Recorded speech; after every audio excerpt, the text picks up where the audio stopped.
Good morning.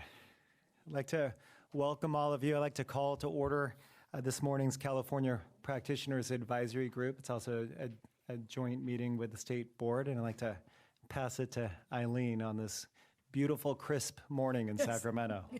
So I call the State Board of Education study session to order, and want to welcome everybody, and I want to personally thank everyone who took those really early flights to get here this morning. So just thank you all. We really appreciate your commitment to the process.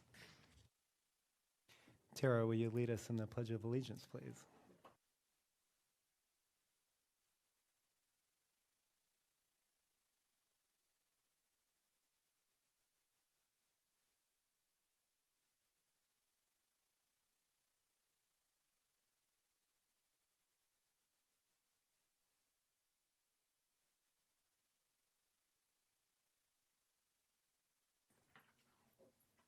All right, you have the agenda before you. I would like to welcome a couple new members to CPAG, and I'd like to introduce to you Nancy Lara and John Damian Huntley. Welcome. Nancy, would you be willing to share any words that you'd like to the CPAG group and State Board?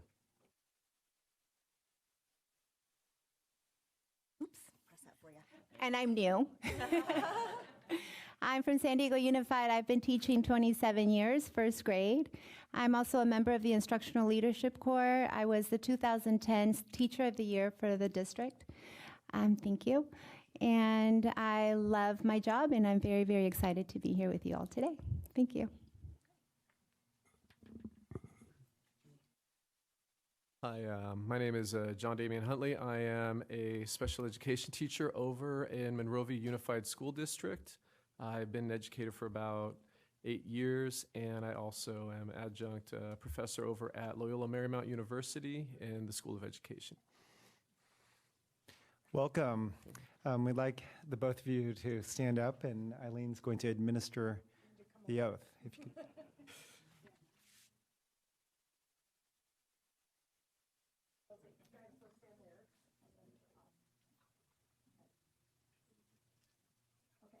So please raise your right hand and repeat after me.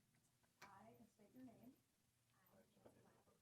do solemnly swear that I will support and defend the Constitution of the United States against all enemies, foreign and domestic. United States, all enemies, foreign and domestic.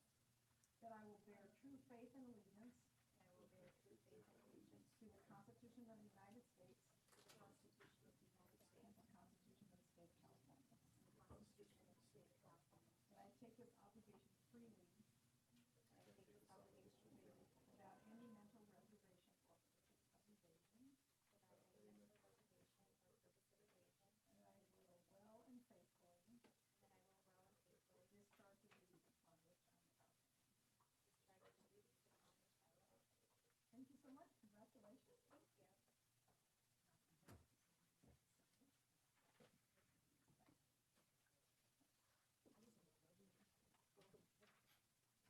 Congratulations once again. We also have a new member, Linda Kaminsky, who will be introducing you at our next meeting. So, but again, John and Nancy, welcome.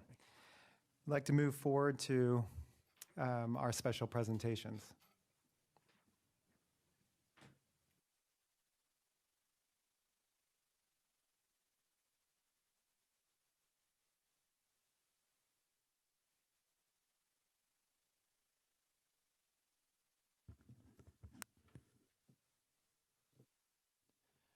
Good morning.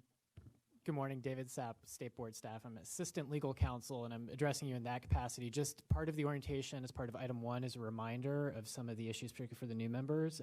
This was part of the orientation packet that you were provided, but just wanted to touch briefly on 3 issues. The first is the Bagley-Keene Act, which is the Public Meeting Act requirement. We're not going to go through the entire 10-minute training that we did at the first CPAG meeting, but just a reminder to please review that materials for the new members in particular. If you have any questions, please feel free to follow up with me. But just want to emphasize 2 points on that. The sort of bottom line rule to keep in mind, don't discuss any topics that the CPAG are going to be before the CPAG outside of a public CPAG meeting with more than one other person. And the second part is that remember that if you talk to one member and that member talks to someone else, that counts as a meeting because it can be a serial meeting. So those are just two key issues to keep in mind. Safest rule is in your duties as a CPAG member, confine your discussion of the subjects that will be before you here if you're formally deliberating or providing feedback. The second issue is the Form 700. So most of you will have to do a new Form 700 starting in the new year. And for the new members, you all will also have to complete one. If you have any questions, please feel free to follow up with us on that issue. And the third is the ethics training, and this is for the new members. In particular, there's a requirement to complete an online ethics training as part of being appointed to the advisory committee. So just wanted to highlight those points. Those are all part of the orientation packet. If you have any questions, please feel free to reach out. And for any of the members who've been here for a while, if you have any questions also, please feel free to follow up. Thanks.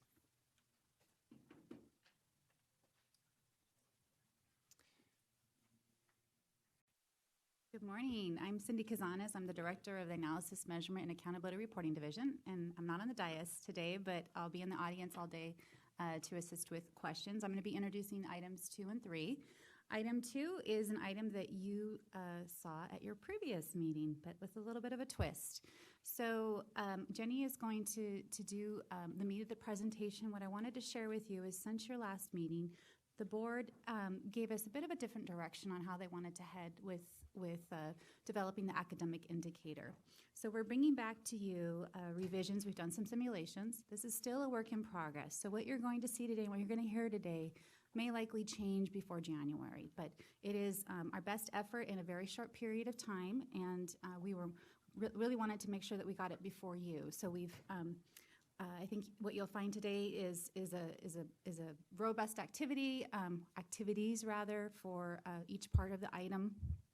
But I also wanted to share with you, we have been talking to stakeholders about this too since we last spoke with you and since the board meeting in November. So Jenny and I were just writing down how many organizations or conferences we've been to over the last 3 weeks, and I listed about 6 of them, including the Regional Assessment Network, the California Education Research Association, Accountability Leadership Institute, and the state and federal program directors. And so each of them have provided us input. We have had a lot of good and robust conversations around this, but you being the official policy or recommendations for the board on policy-related matters to ESSA, we wanted to make sure that, again, we took the opportunity to get your input once again. So I hope that this is a bit of a more robust discussion. That's why we started off today with this, so that we'd have ample time to discuss this.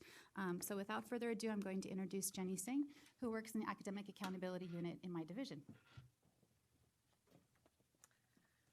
Good morning, everyone. Let me make sure I get my,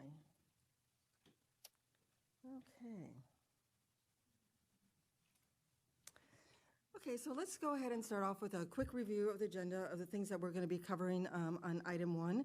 We're going to do a quick review, and it's going to be a very quick review of the items from the prior meeting, the accountability item from the prior meeting.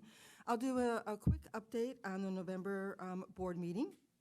We'll look at the current definition of English learners in each of the state indicators, because for English learners, they are different in each of the state indicators, so I want to do a brief overview of that with you. Then we're going to go over what the current definition of English, then we're going to go over some proposed definitions of the EL group and the academic indicator. So that's going to be the focus of the presentation today. It's going to be on the academic indicator. And then, staying with the theme of the academic indicator, we're going to be looking at different methodologies to calculate the academic indicator, and I've got them listed here for you. Distance from MET. Excuse me.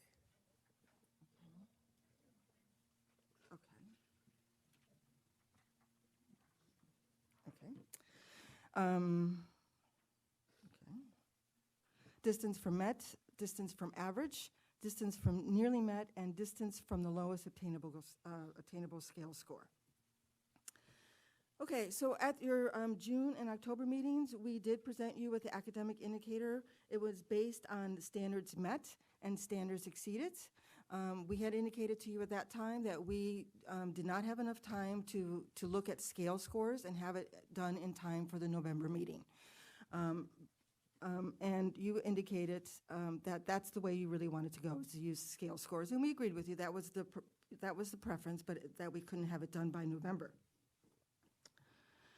But at the November meeting, the state board really decided that they didn't want to start off with using standards met and exceeded, and then switch to using scale scores and a different methodology in 2017-18. So they gave us an extension, and they asked us if we could bring something back in January using scale scores. We indicated that we would do our very best.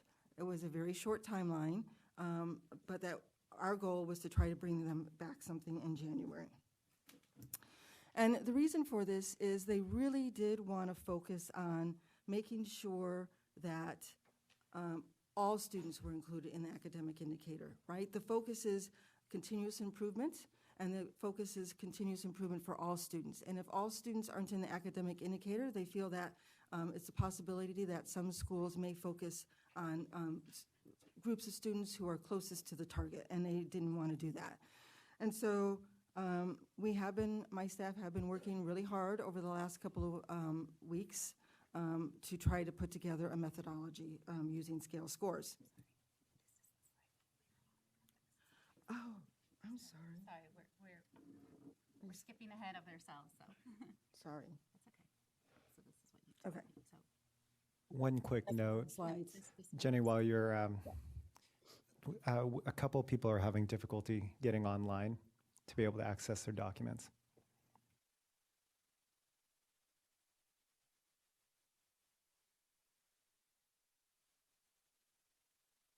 Okay. So at the November meeting, the board did request that the CDE staff review the current definition of the EL student group in the academic indicator and bring forth a recommendation along with the academic indicator on what that definition for the EL group should be in January. So we're going to start off with the English learner definitions. So as I mentioned earlier, we have definitions for English learners that vary by indicator. So it's really important that we understand what the different definitions are. So for the English learner indicator, we're actually looking at those students who take an annual CELT test, and those students, and that would be grades 1 through 12, because remember, kindergartners are initial test takers. They can't take an annual test, so it's only students in grades 1 through 12, plus the students who were reclassified from the prior year. Okay.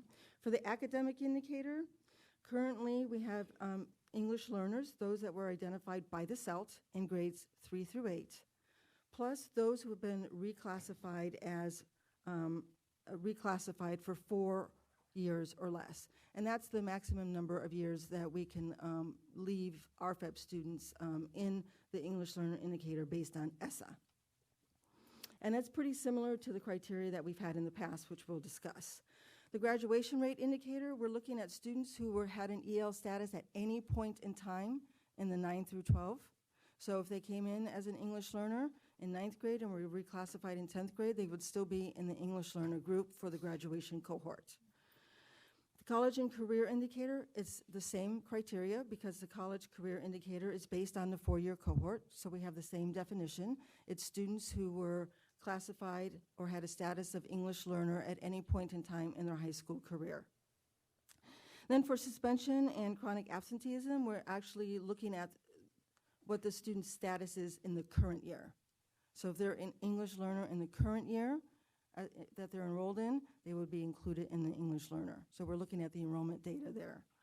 And then the growth model is going to be the same definition as the academic indicator. We wouldn't want a different definition for our growth model, which we haven't yet developed, but when we develop the growth model, we'll want to use the same definition. So whatever definition we have, we'll forward over into the growth model. So just to be clear, when we were producing AYP from 2002 to 2013, the students that we put in the English learner group were those students who were identified as English learners based on the CELT, and students who were reclassified who had not scored at the proficient level or above on the English Language Arts test 3 times. We were the only state that had this in their accountability workbooks. So we were the only state that had this definition. Other states had a limited number of years that they could include their English learners, the RFEP students in the English learner group. So when the Every Student Succeeds Act was passed in December of 2015, they actually put a definition of how long you could keep the RFEP students in the English learner group, and they said that that was 4 years. Now, states don't have to do it. It's allowable. It's something that states are allowed to do. They're not required to do that. So it's up to states to determine if they want to include RFEP students in the EL group and for how long they want to include them. We just can't exceed 4 years. So we ran some simulations using the data that we have, and we were asked to run 3 different types of simulations. One with only looking at students who are EL based on the CELT, so those are current English learners. Then students who were EL plus who were RFEP for 2 years or less. And then students identified as EL plus those who were RFEP for 4 years or less. And so here you have a chart that shows some of the results that we have. So keep in mind that depending on the definition, we have a different number of schools that will have a numerically significant group of 30. Okay, so if we're looking at those students, the first definition, EL plus 4 years of RFEP, we capture the largest number of schools, and that's 5,864. So 5,864 schools will have a numerically significant subgroup that we will hold them accountable for English learners. And you can see here that with this definition, we capture about 9% of schools will be captured as red performance category. If you move down to ELs plus 2 years of RFEPs, we decrease the number of schools that we're capturing. It only goes down by about 300 to 293 schools. But we substantially increase the number of schools who will get a performance category of red for their English learner group, and that will go up to about 21%. If we do EL only, you can see here that we actually lose quite a few schools, over 1,071. So that's 1,071 schools who would no longer be accountable for their English learner subgroup population on the academic indicator. And you can see here that there's a huge increase in the number of schools who are going to be identified in the red performance category for that English learner group. Okay, so this chart is a little bit harder to read, so we're going to go. I'm going to take my time going over it with you because it's really important to understand it. So we're looking at schools that have both numerically significant student groups in both the academic indicator and on the ELI. So they have to have a numerically significant group in both of those because we're comparing the results between those two groups, right? So for the first group, we're looking at the English learners only, and you can see here that we have about 50% are divided. We have a 50% division here where we have the English learners subgroup will get a red performance category on both the ELI and the academic indicator. And then the other 50% only get the performance category of red on the ELI for a total of 766 schools. So out of the 766 schools, 386 will get a red performance category in both the ELI and the academic indicator. And 380 will only get the red performance category on the ELI. So when we add in EL plus 2 years of RFEP, we have a different denominator now. That's 839. We have 839 schools who have both numerically significant student groups in both categories, right? But you can see the division here now is quite different. We have fewer schools that have a red performance category on both the English learner indicator and the ELI. But we still have those schools being captured as red under the ELI. So when we look at the English learner plus 4 years of RFEP, Again, you can see that we've dramatically decreased the number of schools that are getting a red performance category under the academic indicator, but those schools are still getting the academic performance category of red under the ELI. Any questions on this slide?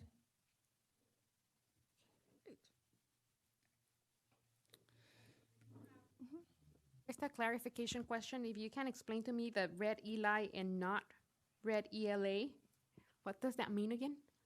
That means that they were red, they had a red performance category on the ELI, but they had a different performance category on the academic indicator. Could have been orange, yellow, green, or blue. Okay, thanks.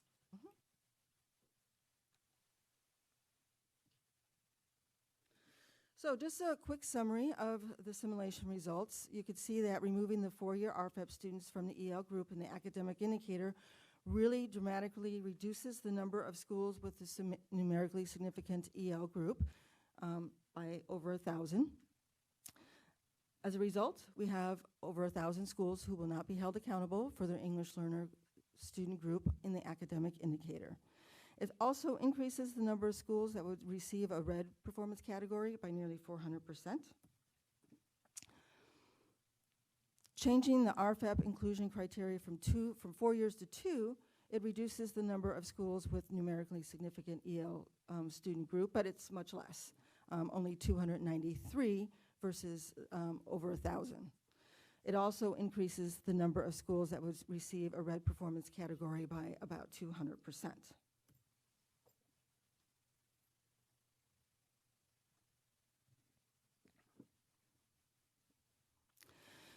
So if we remove the RFEP students from the EL student groups, it would impact the number of schools that are identified for targeted support under ESSA, because the EL group would always be consistently underperforming. Remember that those students who are doing well get reclassified. So you always have an EL group that are those students who are still learning English. Those who have learned English will be reclassified into another group. So there could be some unintended consequences. We always like to consider that when we're looking at accountability, and one of those is that schools could start slowing down the reclassification of their students to keep them in that group a little bit longer. So it's really important also to understand the difference in the indicators that we have here. So for the academic indicators, we are measuring something different. We're measuring, it really does focus on mastery of the English language, arts, and literacy standards. So we're looking at mastery of those standards. When we're looking at the ELI, the assessment that we're using really focuses on our English learners attaining English. So it's measuring two different things, and that's really important to keep in mind as we move forward. Also important to keep in mind that there is a difference between accountability, reporting, and data reporting. So accountability, we always want to make sure that our indicators are valid and reliable as well as fair. It's really important that accountability system be fair to all schools. But we also want to make sure that we report data out so we're transparent. So if you look at the CAS website, you can get all the information by the subgroups separately for English learners only, for RFEP students, for IFEP students. It's all reported separately. So the data is out there for parents to look at if they choose to do so. So I would like you to discuss among each other which definition you would prefer. Would it be ELs only? And this is for the academic indicator only. Is it ELs only? ELs plus students who are RFEP for 2 years or less? Or EL students who are RFEP for 4 years or less? So if you want to have discussions with your neighbor, and then we can come back and have a full discussion, that would be great. So let's go ahead and pair up. I'll go from there.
if we can wrap up our discussion in the next 30 seconds, I'd appreciate that. So 30 more seconds.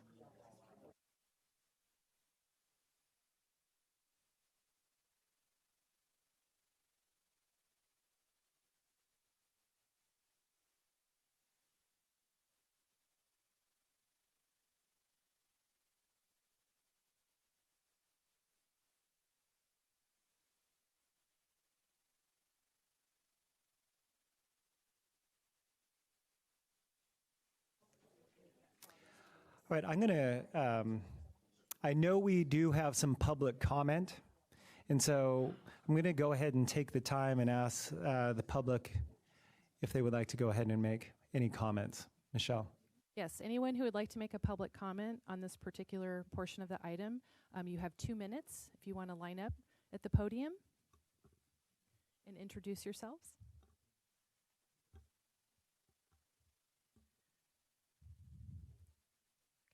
Good morning. I'm Liz Guillen with Public Advocates. We're a nonprofit legal organization, and we work closely with community organizing groups. I'm here today to share the comments that we made to the State Board of Education about this. And we did this on behalf of a coalition of organizations across the state, and we're considered and called the LCFF Equity Coalition. For us, and there are many organizations here, and at least one member here is on one of the organizations. For us, the most important aspect about what accountability means, because there's really a question, what is accountability? Who gets held accountable? It's really about identifying for continuous improvement, right? If we say we're moving toward continuous improvement, who gets identified and who doesn't? And also at the local level, parents and students need the information to move their districts and schools to say, we're not doing as well as we should be doing, but who's the we? If the we gets muddled, it's harder to advocate. So I think that targeting for improvement, which is the way our new accountability system is moving, really ought to be the focus of whatever you decide. I think it's a challenge, and I think that leaving out so many schools when you identify English learners with RFEPs and masking all the English learners that are struggling is a problem. Thank you. Thank you. Good morning, everybody. I'm Shelley Spiegel-Coleman. I'm the Executive Director of Californians Together, and we're a coalition of 24 parent, professional, and civil rights organizations. Our sole focus is on policy and practice for English learners. So I think I'm in the right place, right? We have a different take on this issue. I think most of you have seen the letter that we wrote, and so I know you know we're concerned about the masking of not only the English learners, but also the RFEPs. Because the RFEPs, if you take them separately, they're going to end up green and blue. And schools and districts are not going to get credit for having success in those areas because they're going to end up being yellow just as well as most of the English learners. But that's in the letter. What I want to talk to you about is the new piece of information that you received today. And it's true that 1,000 less schools, because of their numbers, would not have a accountability measure. But if you look at the difference between the amount of schools that would be eligible for technical assistance, including the RFEPs, versus not having them, that's 1,800 schools. 1,800 schools would most likely be yellow, which means that the English learners would not be populated into the LCAPs. Schools and districts would not have to address them in the LCAPs, which means less funding would go to your EL programs. This is not a research study. If we were doing a research study, we'd want to take this long look and include all the kids in. This is about who are we going to address in our LCAPs, How are we going to fund those activities? And so putting the RFEPs in reduces about 1,800 schools. Conservatively, if you say there were 50 English learners at those schools, and by and large those schools have much larger numbers, that's 90,000 students that will not be captured in the LCAPs nor have funding behind them, versus about 20,000 of those. If you go with the 1,000 schools saying they don't have 30, maybe they have 20 students, that's only 20,000 kids. So you're going to be denying 90,000 students versus 20,000 the issue of being included in the whole entire LCFF process, the LCAP, and the funding behind their services. We urge you not to approve this proposal. That's it for public comment on this particular portion of the item. I'm not sure if you want to continue to discuss the discussion questions with your partner. Looking to the group, would you like a little more time to discuss the questions? Yes, so we're going to take a little more time to share amongst each other.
If we could come back and have a discussion among the group as a whole, I think that would be great.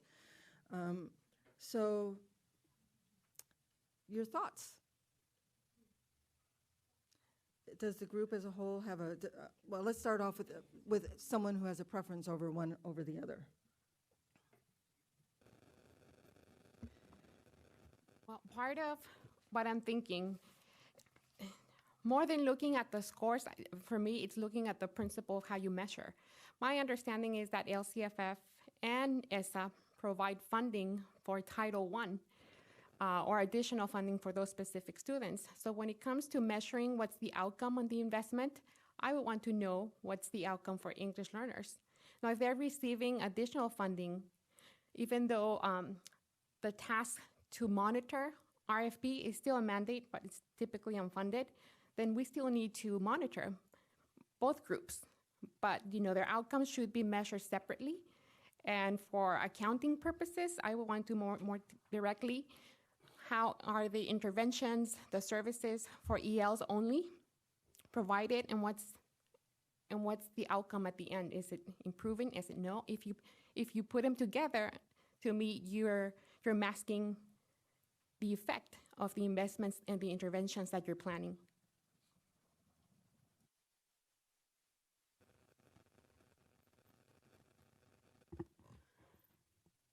guess if I had my druthers, I wouldn't have an EL subgroup as part of our accountability system for the academic indicator. I'm not really sure if it makes sense for suspension or graduation either, because in my world there are no English learners in 12th grade, but that's a different subject.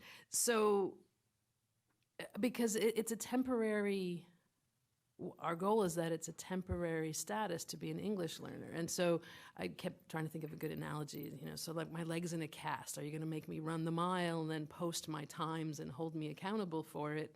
Or should we wait until I get my cast off and do some physical therapy? I mean, what is our purpose in saying, look how the English learners did on a test when we know they're not proficient in English yet? So that would be where I would tend, is to keep it in the data. As you said, it's there. You can look at the SBAC results by any different kind of level of English proficiency. So you can see the RFES, you can see the English learners, you can see the initial RFEPs, et cetera. If I had to choose, though, I would say it should be EL only, and I think I made a comment previously about it, just kind of, your subgroups should have consistent definitions, or the whole accountability system becomes very confusing to parents and the community. Maybe not to us, but to people who don't look at it all day long. So that's it. I'll speak for myself, and so hopefully, I think from a transparency issue and kind of really focusing on the problem, the EL only measure seems like the right one. I think some of the conversation we had is like the unintended consequences of this, and particularly what are we trying to achieve, and what kind of behaviors is this going to generate, right? Particularly if it's linked to funding, et cetera. That's at least particularly my worry is that. And then what happens with districts that are particularly gateway communities for newcomers, where you're constantly getting an influx of newcomers that are by definition English language learners, and are they permanently in the red, basically? Is there a chance of it? So I think any accountability or performance like that should give everybody an opportunity to get out, to become blue, right? And if we put measures that just completely condemn districts to always be red because of the just natural patterns of enrollment and transiency and newcomers, gateway communities, et cetera, then what are we dooming this? I mean, it could be that we're dooming them to get more money all the time, but is there also unintended consequence of behavior? I don't know if I have a perfect answer to this. I'm just kind of pointing out some of the thoughts, competing thoughts in our mind as we were discussing this. Like, what does this generate in terms of behaviors is really what we should be looking at. And it's kind of tough to kind of guess how this is going to come out when we don't know exactly what the supports / money consequences of all of this is gonna be. So it's a bit of a question mark for me.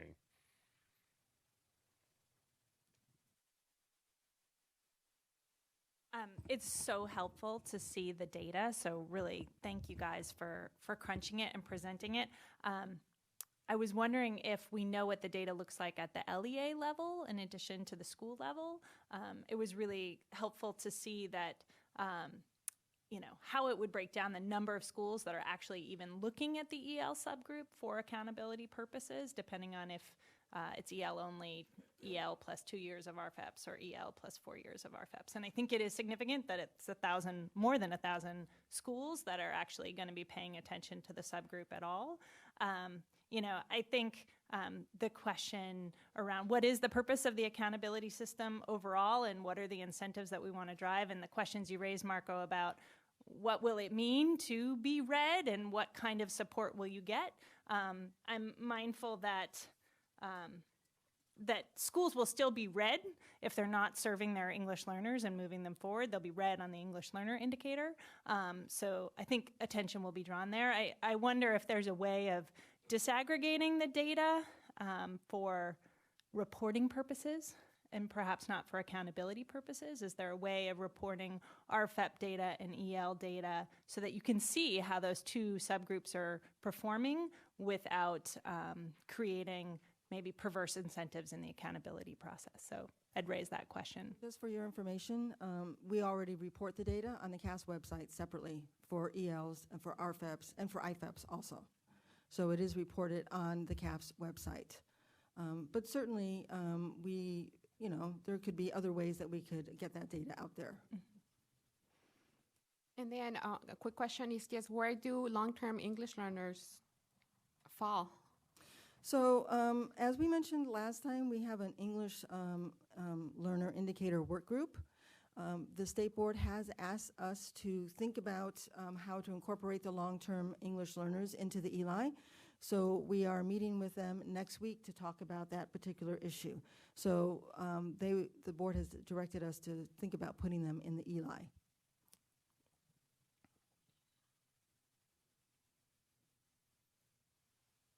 To clarify the data, so those are schools that have EL subgroups in 3rd through 8th grade only. That is correct. So they could have a lot of English learners in K1 and 2, but then so those 1,000 schools could have significant numbers of ELs, but if they've reclassified before 3rd, 4th, and 5th as an elementary, they still might not have an EL subgroup for the SBAC. They'd have an EL subgroup of more than 30 for other, if you looked at them and just said how many ELs are at that school.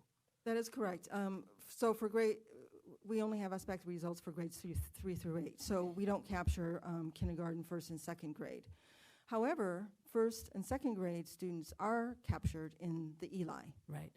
So of that 1,071 that were excluded, a significant number of those could be middle schools where, again, as we're reclassifying, there's just fewer and fewer English learners and mostly RFEPs. So and I don't know if you have that breakdown of that 1,071 of how many is elementary, how many are middle, and I'm assuming no high schools.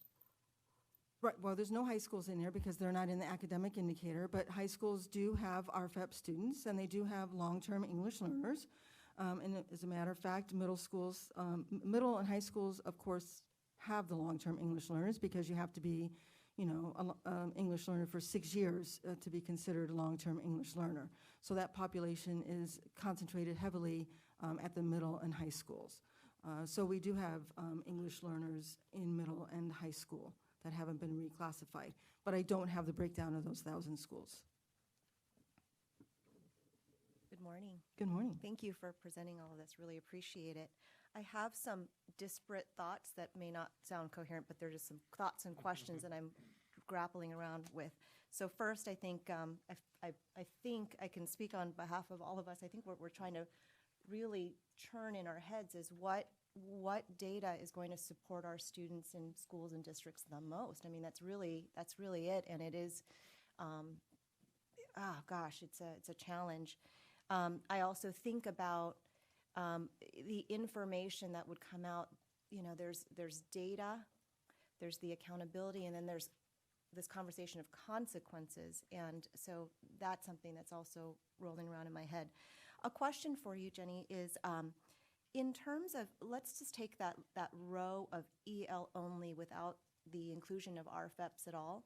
So in that row, in that academic indicator, you'd still have status and change year over year, right? Mm-hmm. So if in EL only, how does that play out for status, the change part, considering that it seems different for the EL group because each year the RFEPs would drop out and it would significantly change that growth indicator? How does that work? That's one of the couple of questions that I have. So you are correct because because the EL group is supposed to be short-term. I mean, the goal of all schools is to make sure that they reclassify their English learners, that they become language proficient. So each year you'll have students who are doing very well, they'll be reclassified and they'll leave that group. So the change from year to year is probably not going to be very good, and we can see that reflected in these numbers here, right? Because you're still having students who don't speak English very well, and that's reflects their performance on the Smarter Balance assessment. Mm-hmm. Whereas when you look at the ELI, we're looking at our students progressing every year from one level to the next, right? So if schools aren't progressing their students, then they're going to get identified under the ELI. And so we really wanted to set up the ELI so that we make sure, and we're really glad that Title III accountability has moved over to Title I, because we're going to capture a lot more schools. Remember, under Title III, it was only at the district level that we were looking at the performance of English learners. So now we're looking at it at the school level, and we really want to make sure that those students are moving from one level to the next from year to year and progressing. One more question, then a comment. The question is for funding, for LCFF funding, and one of the groups being English learners. For English learners in that subgroup, is it tied to ELs only or with RFEPs included? I think it's EL only, but Dave, can you help me out there? Yes, ELs Okay, great. EL only. Yeah, thank you. And then the comment would be, it seems like with the three choices, this is just my own thinking, it seems like a more transparent, authentic, result would be the EL only. When you look at 8.9% for EL plus 4 years versus 42.4, it's just such a huge difference. It seems like it would not be as transparent in terms of how our students are doing, at least for the status portion for that year.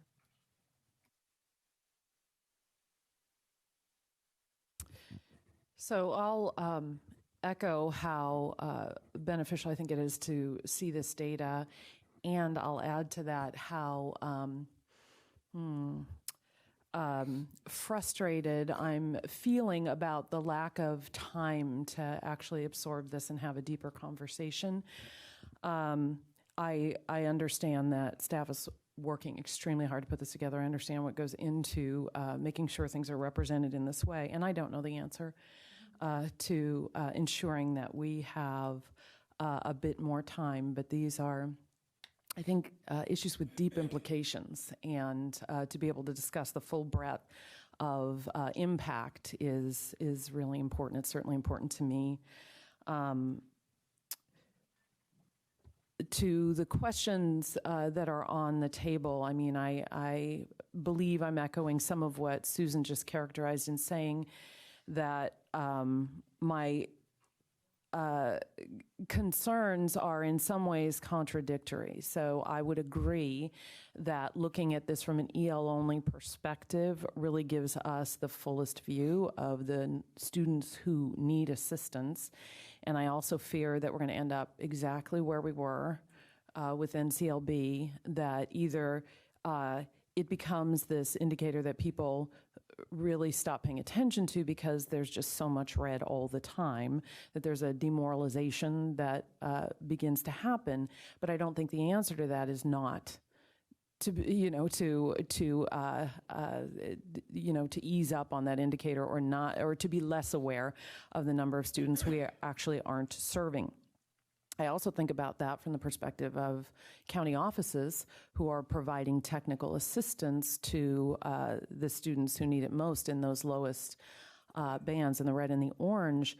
This exponentially increases the need to provide that technical assistance, and then at that point you have to begin looking at whether that's at all feasible. In every one of these questions, not just today, but even before, it's really hard for me not to go to practice, to what actually are we going to be doing, and what are we going to be doing differently, and how are we going to communicate that? Because so far what we're setting up with these bands and with the indicators and what we're holding districts accountable to is not feeling significantly, won't be represented, in my opinion, in a way that's significantly different from the way we have done it before. And I'm just talking from a consumer point of view, from parents and schools and teachers who are looking at this, though the data may be generated in a more efficacious way, or in a way that is makes more sense. So I wish, after I don't know how long we've been discussing this, I could have, 3 pithy answers for you as to how we approach this. But at this point, I can just see what some of the issues might that might persist, and then some new issues that might actually be created. So needs more time.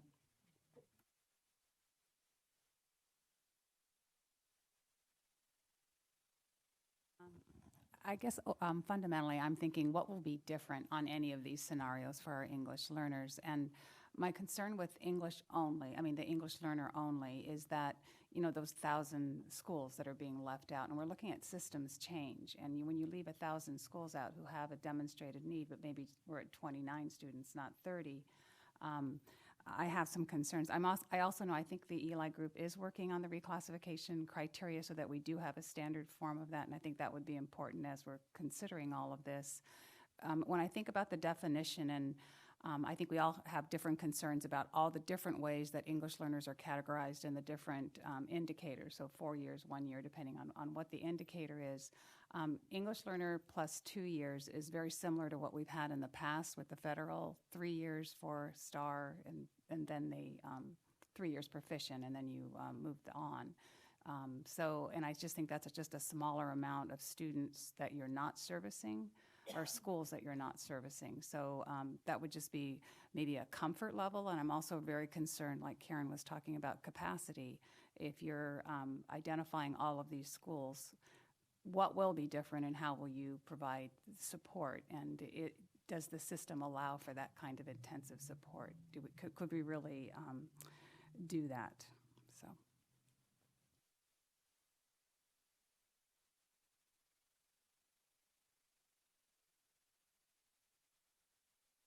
Okay, well, thank you very much for your input.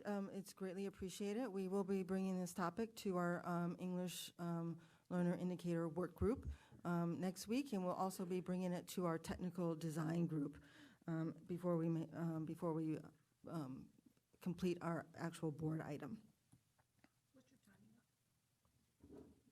Jenny, would you just share what the timing is of that? Because I know we're getting ready for the board meeting agenda. This group is weighing in. Is next week the meeting for the technical design group and the English learner group? Yes. So Wednesday we have the English learner work group, and then Friday we have the technical design group. And we'll get the attachment done as quickly as possible after that. So, okay. And I think it'd be important to share with the board when we develop the item how each of the groups and sort of what the areas of concern and balance of what the pros and cons. I do want to thank you for the pros and cons of each of the choices that we have to make. So thank you. You're welcome. So moving on to the next portion of the presentation, we're going to look at the academic indicator methodology. So the first thing that we wanted to do before we started working with this methodology is to talk with our testing vendor, ETS, to make sure that using scale scores to measure a distance from a standard point was appropriate, because we had some concerns about that. As you know, when you're looking at the point variation there's point variations from grade to grade. So distance from any point is different based on the grade. And we do know that there was some standard deviation issues among students. Every student had a different standard deviation because the type of test that we have, it's adaptive. So we wanted to make sure that using a standard point was appropriate. And based on that, based on our conversation that we had with ETS, they said that they thought it was appropriate that we move forward, and that our concerns about the standard deviation should be resolved because we have at least 30 students, and they think that took care of that.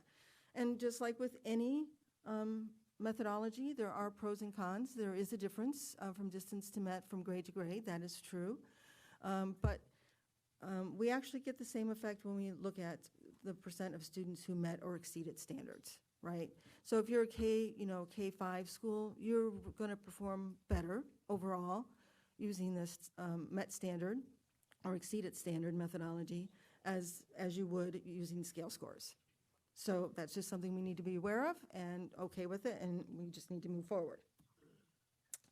So one of the things that we wanted to look at was really what when we're looking from distance to met, and we'll go into what that means a little bit later, but when we're looking at this methodology, how does it really compare to percent proficient or met or exceeded standards?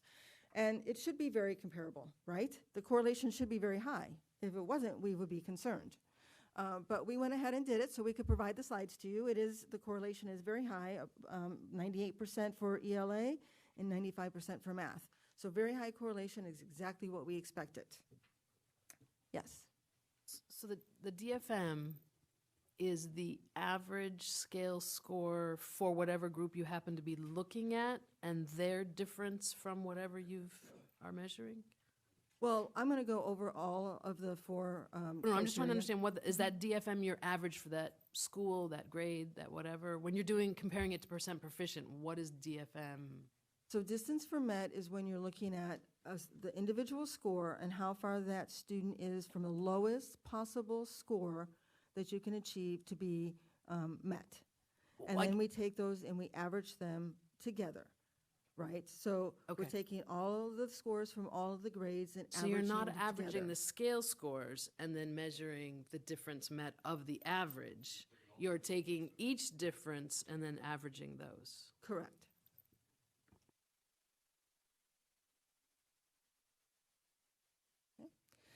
So as I mentioned earlier, the goal is to bring something to the State Board in January with this methodology of using scale scores. Now, it's the same methodology that we're going to be using. It's just what are going to be our standard point, and that's what we're going to be discussing today. So we have 4 different ones. We have the distance for MET, distance from the statewide average, and that we're doing a statewide average by grade, just so you're all aware of that. Distance from nearly met, and then distance from the lowest attainable scale score. So this graph kind of displays where all of those standard points are. So starting with the standard MET, we're looking at all the students, and we're saying, so all the students are going to be included in each one of these criteria, right? So we're looking at all the students, and we're looking at a score, and we're saying, for this score, how far are they away from the 2502? That's the lowest score possible to get met on the Smarter Balanced Assessment. And that could be either a positive score or a negative score, okay? When we look at the statewide average, we're looking at the statewide average per grade. So we're looking at that, and then we're taking the student score, and we're saying, how far is that student away from 2489? Because that's for this grade, 5th grade ELA, that's the statewide average. That could be a positive or negative score also. When we do standard to nearly met, the lowest possible score to get that is 2442. And so we're looking at how far every student is from that. That can also be a positive or negative score. And then when we have the lowest scale score, we're looking at the lowest possible score that can be achieved, and we're saying how far is the student away from that lowest possible score. All of these scores will be positive. We had some concerns with people saying, well, we're not really happy that we have some negative scores here. And this is the only standard point that we could use that would ensure that all the scores would be positive. So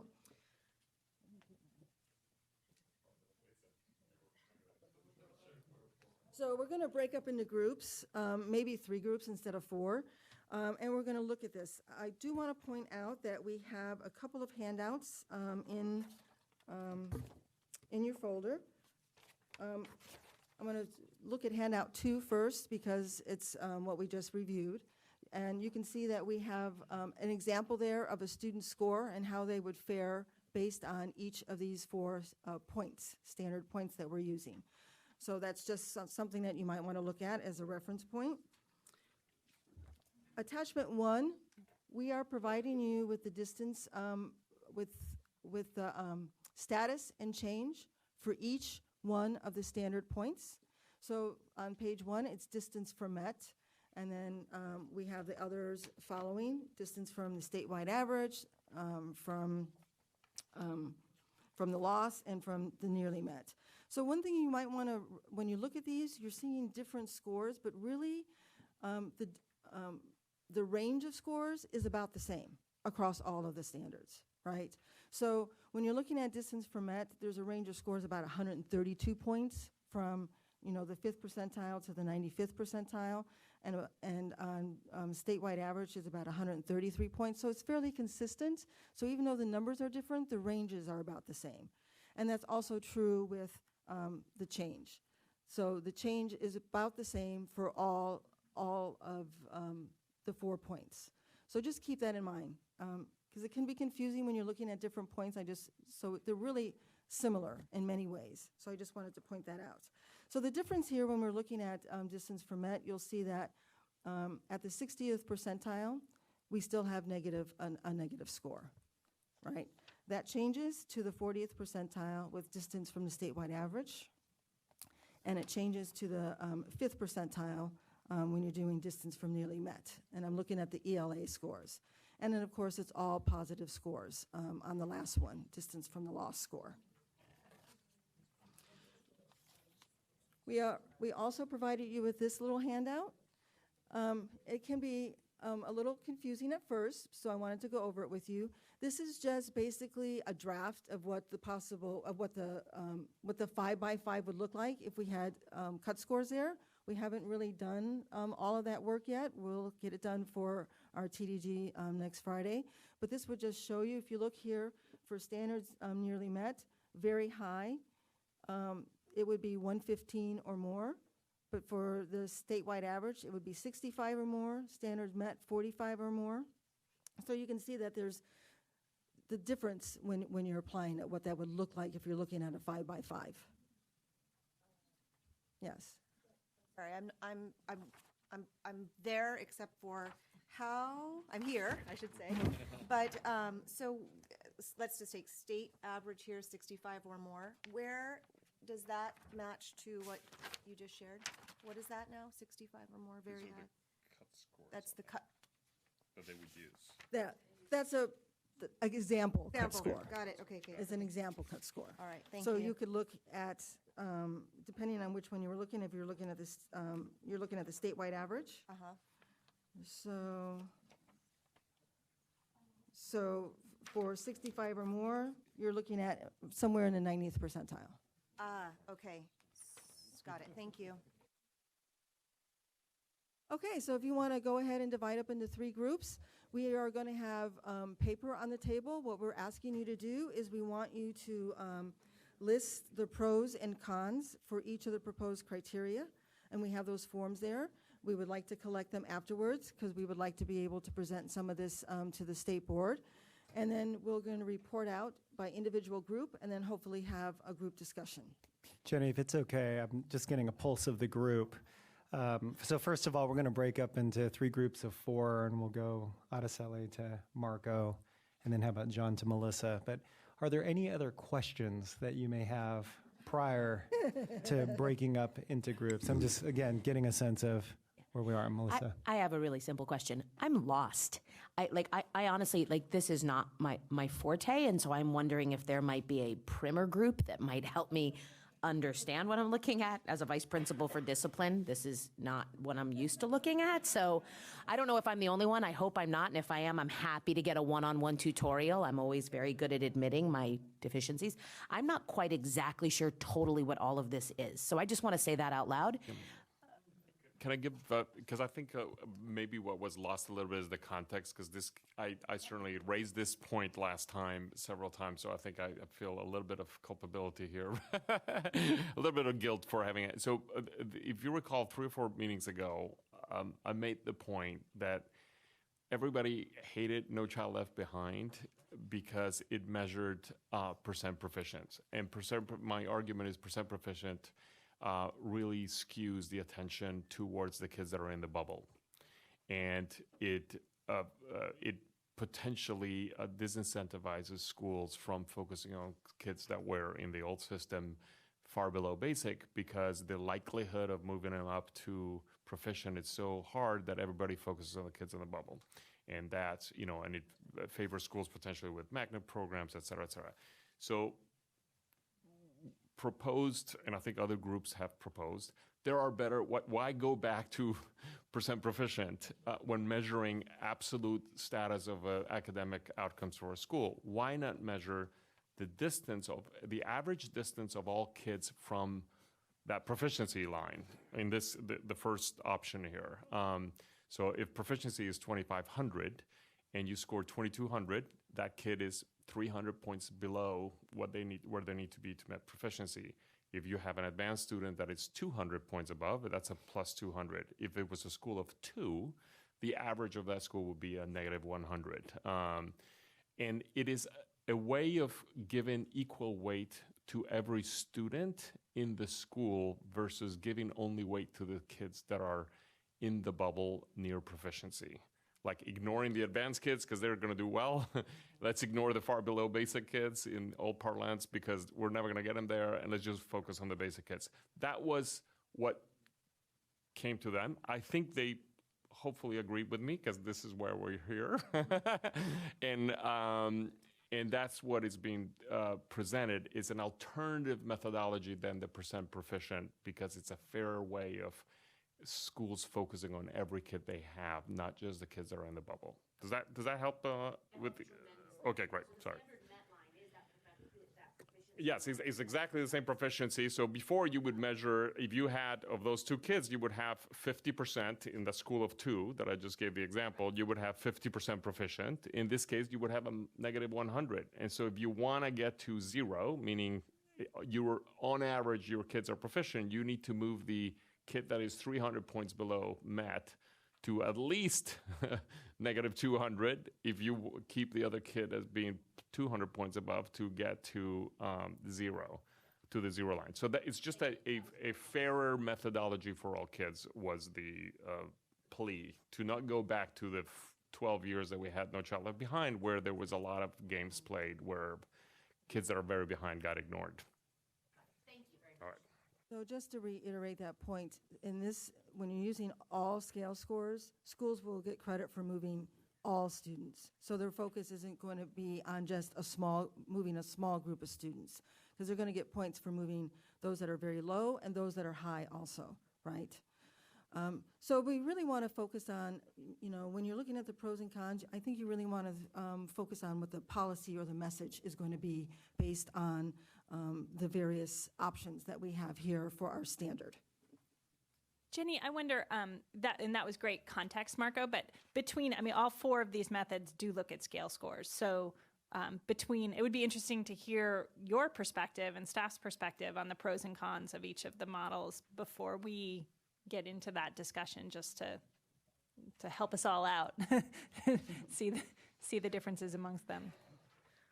Well, I think it's, the whole point is to get your perspective and for me not to sway you one way or the other. So the board asked us to look at multiple options here. And so really, I think when you're in your groups, when you're looking at these options, you really need to think about the message that we're sending out for these options and the pros and cons for it. I mean, clearly one of the pros for the loss is that there's no negative scores. That was an issue that was brought up. But how are schools going to feel about that measurement? Is that going to be helpful? Cindy? Yeah, so one of the things I want you to be aware of is that a couple of the proposals are anchored in smarter balance measurements, right? So the MET is determined by smarter balance. So that may be something that you may agree with or you may not agree with. There are certain folks out there that feel strongly about that particular premise not being one that they want to tie our academic indicator to. So that's a point. The other piece, I think overall, I think Jenny's tried to mention this as she talks about negative numbers and positive numbers, is how do you communicate this, right? So each of these is going to bring their own set of challenges, and Eric Crane came up from WestEd and said, I can help explain some things. But we've also engaged WestEd, because the board actually asked us to directly, in explaining, once we do have something in place, and actually before we have something in place, is how do you explain this to administrators who have to look at a 5x5 grid and then look at a performance category on the data display, and then explain that to parents. And parents who may not, have any idea what they're talking about. But this is a very distinct policy decision from what we do for assessments. So please don't confuse the two, is the other premise I wanted to also express, is those student reports are going to stay the same, as far as the accountability system is not being imposed on that, and vice versa. It's simply where we've started the conversation for putting together these simulations. Is that? Yeah, I think that's fair. And just to reiterate, schools will still, I'm sure, going to use the levels that are in the assessment, because that's what they're used to. So let's, this is an accountability system which is separate from the assessment system. So just keep that in mind as you do your work. Thank you. So we're going to go ahead and break up into groups. I'm sorry. Michelle, I'm looking your way. Would you want us to meet out in the tables or remain up here? We're going to be breaking up in groups of 4. Stay here. Might be more comfortable if you get up, stretch a little bit, walk over to the table, and then that way you can kind of spread out, have your robust discussion. And the amount of time that we're looking at in these groups? 20 minutes? Yeah, about 20 minutes. And then we'll call for public comment again after your discussion. Then you can deliberate as well after that.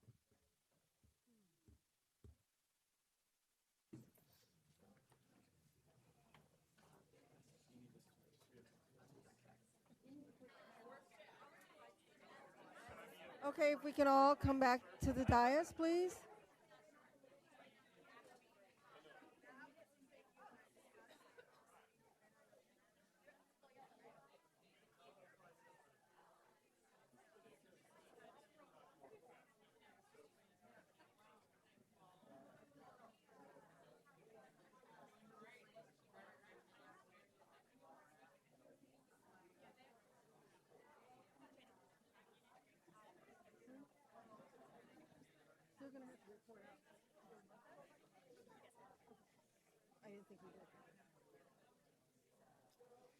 Okay, if we can all come back together, please.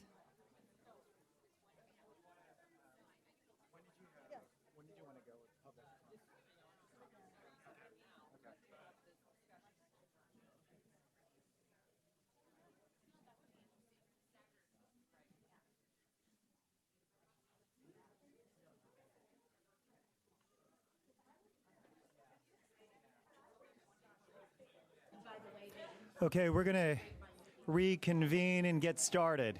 So if I could have the CPAG group members come back up, please.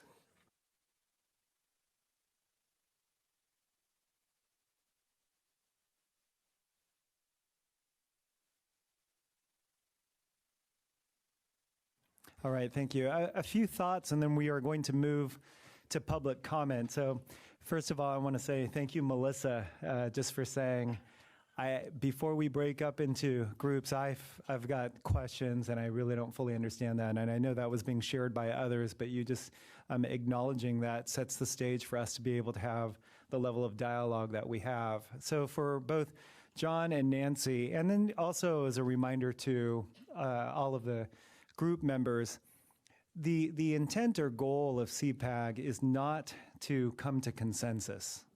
That's not what we are trying to do.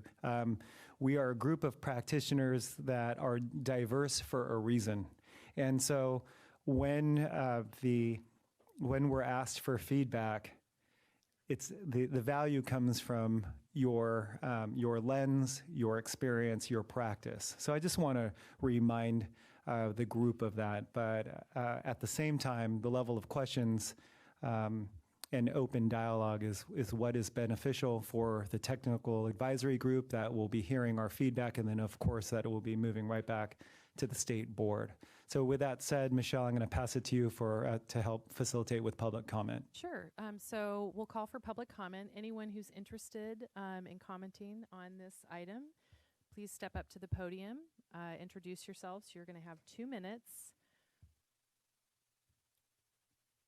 We had a couple people signed up that have already provided comment. They're more than welcome to come back up.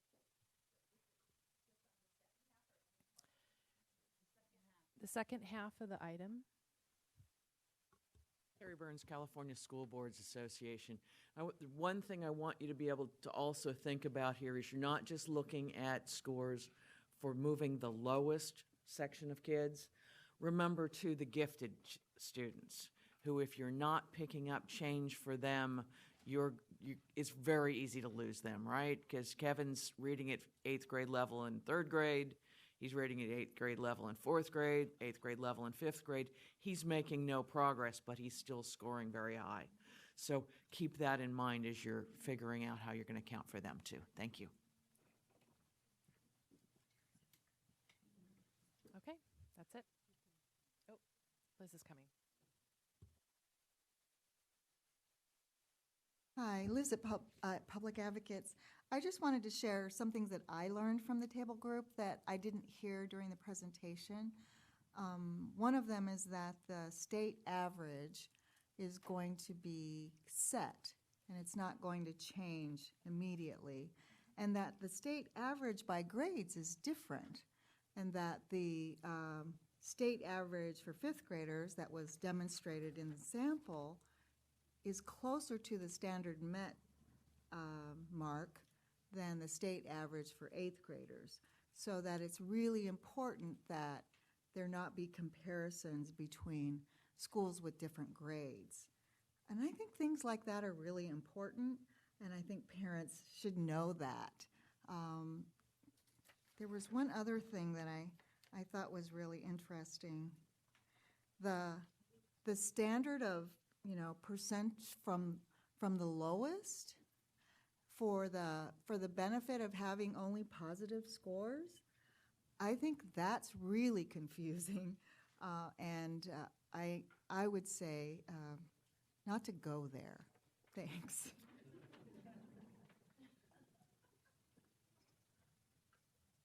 Okay, that concludes our public comment.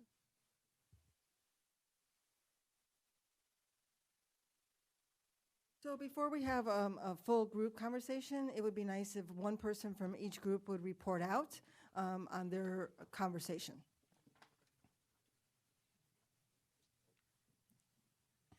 I'm happy to start with notes from ours. We had a couple of pretty resounding agreements from the top. We overall did not like the lowest scale score standard. The basics were that we just felt that there's a stigmatizing perception around it. It feels like almost like cheating the numbers just to look good because everything stays positive. We joke that it's a terrible acronym. We just overall, we didn't really find much positive at all, so we had no positive notes for that one. The other one we all seemed to agree that we did not care for was the statewide average score, so the second one. We felt that it was not static, again, a negative connotation. We felt that it was a bit oxymoronic with where the comparison is. Sorry, my notes are a little garbled. If we were comparing this to the average and the bar is too low. And then we also talked about the disincentivizing perhaps of the high-end schools or the schools where they may consistently be outside of that range. Not to mention some of the perceptions around lower achieving schools, students of color, and having to sort of like look at that sort of divide. So we were concerned about those things. We had a very nice, vigorous debate about distance from nearly met. We did not completely agree on it. Some of us really disliked it more than others, so, but that's okay. We're not here to agree, right? So it's okay. It was a good thing. Some of our cons were that we felt that it was below the actual performance standard. It was almost like too low of a standard for us to base ourselves on. The perception focuses too much on something that's already skewed towards the negative, and it sets a low bar. The pros around it were that it communicates growth to parents, educators, and other stakeholders in a way that we felt could be very clear. Short distance to get to the positive, the status and change numbers would then be something that could be more of a priority in that one. And it helps to kind of adjust the focus on like, and I know this is what we're trying to get away from, but if we're thinking about who the bubble kids are in that scenario, it readjusts it towards the kids in a higher need bracket. So we kind of like those things, although we did vigorously debate that one. And then we all seemed to, the four of us seemed to all like the standard MET one the best. That seemed to be the one that we all agreed on the most. And the basic, I mean, we all agreed on one basic thing. It's simple, it's aligned, it's accessible to all stakeholders in the general public. And then we had some general overall comments about this, but I'm going to leave that to Kimberly to share because they were mostly her comments and I do not want to misrepresent her. And I'm sorry if I'm throwing you under the bus, I didn't mean that, but I just wanted to say that I don't want to speak for you, if that's okay. So those are the general notes on how we reacted.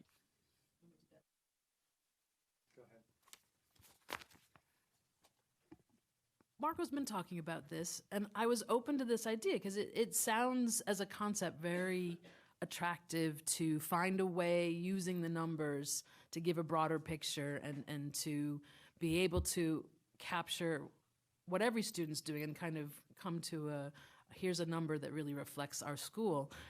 But then when I look at this in real life and I said, wow, I will no longer know, and I get I could go look at the SBAC, the CASP scores, I won't know how many kids are proficient at this school. And this is, I have a dislike of attendance rate. So when you tell me the school's attendance rate's 95%, I don't know if everyone comes to school most of the time or some percentage are perfect attendance. And how many kids are really missing a lot of school? Do I have a lot of chronic absenteeism? Do I have a little? You know, do I have one kid who's missed half the year or a group of 50 who have missed a month of school? And I start to get concerned. So I feel like I really lose what we're trying to measure, which is how many kids are at grade level. And so when I speak about, you know, when I say me, I'm thinking about taxpayers, people who aren't parents in schools, parents, the community. They really want to know, are we educating kids to the grade level that they're supposed to be in? And this isn't going to tell them that. And there's other things that educators will be using. So, you know, if we're thinking about who are the users of this, there are people who just want to look at an accountability system and say, where are we? Are we making progress? Where are we? And then there's the people who need to use these as tools to improve education for the kids in the system. And so sometimes you can't have one number do both of those because they're actually very different things. So I'm a little concerned about using this to the outside public as, here, we'll tell you where we are. And so concept, like the idea, this explicit representation of it, not so much.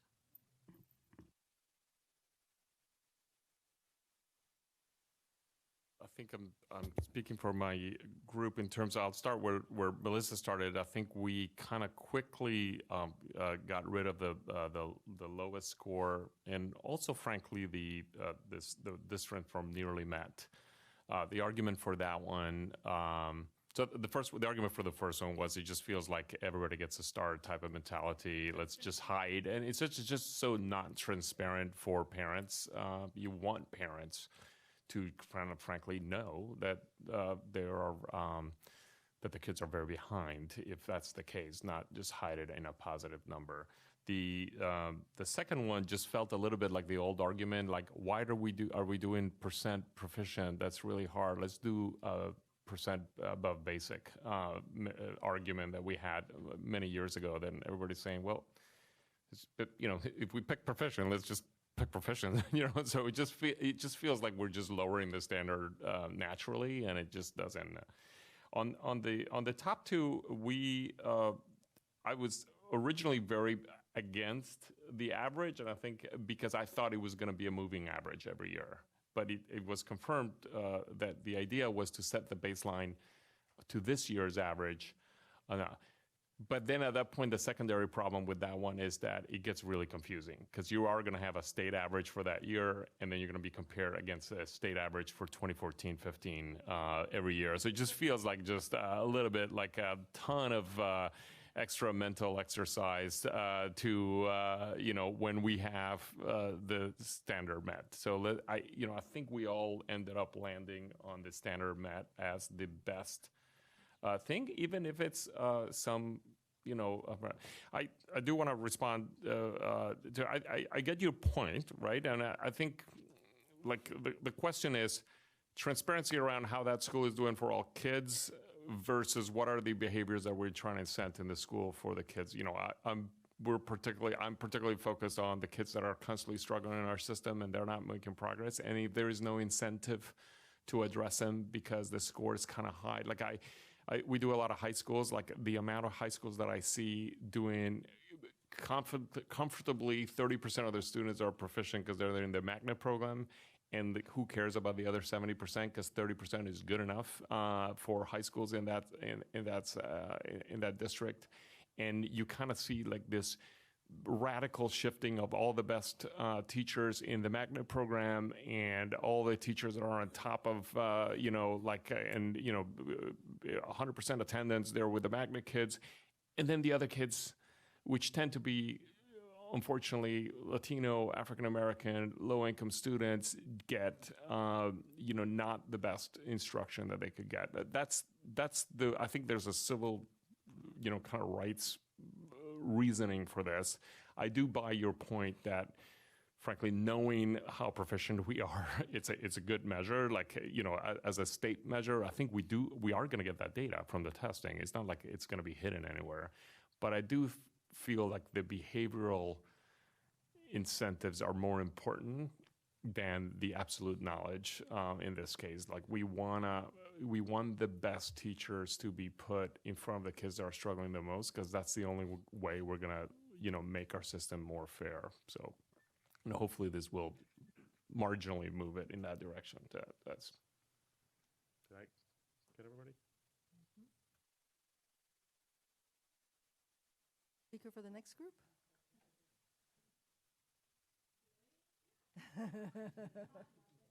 Time. I don't even have the notes in front of I me. like Karen's style. She's like, Show a wink and a nod.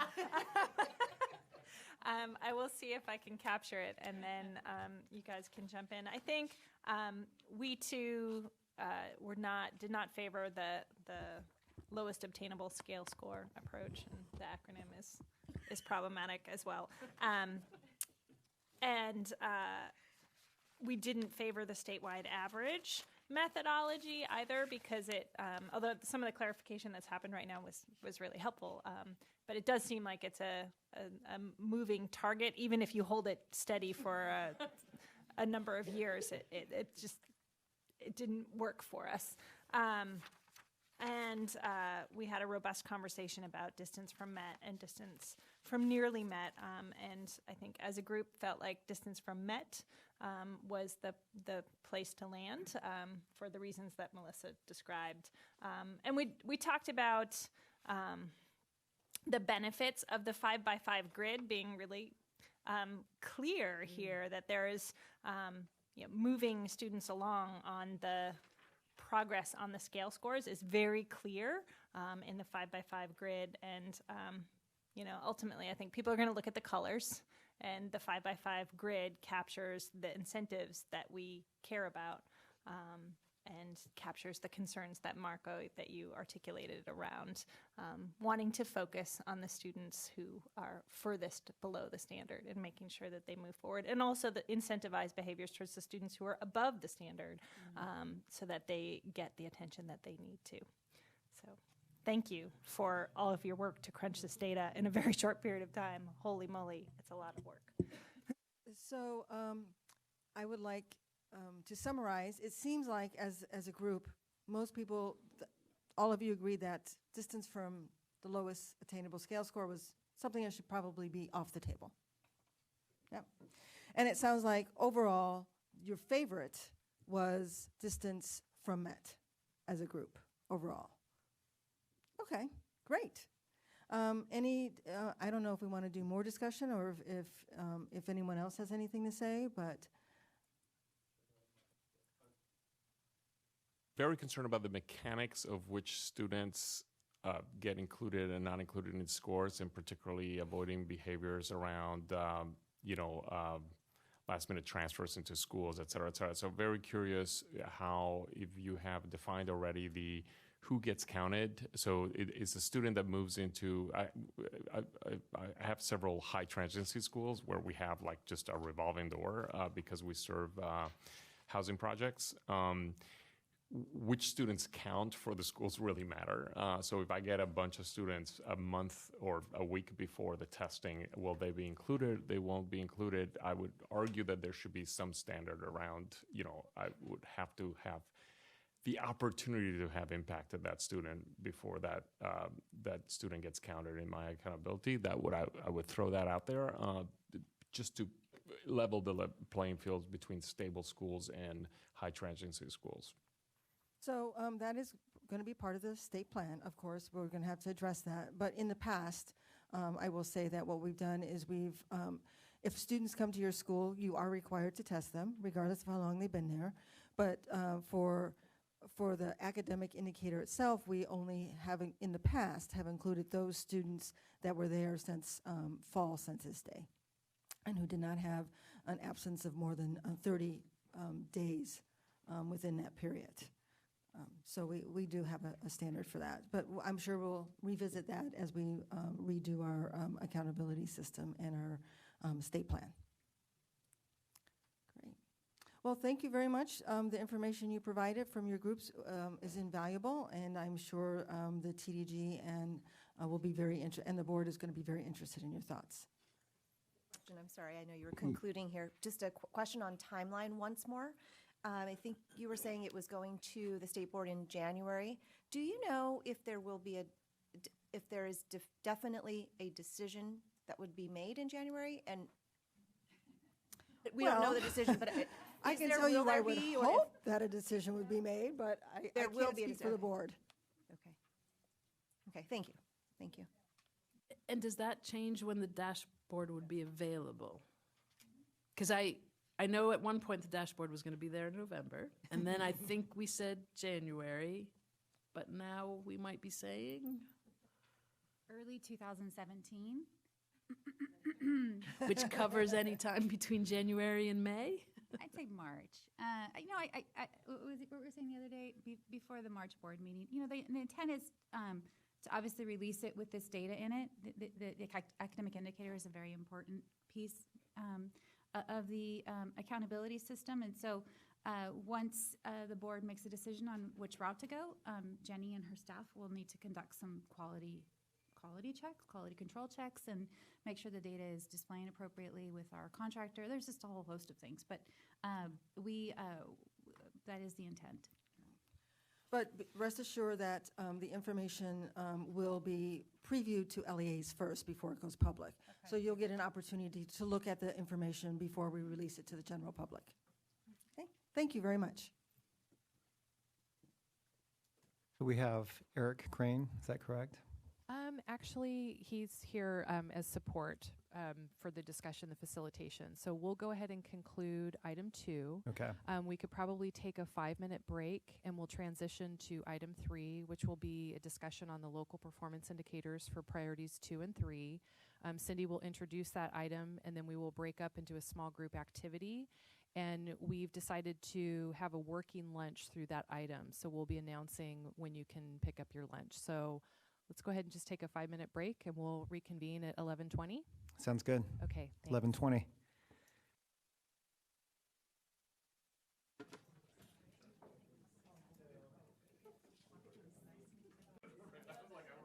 We're going to go ahead and transition to item 3. I do want to make one comment real quick.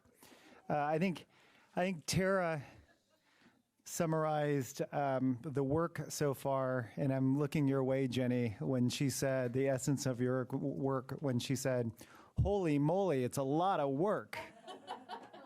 But we're up to the task, so we're going to transition to item 3. Great. This is going to be another interactive item, and I have a great team that's going to be helping me with the item, actually facilitating the small group discussions and so forth. So it's a multi-part item. If you haven't grabbed your lunch, I'm told they're out in the hallway. You should grab them because you're going to be moving soon. So if you want to do that before you move, they're ready for you. So keep in mind, I think that the last part of the discussion was about the evaluation rubrics. Keep in mind that all these things are going to be populated in the rubrics. And so the last piece for the local performance indicators that have yet to be approved by the state board are priorities 2 and 3. But to start with, the board did approve the standards for the local performance indicators at the September meeting. And for each of the standards that are again in on the local performance side, they need to measure LEA progress on the indicator based on locally available information. And then 2, they have to report those results to the LEA's local governing board at a regularly scheduled meeting. That was a distinction the board took up in November, and to the stakeholders and the public through the evaluation rubrics.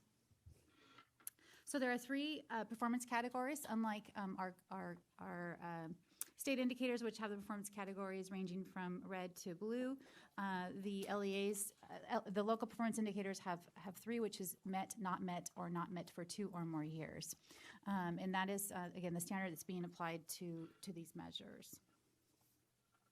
So the board, as a reflection, yes? So if we measure and report to our board, that equals met?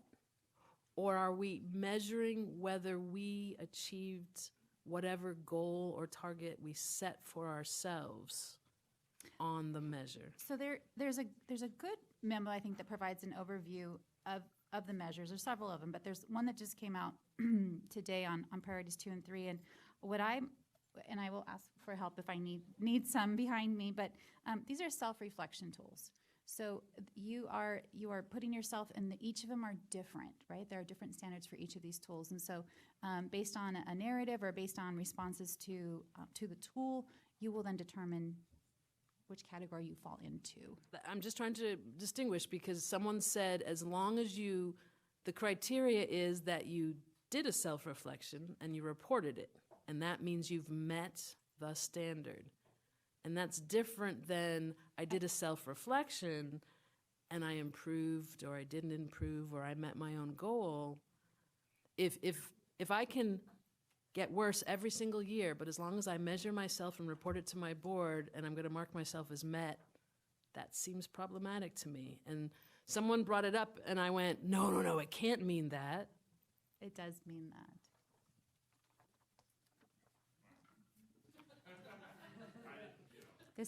This is a local Can we have that control. standard for charters to get renewed? I mean, it's kind of ridiculous in that's shouldn't there be? I don't know. Sorry, I mean, ridiculous is probably too harsh of a language, but like, it seems like we're just gonna have two worlds of accountability here. What charters are being held to versus what everybody else is being held to, and where there's zero consequences, frankly, on having bad measures as long as you think about it, versus really close down your school type of approaches for charters. I mean, it just feels like there's just no balancing act here. So David Sapp on the state board staff. I think two points generally. The first is specific to the question about charter schools. That there was a board action in November that clarified the application of valuation rubrics to charters. This is actually, charters are not subject to these local indicators unless the underlying petition addresses them.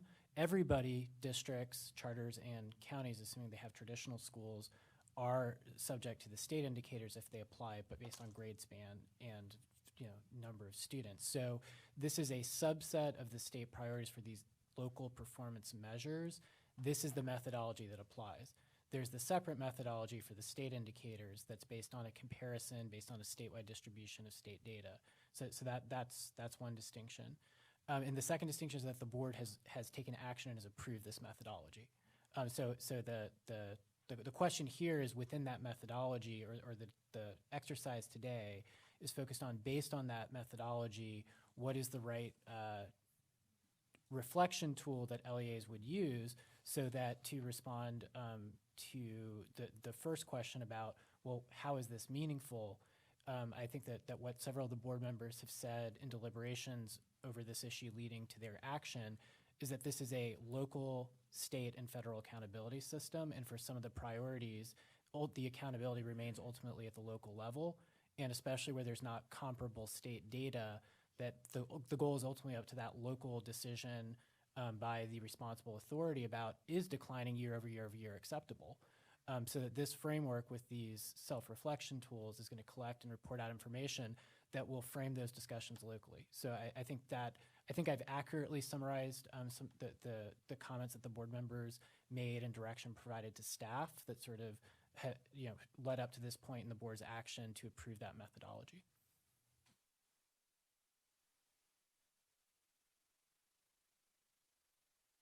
Let me say, we also had some discussion at the state level and with some comments from the public on if a district doesn't report it in a way that feels accurate to the stakeholders involved, what is the next level of consequence and what's the progression?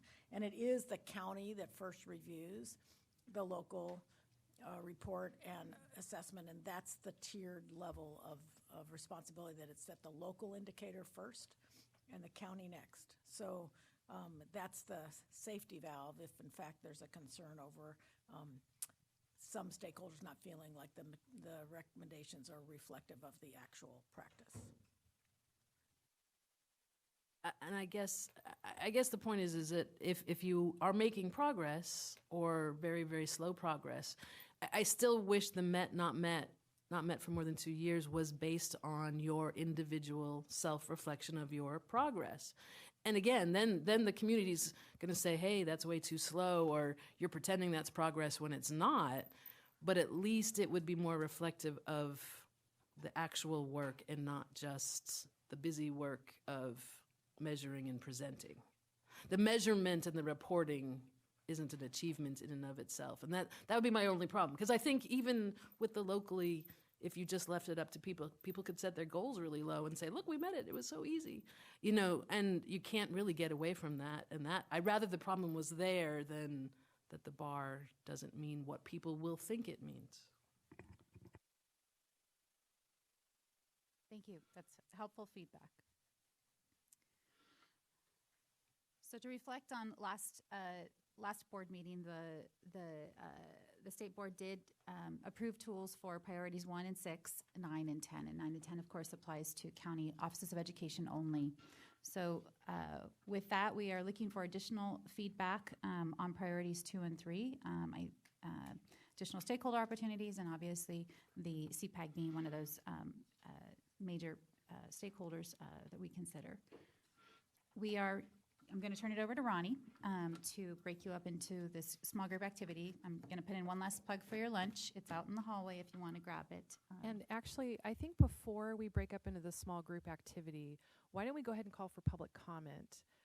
So anyone who's interested in providing public comment on priorities 2 and 3, the implementation of state academic standards and parent engagement, as proposed in the information memo, all of you should have received a copy of that memo in front of you, and I believe we have some at the back of the room as well. That was just posted yesterday. It provides an updated process for LEAs to measure priorities 2 and 3, and that was based on the CPAG feedback and from stakeholders. So anyone interested in providing public comment, please walk up to the podium. You have 2 minutes. Good morning again, Shelley Spiegel-Coleman from Californians Together. We have just a very short comment on both of these. One, we're very pleased that at least these are going to be looked at, even though they'll be local indicators. We think they're very important indicators, and so we're pleased that the state board and the department have really found a way to include them into the accountability system, and we know that this is we're going to be building it as we go along, and there may be more formal ways of looking at it. But we want to just say 2 short things. One, when it comes to the parent indicator, however that is decided, we think that the input has to come from parents. And so when we looked at the description of it, it said a parent survey or other tools, right? So I just want to make sure that when you're in the conversation about it, whatever tool the districts use, parents need to respond to it. If we're going to talk about is there engagement, we need to hear from the parents on that. How do they feel about it? Likewise, on meeting and implementing state standards. There was nowhere in the description that said who would be doing the reflecting on it. And so I think it's important for you, we would hope that you would make the recommendation that teachers and administrators really get to respond locally about whether they feel that state standards have been implemented and met and answer to some of those questions that are there on the survey versus just somebody at the district office doing a reflection on whether they think it's being met or not. So we're hoping the people who are involved in it are the ones who do the reflecting. Thank you very much. Liz Guillen with Public Advocates. Basically, I have the same concerns that Shelley just made. When I first saw the reflection tool, the option 2 reflection tool on the standards, I just wanted to know who's doing it and why would educators in the actual classrooms be involved? And the same with the parent tool. To say surveys of parents /guardians or other local measures and or, I guess I thought it was going to be surveys of parents. I didn't realize there was going to be an option not to do that. And on this, I'm sorry, I skipped this on the standards. The summary shall address the LEA's progress in implementing all adopted academic standards, which are, and then it lists the standards. I think one of the things that I am concerned about is that at the local level, I'm not sure everybody knows that career tech education is aligned to Common Core, and that ELD is now, Common Core aligned, and so it's different than what should be done in the past. Because I'm seeing now that some districts are just talking about how they're going to train teachers to do something differently, and it's because these standards have changed a little bit because of Common Core. So I worry that this isn't going to be enough indication to them. And of course, whoever's measuring it will be coming from that perspective. What is our district doing versus is it really this state standard? Thank you. Hello, my name is Jessica Sacco, representing the California Science Teachers Association. I too echo the comments of Ms. Spiegel-Coleman regarding the importance of including teachers in the classroom at the local level in participating in the self-reflection of the implementation of state standards. One of the things that struck me as I reviewed the self-reflection tool offered was the choice that was made in which to order the listing of the state standards. There doesn't seem to be a common filter of we're going to do it alphabetically or we're going to do it by year of adoption. It seems to continue to prioritize English language arts and math as the first two things that you need to take care of, followed by ELD, and then the rest of the state standards in almost alphabetical order. If you put NGSS within science in front of it, it would then be in alphabetical order. But my point is it communicates something to administrators, to parents, to the public, to anyone participating in this process, that these are the first two things that you need to take care of, and then after that you can deal with everything else. And so I would just encourage that as a self-reflection tool, that it is also a communication tool, and that if we're looking at providing a broad-based education that includes all state standards, that we consider another ordering and just a common filter. Is it by alphabetical or is it by some other appropriate order, but not one that arbitrarily places emphasis on one subject matter over another? Thank you. Good morning, Marta Alvarez on behalf of AXA, the Association of California School Administrators. These are just some initial comments from AXA. We like the direction that these revisions are going. We think they're an improvement over the prior version in October and what the State Board considered at the November meeting. I would mention that we like the opportunity for districts to choose between the two options for both priority number 2 and priority number 3. At least for the initial phase of the evaluation rubrics, for them to consider using either reflection tool or the narrative summary. Regarding priority number 2, the implementation of the standards, I would suggest for your consideration and also for the State Board of Education to perhaps embed question number 2 through 5 into the number 1 question.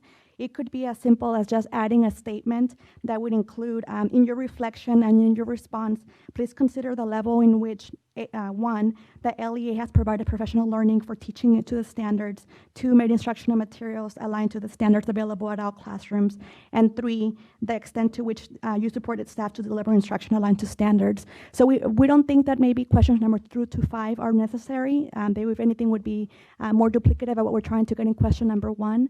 So maybe just adding that to the first portion. And then the other question for your consideration is whether we need a standard or a rubric for what we mean by successful. That would mean a lot of things to different people. And so if, we like the scale 1 to 5, but should we have a definition of successful just for those who are completing option number 2?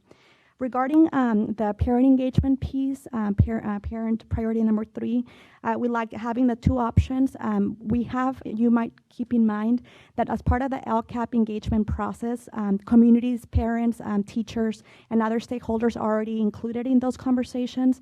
So these options for priority number 3 will be a nice segue into what already happens as part of the parent engagement and what we have to provide in the LCAP. So for the time being, this is a good direction, and we'll probably provide more details, comments at the January meeting. Thank you. Okay, that concludes public comment. I have one request, to consider. Oh, Yeah, go ahead. given that this is my field and that one of my group, along with others, provided several recommendations on this, and this has changed, I'm ready to present feedbacks, comments, but I don't know if they would be best at this point or after, during the discussion. Well, it's up to you. I mean, we could break up into small groups. We'll do the activities, and we'll probably potentially call for public comment again, and we'll reconvene and report out as a larger group. So you can share your comments now if you want, or as part of your small group. Yeah. So I'd recommend that we go into small groups and then go ahead and present your information in the context of when we're sharing out.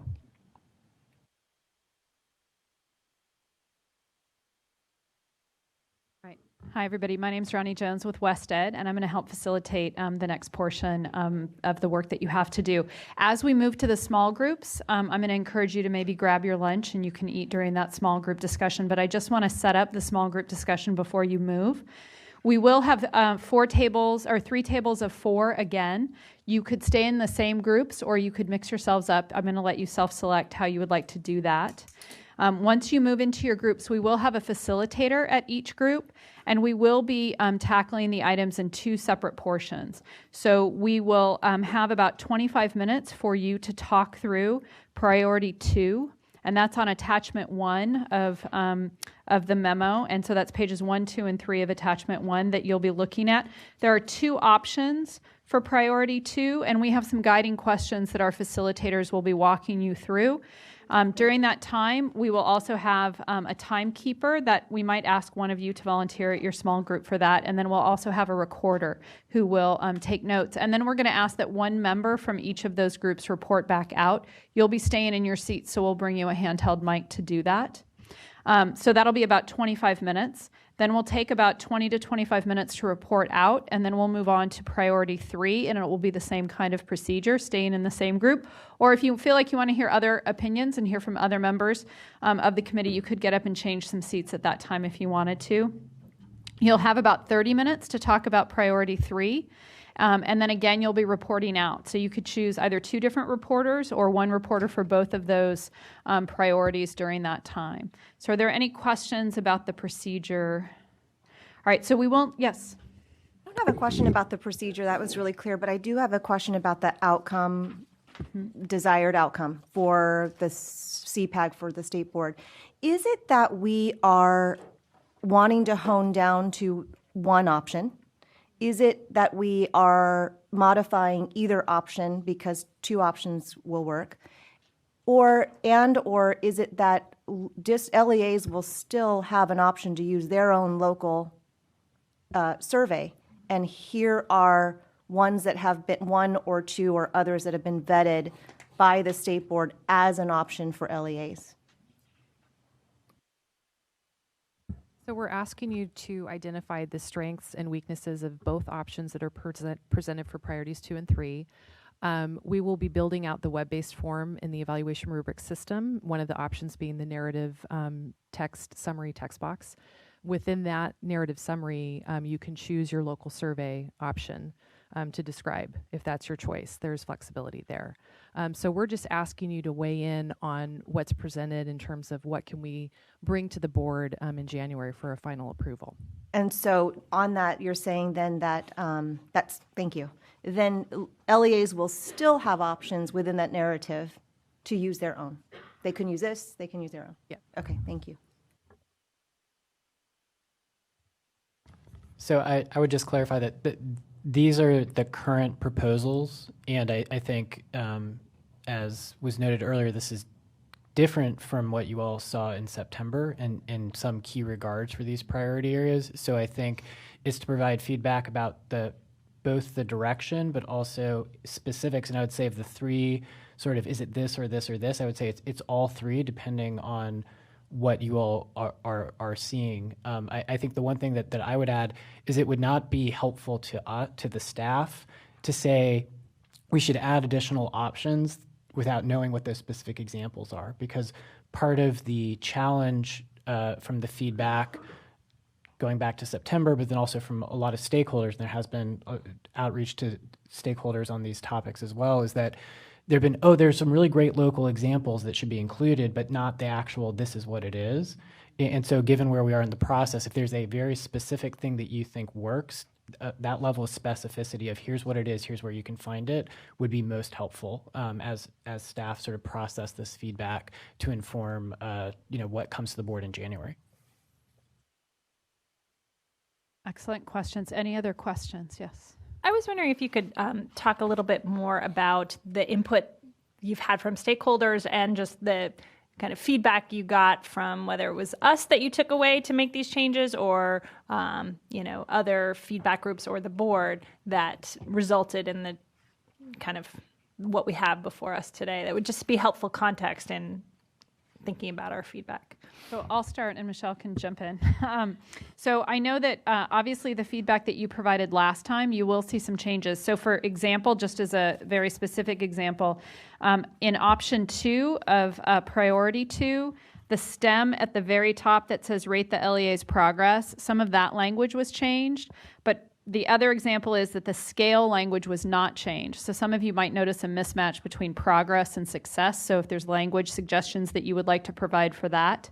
I think that maybe 1 or 2 of the questions in the option 2 reflection tool were either narrowed down or eliminated. I think there were 8 previously or something. There's something that was changed. So that information has been incorporated. We also have been having some stakeholder webinars, and so that was End of October. End of October, October 30th or 28th, something like that. And then we have another one scheduled coming up on the 16th. So we're getting feedback from those as well and incorporating some of that. In some cases, the feedback is incorporated. In some cases, we have summary documents that include the recommendations that were made for staff to take a look at. And then we also had a series of calls with stakeholders focusing on priority 3. And then we also had calls for priorities 9 and 10. And that's when we realized we needed a little bit more time for priority 2 as well. And remember, priority 6 is also being addressed by the School Conditions and Climate Work Group, which you're going to hear an update on at the conclusion of this item from Deputy Superintendent Glenn Price. So an update on that. And then I would just add to it that it will not surprise you that the feedback was often conflicting. So as is often the case, it's trying to balance and incorporate it as well as some of the board discussion on the local indicators at the November meeting, where the board approved the local the local reflection tools for the other local indicators, not these 2. From that discussion, there was additional guidance or questions that several board members raised that also was incorporated into these revisions as well. Okay, so just a couple more things before I let you get your lunch. So as you are taking notes, we really would like the pros and cons of each of the options. So maybe creating a T-chart as individuals are taking notes about the pluses and minuses of each one of those. I think that as we've talked to stakeholders, one of the things that I've heard is they just want to know what they're getting or giving up, depending on which tool they have, so that they can make a choice that's appropriate for them. The other thing that I know is that for the last several times that I've been here at CPAG, there's been an overarching call for these tools to be meaningful and useful, that they are not just a compliance tool. And since most of you are practitioners and involved in the LCAP process in some way, how are these tools useful? Sort of taking that lens, not just from your individual position, but from parents. If you are the LCAP coordinator in your district, if you are a school board looking at this data, how are these tools meaningful and useful to you to make choices in your district? And so I think that's part of the perspective that we really appreciate from this committee as they take a look at some of these tools and are able to give us feedback. Okay, so just to summarize, moving into small groups, we will need a reporter, a timekeeper, and we've assigned a facilitator to each group who has a set of questions. We'll also provide you with a copy of the questions when you get to your groups, but make sure that you grab lunch before you come to your table groups. All right, thank you.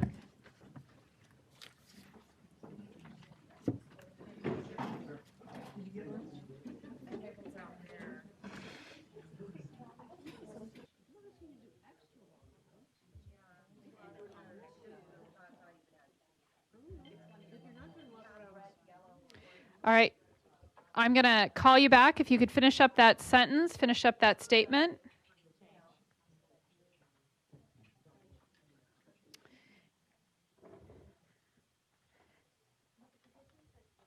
And thank you. Do I have a reporter from each of the tables? I see some finger pointing happening. I see some people being volunteered to be the reporter. All right, so do I have a group that would like to go first? All right, here we go.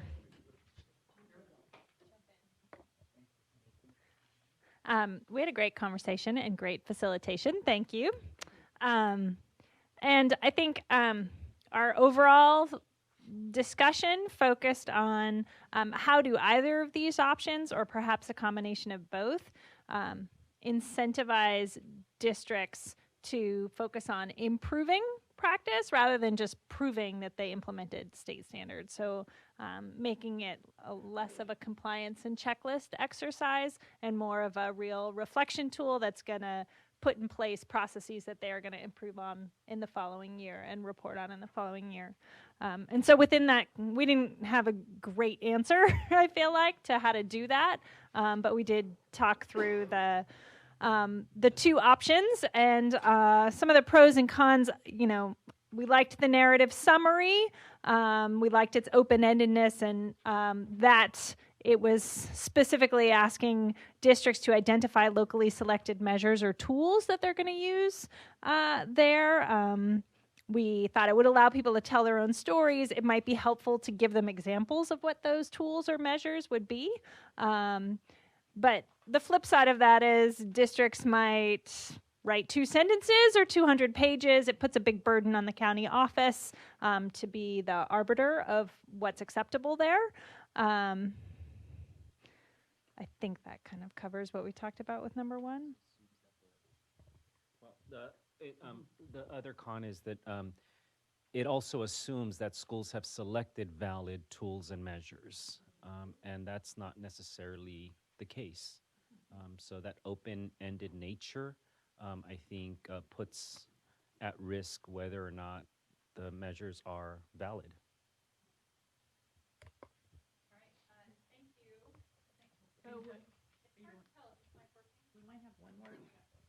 We can tell you a little bit about option 2. We just thought that it needs more specificity about who is providing that input, how they get input into what they're going to put in this tool, and then how they, what evidence they provide of implementation for each kind of category around professional learning, around instructional materials, et cetera.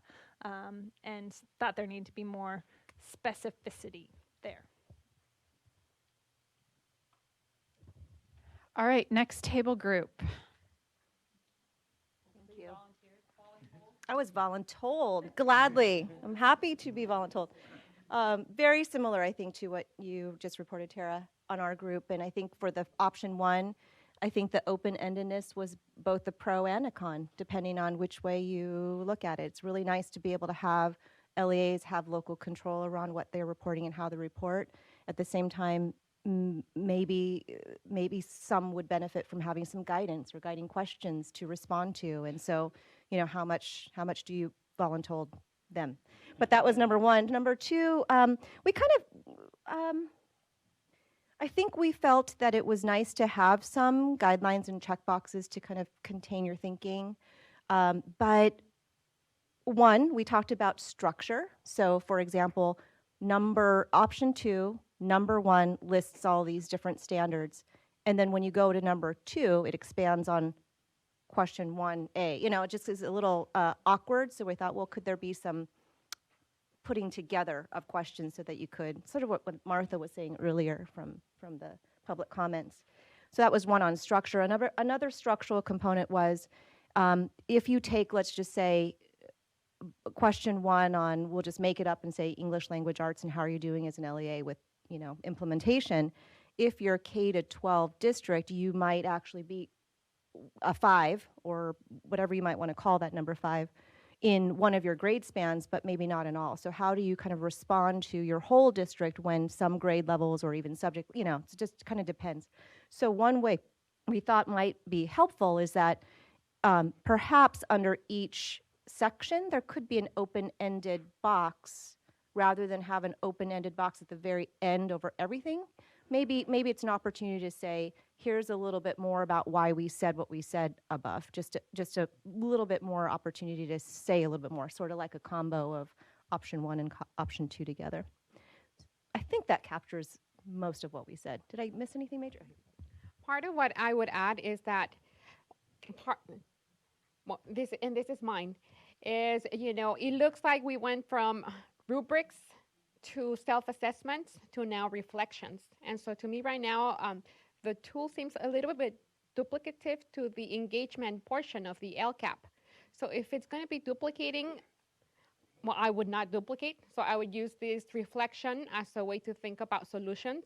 So somewhere along, as you're reflecting and thinking as to what worked, have a box that says what didn't, so that you don't have to go back a few weeks later and ask similar questions to the same group.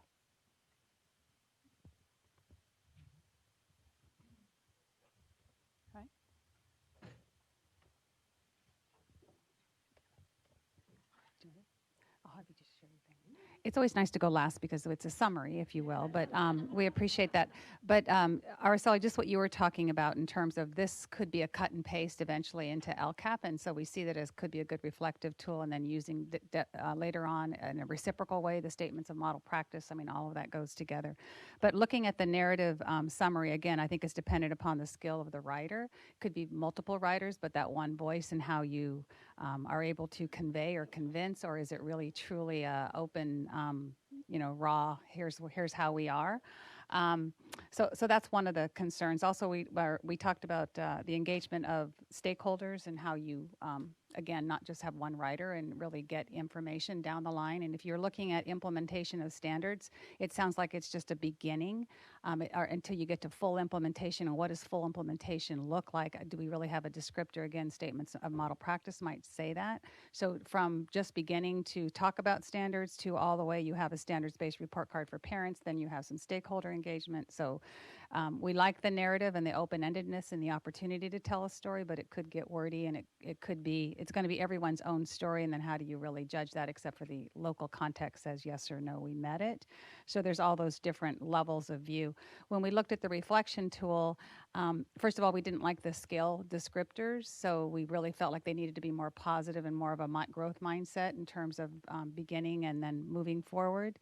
And then I'm going to let Kim talk about a handy-dandy grid that she kind of visualized that would really give you an overall visual display of where you're at, your strengths and your weaknesses, and how you might put it all together.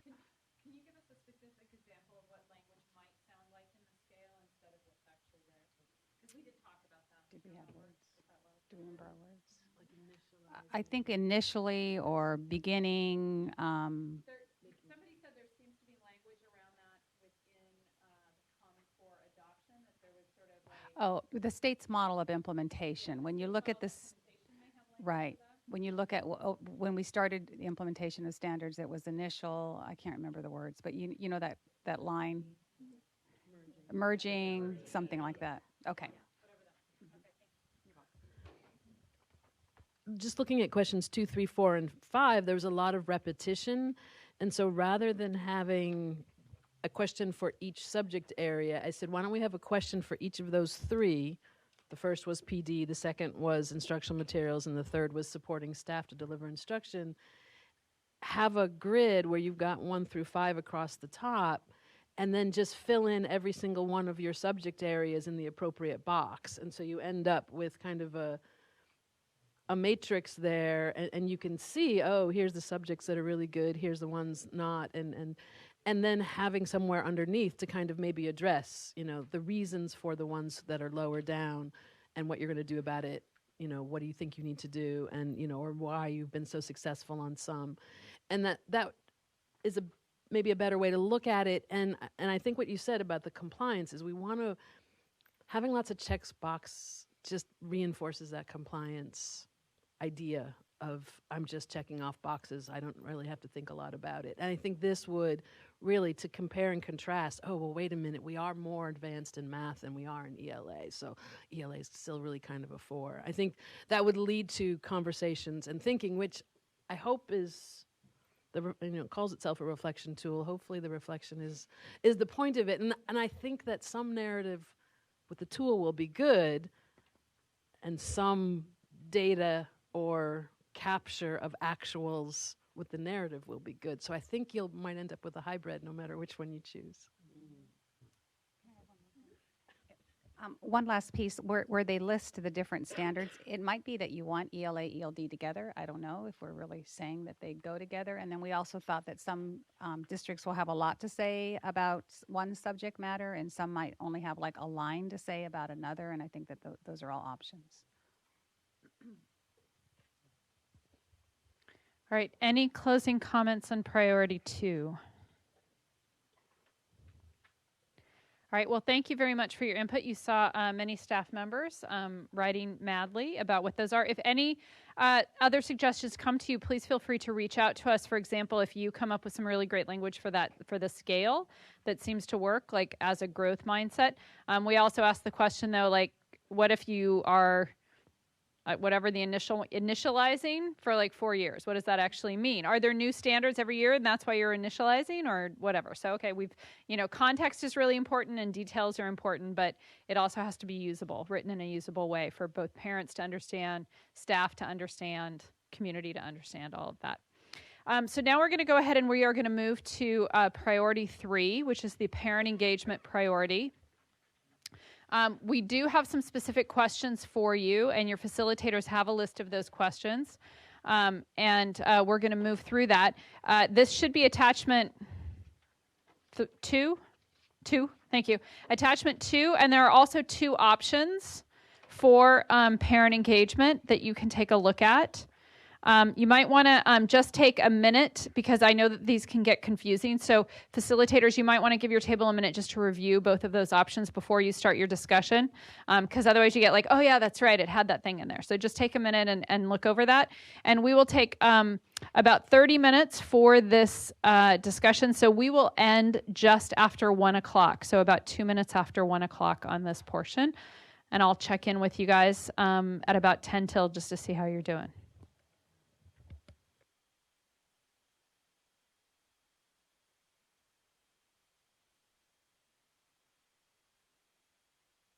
And we're going to take a few minutes to share.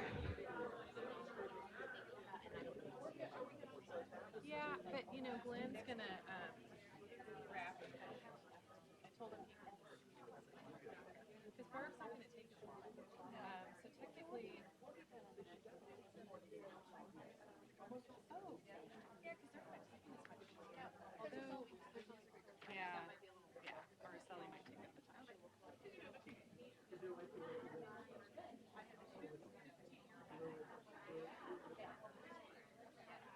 I'm just more concerned about, I'm going to look to the end of the how we're going to respond. It's not going to be easy.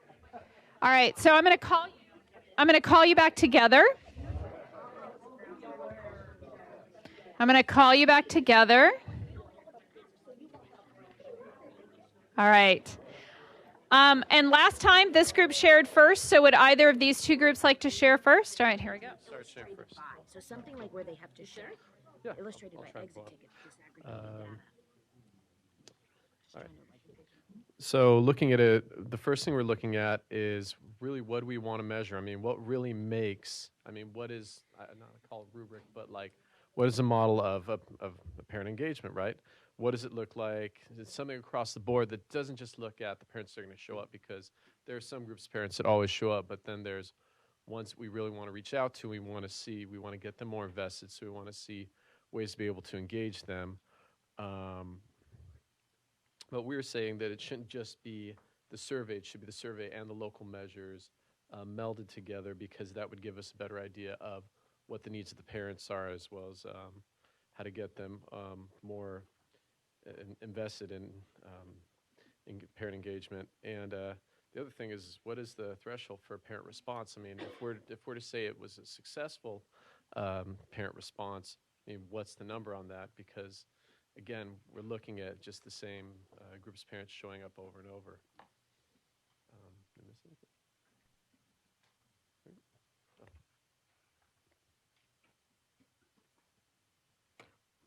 On the last question about the parent engagement group for the becoming part of the, or being under the climate work group, we're happy to use that kind of as a structure, but we really want to make sure that the parent engagement group isn't just seen as parents on climate and school conditions, that it really is truly about parent engagement, which is separate and unique from conditions and climate. I think, so if the survey measures kind of the outputs about whether parents actually feel engaged and feel like they have input to decisions, we like the measures though because they're the inputs, and they are, you know, a little more hard measures as opposed to kind of a soft measure of a survey, with the problems of, if you ask too general a question, everybody says it's wonderful, and then you don't know what to fix or how to get better. And to the point where only some people answer the survey, or you have a very low turnout. I mean, surveys just sometimes don't give you the right information and are too hard to then try and get better from. But we did feel that the local measures don't actually capture then whether you achieved your final goal of having engaged parents. I brought an example from our district that we worked on several years ago but haven't implemented, about what is an engaged parent. And it's a profile, and it has 3 categories: what parents know, what they're able to do, and the things that they regularly do. And it's very basic, like parents know their basic rights and responsibilities as California public school parents. They're able to contact their child's teacher, whether by phone, email, or in person. Under the do that they attend back to school night and open house and go to at least one parent-teacher conference. So the idea is, if you have very specific things that you say, this is what an engaged parent does, you can then start measuring, well, how many of our parents do these? And if not, why not? And what do we need to change to make sure more of them do it? And so it's really about not the ideal parent, but this is what every single parent can do. And it's more focused, this is more focused on advocating for your child and being that support person and part of getting the student's success, as opposed to, as unfortunately the Ed Code says, you know, doing input on decision making and participating in programs. It's not so much about program participation, but participating in your own students' education. So I just have a problem with the Ed Code, in case no one could tell. I want that to change about what we're trying to measure with parent engagement, but we like the specificity of local measures, we like the survey, but we think you might have to do both.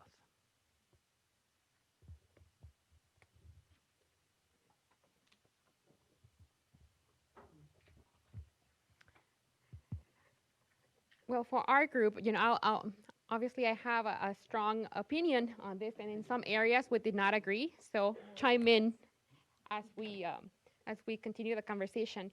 But for the first survey, or option 1 on the survey, part of what was discussed, it was similar about having some challenges with the questions. One of the recommendations was potentially to add some questions, some example questions, in order to guide. Or else, you know, some schools don't do any surveys, so they need the guidance, or other schools may be doing other surveys, and they may be thinking, we're already covering this, so we don't need to do anything else. But again, at the end of it is, how do you change your practice, and what are the goals you're trying to achieve?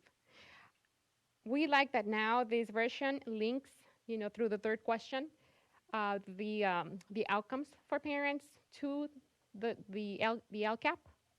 So it does, it very directly asks to make that connection. Part of the issue that I brought up is that it really depends also on what framework they're following for their work to guide their strategies, and also if I'm not sure if the parent engagement plan of the district or the school is aligned to the LCAP, because oftentimes those are two separate documents and they may not be fully integrated into the LCAP. The same thing happens with English learners. And so it's not clear how or what they would be measuring, if it's to meet the LCAP or to meet their overall goal on parent engagement. When it comes to the survey questions as well as the measurements, I'm a strong advocate for triangulating results. So, I think it's less about prescribing specific measurements, but ensuring that as they're doing this reflection, they're thinking as to, are we meeting our basic loss in terms of parent engagement? What's our basic hard line or baseline for parent engagement? How are we increasing capacity for staff to serve and collaborate with parents, as well as how are parents experiencing the end result of this? So if they don't subscribe to the examples given, but they're able to come up with something that relates to them answering that model that's triangulating information, then I think they would be better off in terms of measuring progress and making change for their schools.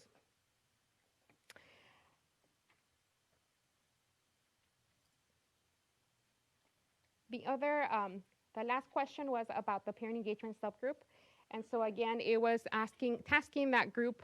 We think it's a good idea, but it's about tasking the group about how to really fully integrate parent engagement throughout, so that it's not just siloed in a separate strategy, as well as how to, I'm losing my train of thought.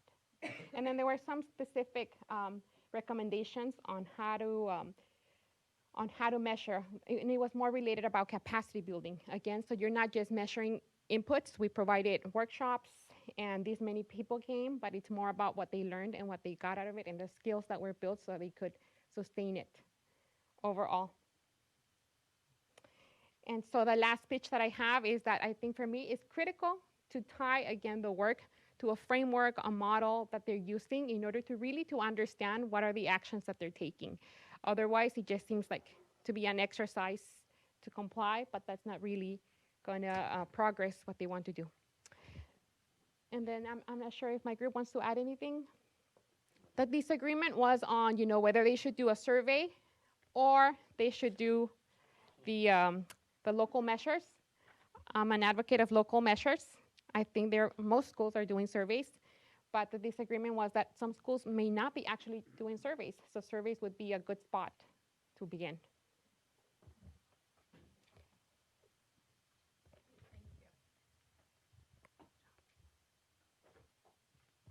So I'll pick up with that. We obviously discussed the merits of both and talked about a reflective process, which may utilize surveys to inform progress on local measures, that there needs to be a reflective process that brings community together. So it could look like something like bringing your parent stakeholder groups together, deciding on what an appropriate survey is, or choosing a tool, administering that tool, coming back together, assessing that data, and making sure that it aligns with whatever your measures are so that you can implement actionable steps. What we didn't want to see was to give a survey, maybe one that you found on the internet or one that was recommended, that just gives you some data that you have maybe some fun conversations around, but don't lead to ongoing action and ongoing improvement. So another point, Ed and I talked about the point that was raised over here, is that we want to make sure that this is additive or deepening what we're expecting on the LCAP and not in parallel in a way that doesn't connect. So I can see that there were some steps taken to make sure that what's required on the LCAP, this, at least in option 1, could serve to strengthen. Trying to get everybody's comment here. I don't want anyone to feel left out. Thank you. So, okay, they're all feeling validated. The richness of so here I'm going to be a little bit of participant downer here for just a moment. I feel like this is my theme today. So what we realized in this group is that we didn't have the context of our previous conversation about this to build from. So we remembered, different ones of us remembered, wait, last time we said, you know, that I can't remember the specific examples, but we could recall things that we had said that would have helped inform our feedback here. We feel a little bit like we start, you know, somewhat, not completely at ground zero, but have to restart each time we come. So if I was just telling this could be more burdensome on our facilitators, but if somebody, when we sit down, could say, so last time, you remember we discussed these 4 things, there were these 2 changes made. Jorge requested, you know, to actually be able to see the documents we were looking at last time so that we can figure out what, if any, progress we made, or at least what progress you all have made in the meantime. So that's a friendly suggestion that would help us help you.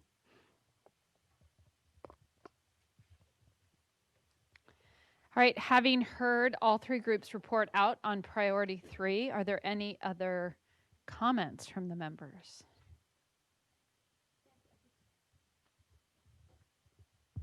I first want to echo the desire for a little bit more connectivity along the threads of what we've talked about. It does feel a little siloed right now, and I'm trying to remember what goes into those silos as we begin conversations. Part of that might need to be my own note organization. And then the second thing is, I do want to say that I do feel very strongly about including parent survey. And I do think it needs to connect back to a theme that has been a thread since the first day of our meetings, which is that question of how we provide models that push thinking and that show different ways of prioritizing, right? So instead of just asking the traditional question of, did you show up to parent-teacher night? Did you bake a cake for something? And you know, did you make sure your kid got picked up on time every day? How do we provide a bank of questions or ways to provide that? And then the second thing is, one of the things from NCLB that always stuck with me as such a great idea was the disaggregation of data, right? You couldn't ask just the poor kids or whatever to stay home on testing day because you had to provide full disaggregation of data based on the socioeconomic groups. I also wonder about how to ask districts, like, are you ensuring that the representative nature of your school is reflected in your parent survey? So who took it? And how does it reflect the demographics of the kids that you serve? So those are 2 things that I would love to see part of it. I know that's pie in the sky. I know that is. But I would love to see that discussed in a parent subgroup that's thinking about how to model better practices for parent surveys beyond. We were talking about the standard 6 questions that are part of so many surveys, and how those questions can help model even what sort of goals you can lay out in your local plan. And then, like I said, disaggregating, like ensuring that you've got a wide variety of parents showing up to legitimize the results. There's just one thing I forgot to share is that last question. We do think it's a good idea to have a parent engagement group, and I think there was another question about what questions we would ask them. I think that will, in some ways, at least in this initial phase, be determined by the timeline. So, you know, this relates to the comment about us having this continual thread of the work we've done around parent engagement and other measures that, you know, they can't go back to the very beginning, but are there some specific questions that we can put to them that would be useful? And then, you know, hopefully they won't only be convening for this purpose. Great. Any other comments from the members? So we were taking notes and just talking among ourselves, and we wanted to ask a follow-up question, because I think one thing that we heard a theme from all 3 groups on both of the local reflection tools is a desire for a particular outcome of how this would be used to change behavior in terms of the local planning process. And I think we appreciate and empathize with the struggle that I think we heard about wanting that to happen, but we also want to push you to ask a very direct question. This is a self-reflection tool that the board is going to have to approve. Is it realistic to always lead to a particular outcome with a reflection tool? Part one to the question. And if you think the answer is yes, do you have a very specific, concrete proposal recommendation for what that would look like? I guess. So maybe just take another 5 minutes at your table to just work through that question, because the specific example that on the last report out of, we want this not to just be a compliance exercise reporting out data for the sake of data. I don't think anyone in the room disagrees, and I don't think that when the board discussed this, I don't think there would be any disagreement with that. The question is how, and is there a mechanism that will actually lead to that outcome more likely, or in the majority of cases, or in every case? But to get to that, I don't think there's any disagreement with the premise, but this is hard. So the question is there a specific thing different from what you're seeing that you think is more likely to lead that outcome? I think that would be very helpful feedback for us to be able to bring back to the board for January. All right, so let's take 5 minutes and do that. And just at 1:21, we will come back to you.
You have 1 minute left. 1 minute.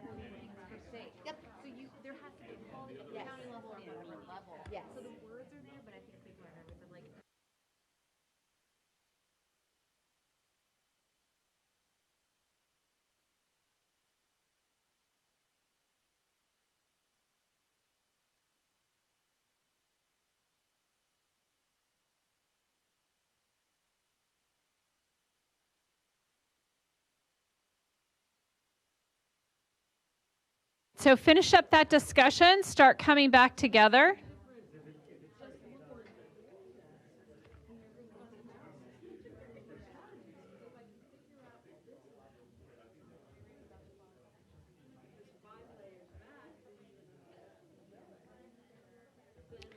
All right, coming back together.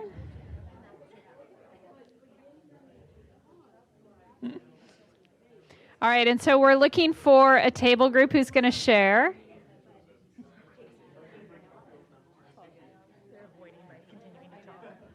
And I have people avoiding eye contact with me. All right. So obviously, this question is very deep and might require a little bit more time, but I think we're very interested in the practicalities of some of your answers. So, do I have a group who would like to share first? Okay.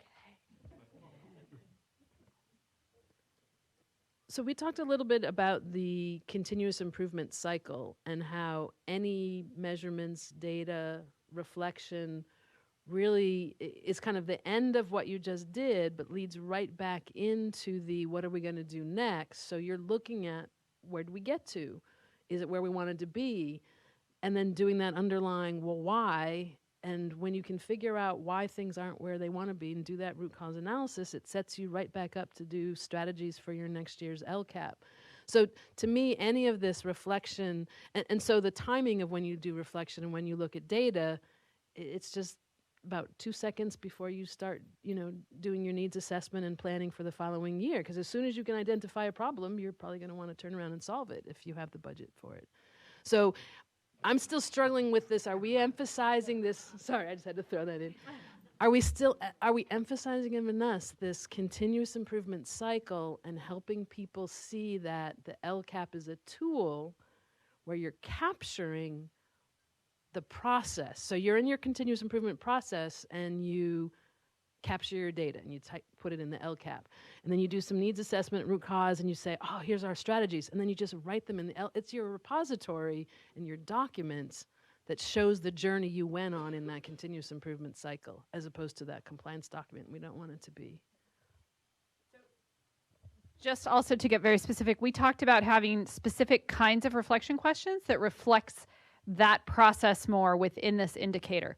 So where are questions about the evidence that you gathered for the needs assessment that you used to determine both the strategies, and then what's to also determine what kind of evidence you're going to gather to then implement strategies, to then also adjust as you go along. So is there a way to sort of structure this with some reflection questions around those ideas? And then there was a particular sentence in just above option 1 where it says, include whether the LEA expects that progress on the selected measure is related to goals it has established for other LCFF priorities. We thought actually that was super important because it doesn't necessarily live in isolation, and it talks about establishing a goal first, and then selected measures around that goal. So there's something about the continuous improvement cycle that maybe these tools aren't getting to that could actually be a better model. Did I summarize? Okay, yeah. All right, other groups.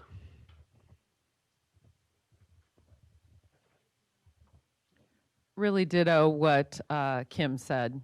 We talked a lot about the process and how option 2 actually does encourage districts to focus on a particular measure, and whatever that data gathering process is, if it is a survey, which I would imagine it would be, that contributes to tracking that measure. I think as with Common Core, it is in my opinion, better to pick one or two things to go deeply on than to have a survey that assesses several domains. So I think folks are on the right track here with this one. I would also encourage.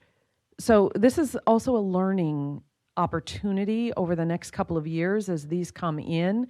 And I don't know what we want to do about articulating that to the public and to stakeholders, because under NCLB, there was no, it was what it was, and you knew where you had to get, and you were trying to get there by, or you stopped trying if you knew you weren't going to get there. So I'm not saying I did. I know people who did.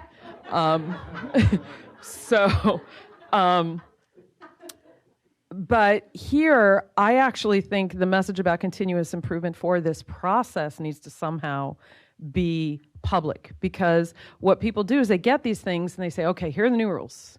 Here we go. Let's organize around this, and to be able to say that we expect to learn some interesting things from what people do in their local contexts and are committed to sharing those out and, recalibrating, I guess, where there's an opportunity to on these measures. So I don't know if that's something that CDE is thinking about doing, but I know for us at the local level, to be able to say that to districts and schools actually elevate or keeps their thinking open about this is, yes, we have to report on this, but this is a process of continuous improvement, both for the process and for our outcomes.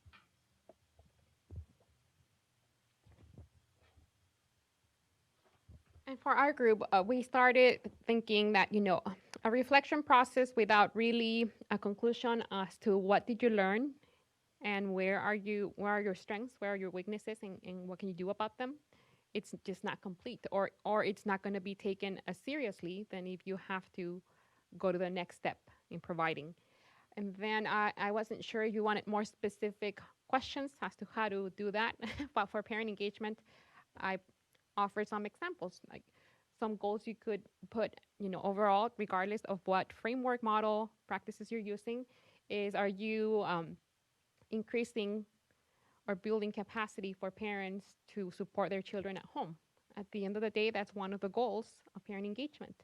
Are you increasing capacity of staff to collaborate with parents so that they can support their children at home?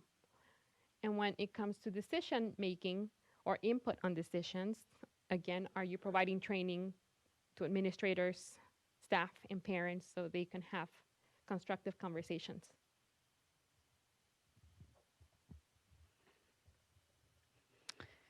Any other comments? All right, that was incredibly helpful. Thank you so much. I am continually impressed with the thoughtfulness of working with this group when I get a chance to facilitate. So I appreciate your efforts and the time that you put in. I would like to thank all of our facilitators. So if we could give our facilitators a round of applause, that would be really great. And I think we're having you move back up. So make sure that you grab all of your things and move back up to your seats. And we will be transitioning back to, I think, a presentation from Glenn Price.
Okay, we are going to move towards public comment on item 3. After Cindy and Glenn, we will be moving to public comment on item 3. Thank you.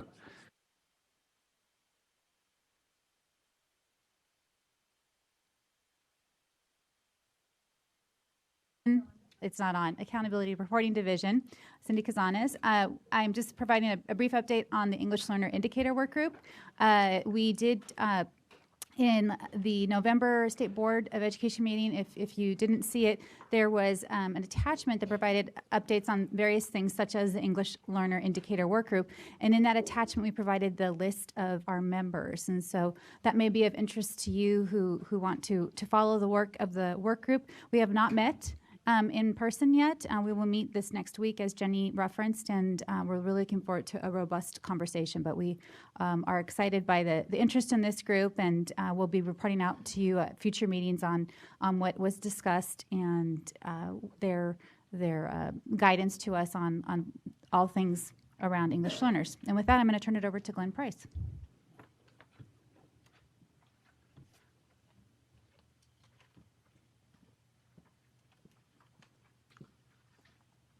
All right.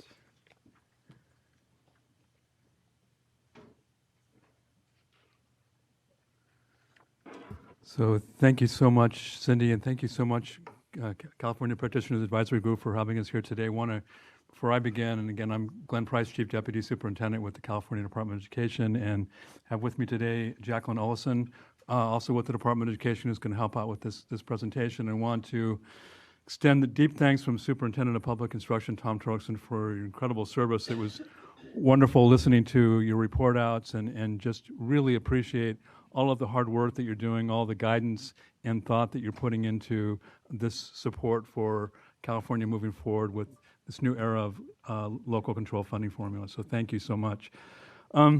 I wanted to provide an update on 2 items very, very briefly. One is the statements of model practices, and 2, the work of the School Conditions and Climate Work Group as you move forward, just as you have that as background information for your work moving forward. We were able at your last meeting to provide a brief overview on the statements of model practice, and the State Board of Education has asked the California Department of Education to continue with the development of the statements of model practice. And really, I think the thinking of many is that the rubrics actually become a rubric with a feeling of what are the model practices that we're moving towards. Otherwise, they're really just kind of a set of criteria. So we're looking at that top level data display of the evaluation rubrics, having a link to a system called Collaboration in Common, where we'll have an LCAP support channel, and within that, a set of action resources available on the LCFF priorities. So what we'd like to set up and what we're working on now is for each one of those 10 priorities to have a statement of model practice, which would be a summary description of the desired results for that priority, a set of curated resources developed by the Department of Education, WestEd, and others that describes evidence-based practices for that priority.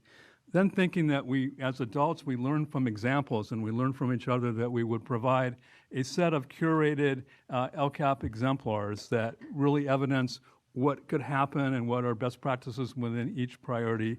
And then from that, allow also, we'd have those curated resources available, and those would be available and identified as curated resources. Also, in the spirit of collaboration, allow practitioners the opportunity to provide resources and connections, and also the opportunity to do deeper research, primarily into open education resource data sets. So where we're at right now is that those draft statements of model practices are done. They were presented to the board back in June, and we're working with those. And then we're also identifying the resources that we talked about just on that previous slide, and then looking at how we can be engaging stakeholders to take a look at those statements of model practice and give us some feedback. And we're going to be describing all of this work in a memo to the State Board, which will be coming out shortly. Really want to thank our colleague Brent Malicote, that I know you're going to be hearing from shortly, who's currently the Division Director for our Professional Learning Support Division, for designing a really nice kind of session design that we're using for the facilitated review of the statements of model practice. We had the opportunity to test it out with CISC last month, and we're going to be rolling that out to stakeholder groups involved in each priority as we move forward. We've also had the opportunity to launch the Collaboration in Common program. We started with some early adopters, beginning with our LCAP support team, to allow them to get experience using it as a channel for these curated resources that we just described. The Ventura County Office of Education is testing it out as a system for collaboration within the county, and then the California Labor Management Initiative is beginning to work with the system as well. So all this in with the early adopter program, with the aim of doing a release in 2017. So a real brief and quick overview on statements of model practice, and this will be further described in that board memo, which hopefully will be coming out shortly. So Jacqueline and I would like to do a quick overview of the work around school conditions and climate, which is primarily focused on priority 6, school climate. And I think as we've talked about, and I think as you've looked at priorities 2 and 3, that the board has identified for the local performance indicators set of 3 elements that are used to work with that priority within the LCFF evaluation rubrics: the standard, evidence, and then criteria for each one of the local performance indicators. Right now, what's approved by the board for the short-term approach to school climate is what's described there on the screen, that once every 2 years, LEAs administer a local climate survey. And there's the opportunity for them to choose from a variety of surveys, and the California Healthy Kids Survey is specifically referenced. And then within that, what's shown there is kind of a model to describe a summary of those school climate results within the LCF evaluation rubric. So that's what's happening now. So the board has asked the department to convene a work group to look at some longer-term options, and I'd like to turn the mic over to Jacqueline to describe some of that work. Thank you, and good afternoon, everyone. Grateful to be here with you today, and I really enjoyed the conversations and the feedback that you were providing on priorities 2 and 3, so thank you for that. So as Glenn said, they've gone ahead, and the State Board of Education has convened Department of Education has convened a work group called the School Conditions and Climate Work Group to make recommendations to the State Board of Education to further support the development of the policy areas around school conditions and climate. Currently, there was a lot of interest in this particular work group, and so the members who have been selected represent a broad range of expertise and groups that we feel will be best to make the recommendations to represent California. On your screen right now, you can see who those work groups are and from what organization they are a part of. Some of the work that the School Conditions and Climate Work Group has done to date is starting in September 2016. They were convening via WebEx. In late October, we held a stakeholder input session via webinar, and the data from that webinar is housed on the WestEd Local Control Funding Formula website, and we've given you a link to that. So if you want to see what was presented at the webinar and some of the comments and the feedback from that, you can go ahead and go there. And then on November 28, 2016, the work group held its first face-to-face meeting that included time for the work group to work together in person, but then in the afternoon to host a stakeholder engagement session at the Sacramento County Office of Education. I just want to tell you that all of this information from that, we're currently developing a December memo on the School Conditions and Climate Work Group, and you'll have more of that information in the memo.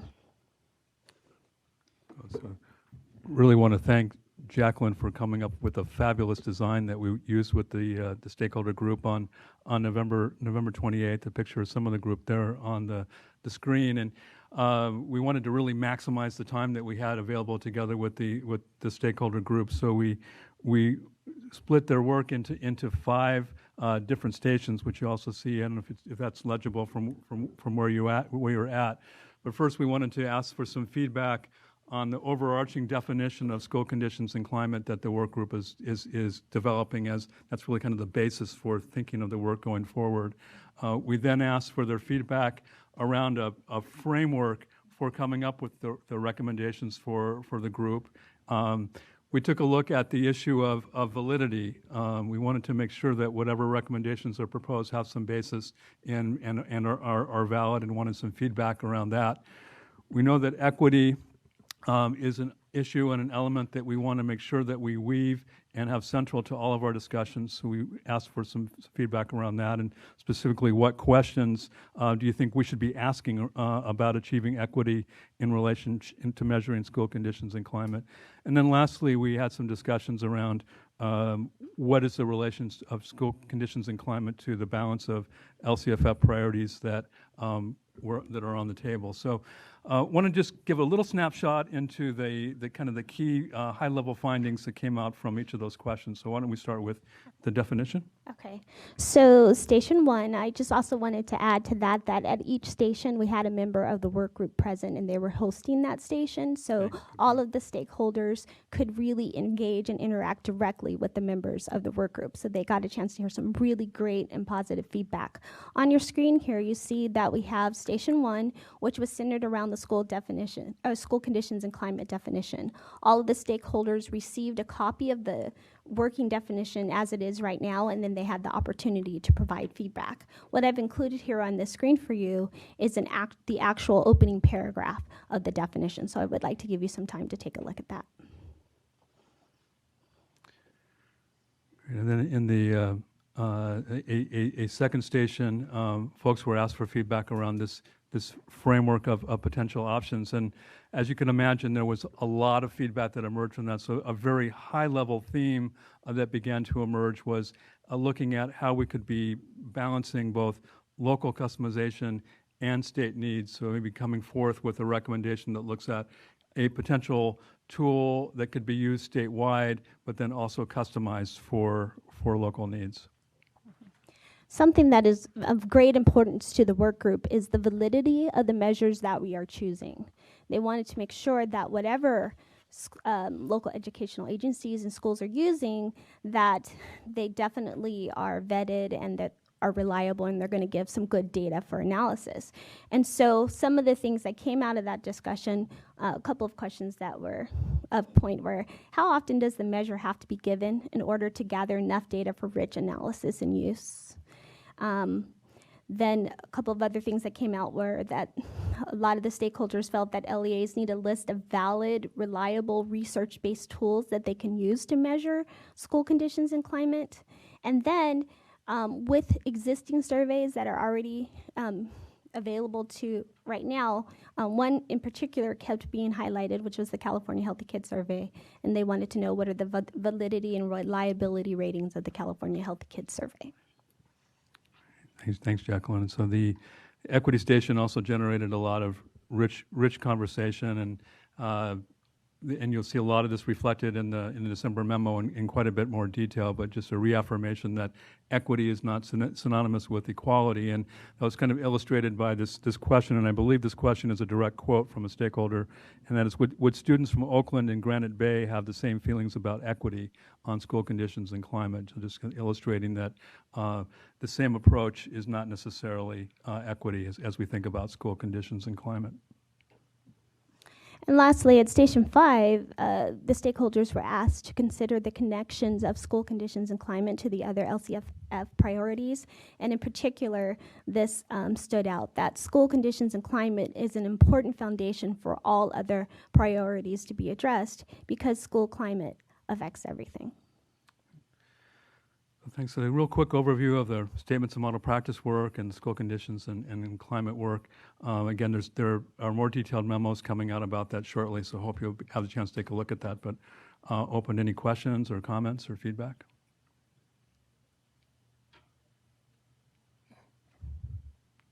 Will there be any statements of model practice on how to do continuous improvement? Per se? That's a really good question. We don't have any, we don't have work identified right now on that, but it's a really good suggestion for thinking about in the future. And of course, also the work of the California Collaborative for Educational Excellence is really focused on how we think about utilization of the rubrics and the LCAP tool as part of a continuous improvement cycle. So I'd asked Ed earlier where to throw this comment in. So I went to the CCEE training on November 9th. And I was glad that it didn't focus overly on the LCAP documents, even though, you know, we've been making the template changes. But for me, it still didn't highlight the idea of continuous improvement and that is the focus and where we're moving. There was some, you know, we had 3 speakers, I think, and there was discussion about local control, about continuous improvement, but more along the lines of student growth, not what's it mean for a system to continuously improve, and a little bit about accountability and support. So I feel like they touched on the other areas, and we went through a little bit of, let's look at this data and see what we notice about it. So we did, you know, kind of a mock needs assessment, if you will, but really understanding that complete cycle and how the LCAP is a tool that supports it wasn't stressed enough for me in that training, and I don't know if that will change as time goes on. That's good. That's good feedback. Appreciate that, both in relationship to the training and the statements of model practice. If we want to move to a place where continuous improvement is more than a slogan, but something that we're really inculcating in our practice, we need to talk about it and look at how we do it and look at advice from our peers and think about how it's done most effectively. All right. Thanks a lot. Okay, I think we can call for public comment again to conclude item 3. If there's anyone who would like to make a comment, you're more than welcome to come up to the podium. Okay, we've had a request on item 6. It's general public comment for individuals to provide comment on items not addressed in the agenda. And so we've had a request if someone could go ahead and make a comment now so he can catch his train back to the city. So, Mr. Parrish, if you want to step up.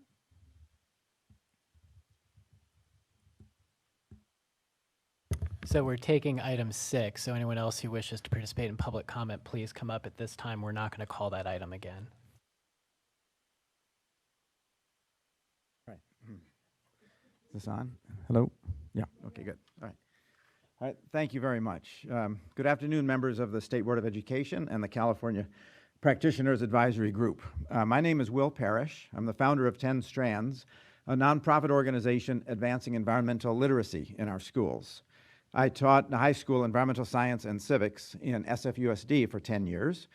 I served on the NGSS California Review Team and on the California NGSS Coalition. I served on the Instructional Quality Commission as chair of the Science Subject Matter Committee. I served on the Environmental Literacy Task Force, and now I serve as co-chair of the Environmental Literacy Steering Committee, and I'm a member of the Science Collaboration Committee.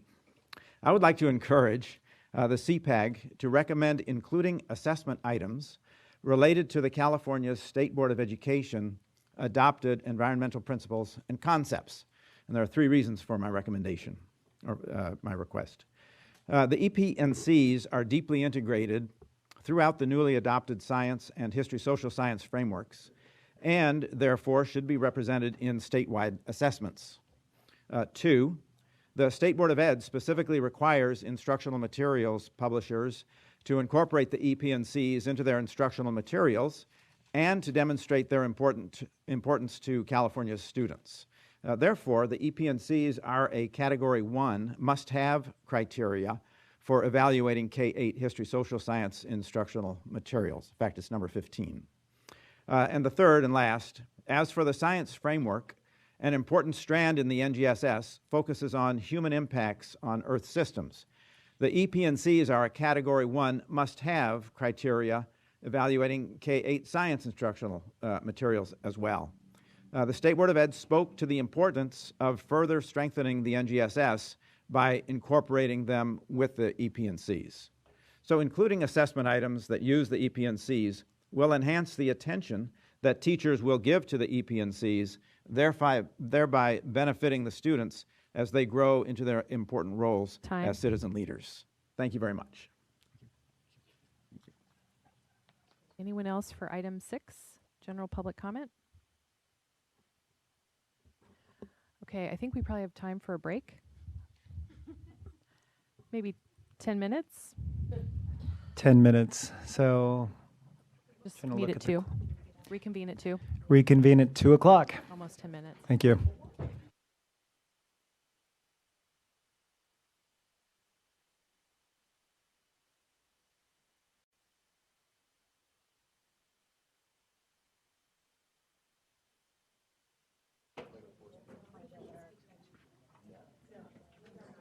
Good, how are you?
We're going to get started in 1 minute.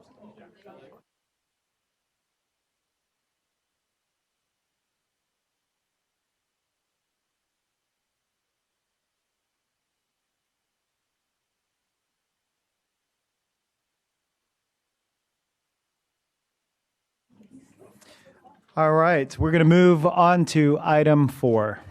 Item 4. Good afternoon, everyone.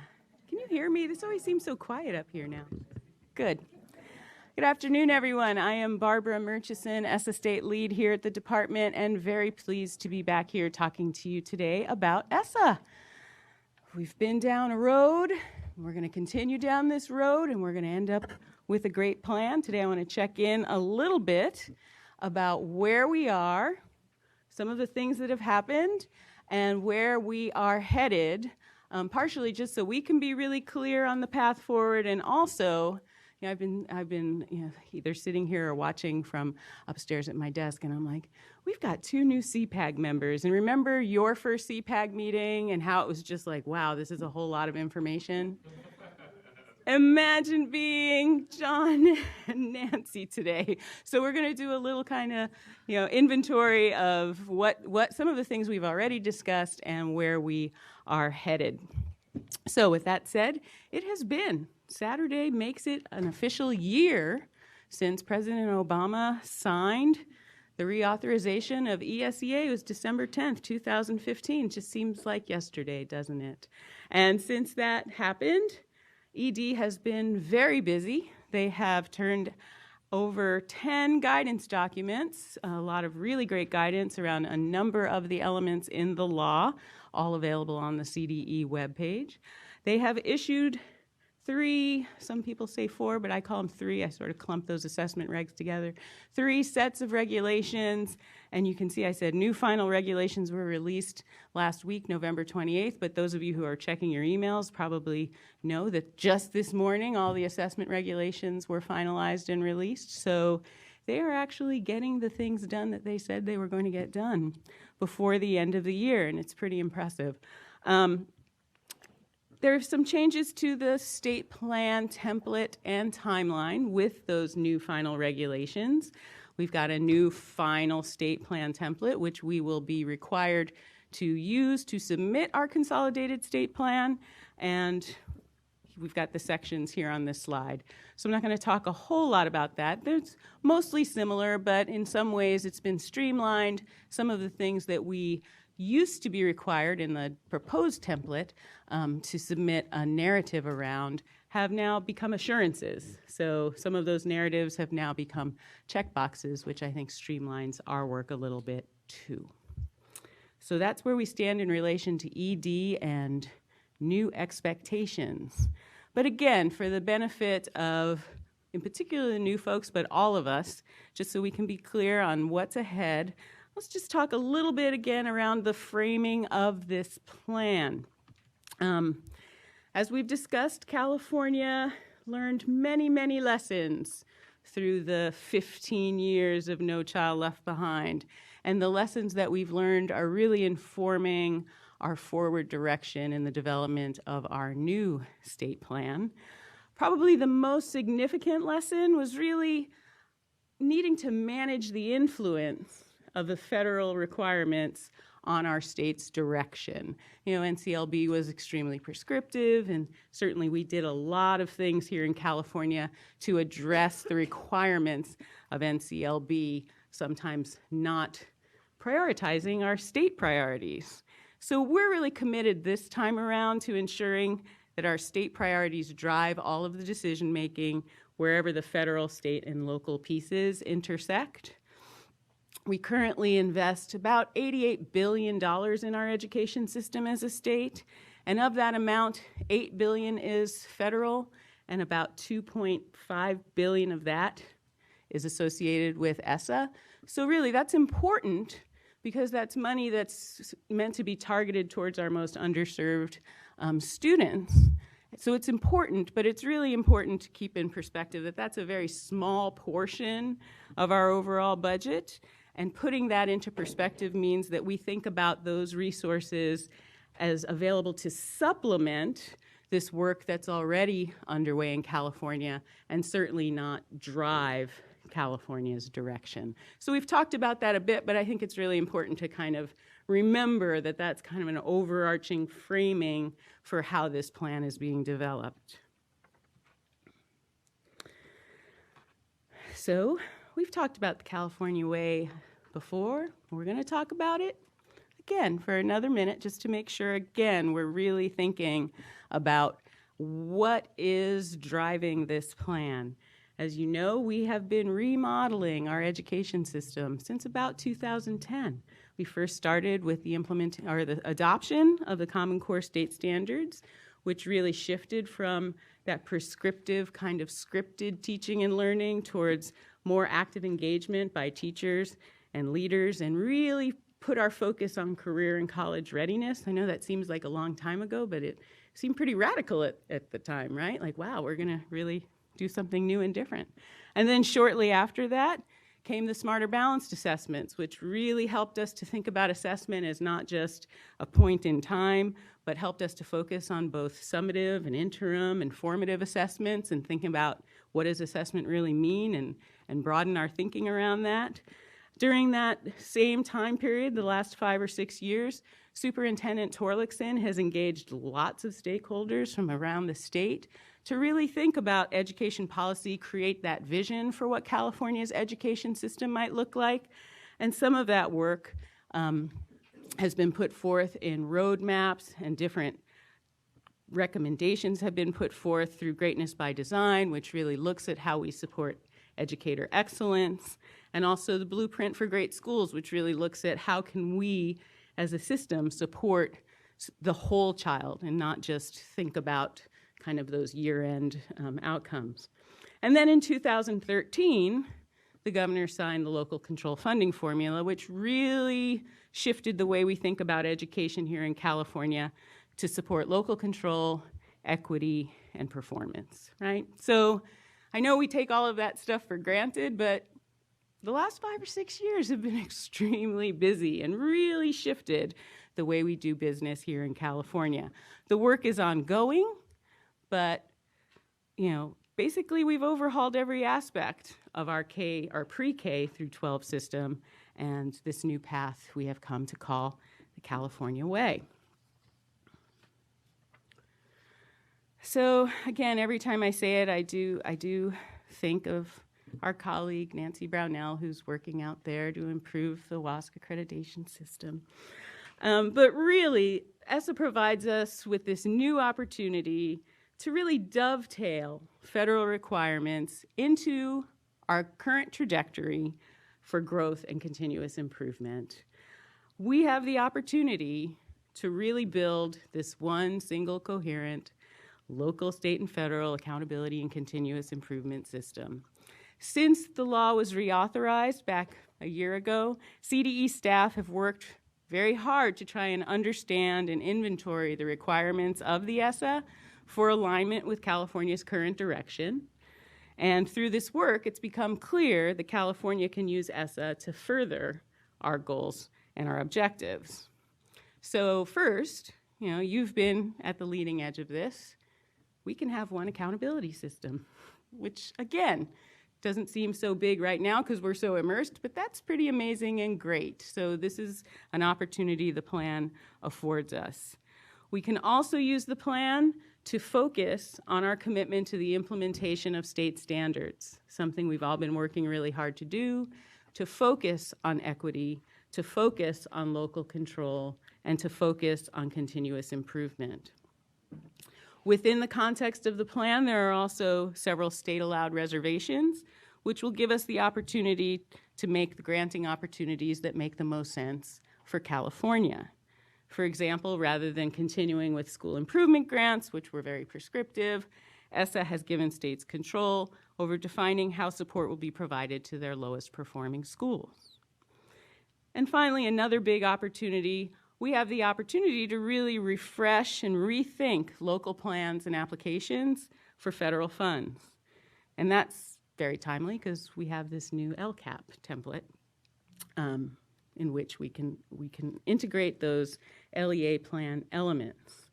So one system. In terms of planning, we have the opportunity to integrate LEA plan elements into the local control and accountability plan.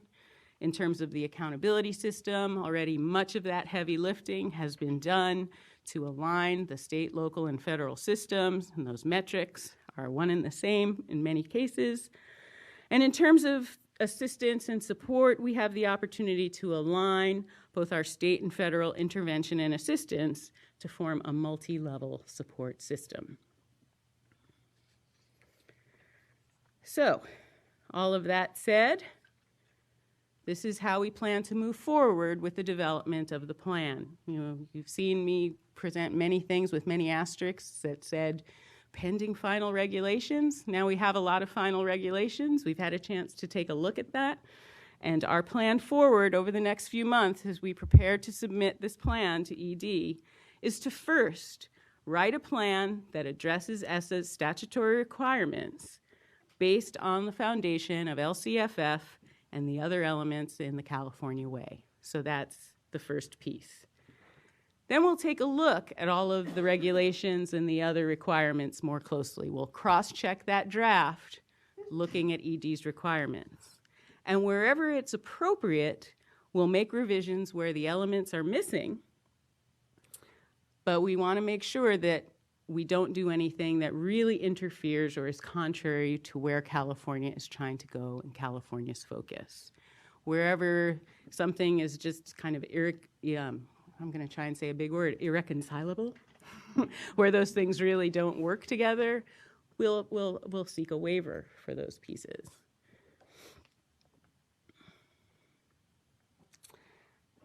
So staff has identified 9 really big questions around which we're organizing the decisions for the board to guide policy, or for the CDE itself to make decisions around how things will be managed or administered.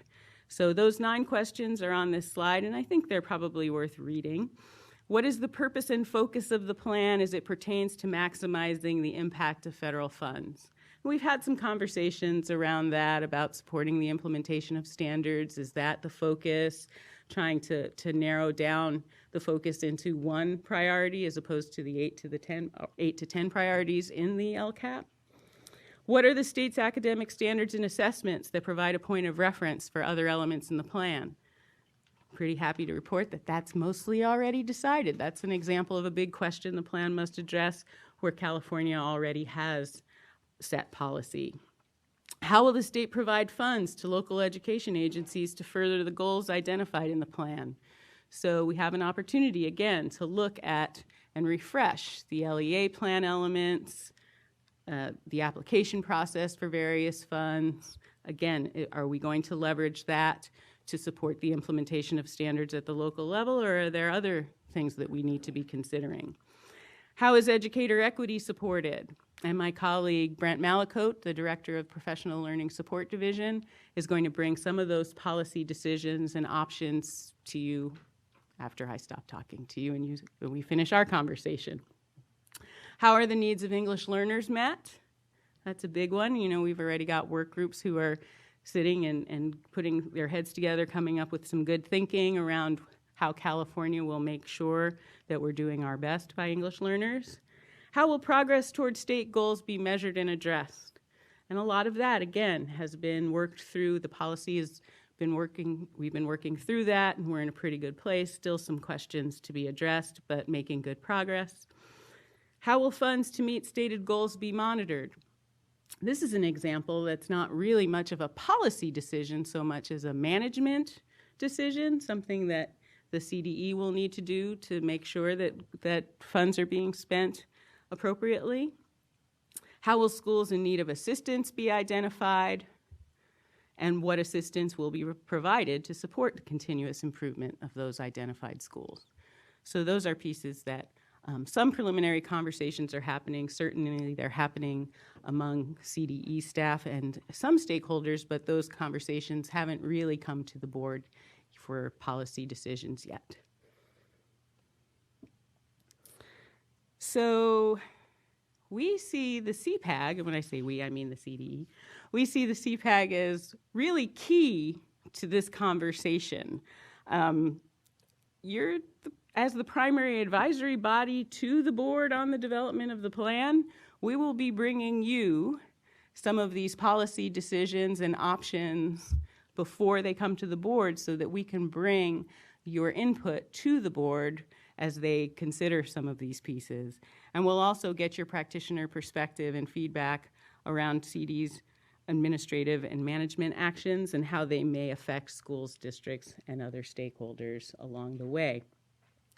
The public will also have multiple opportunities to provide feedback on each section of the plan soon after it's been updated to reflect board policy direction. And for those of you who have been engaged with the stakeholder toolkits, you know we're going to continue to make those available after each section of the plan is completed. And we should really call them, when we say completed, after each working draft of each section has been completed. And there'll be a survey for folks to let us know what they think about that working draft.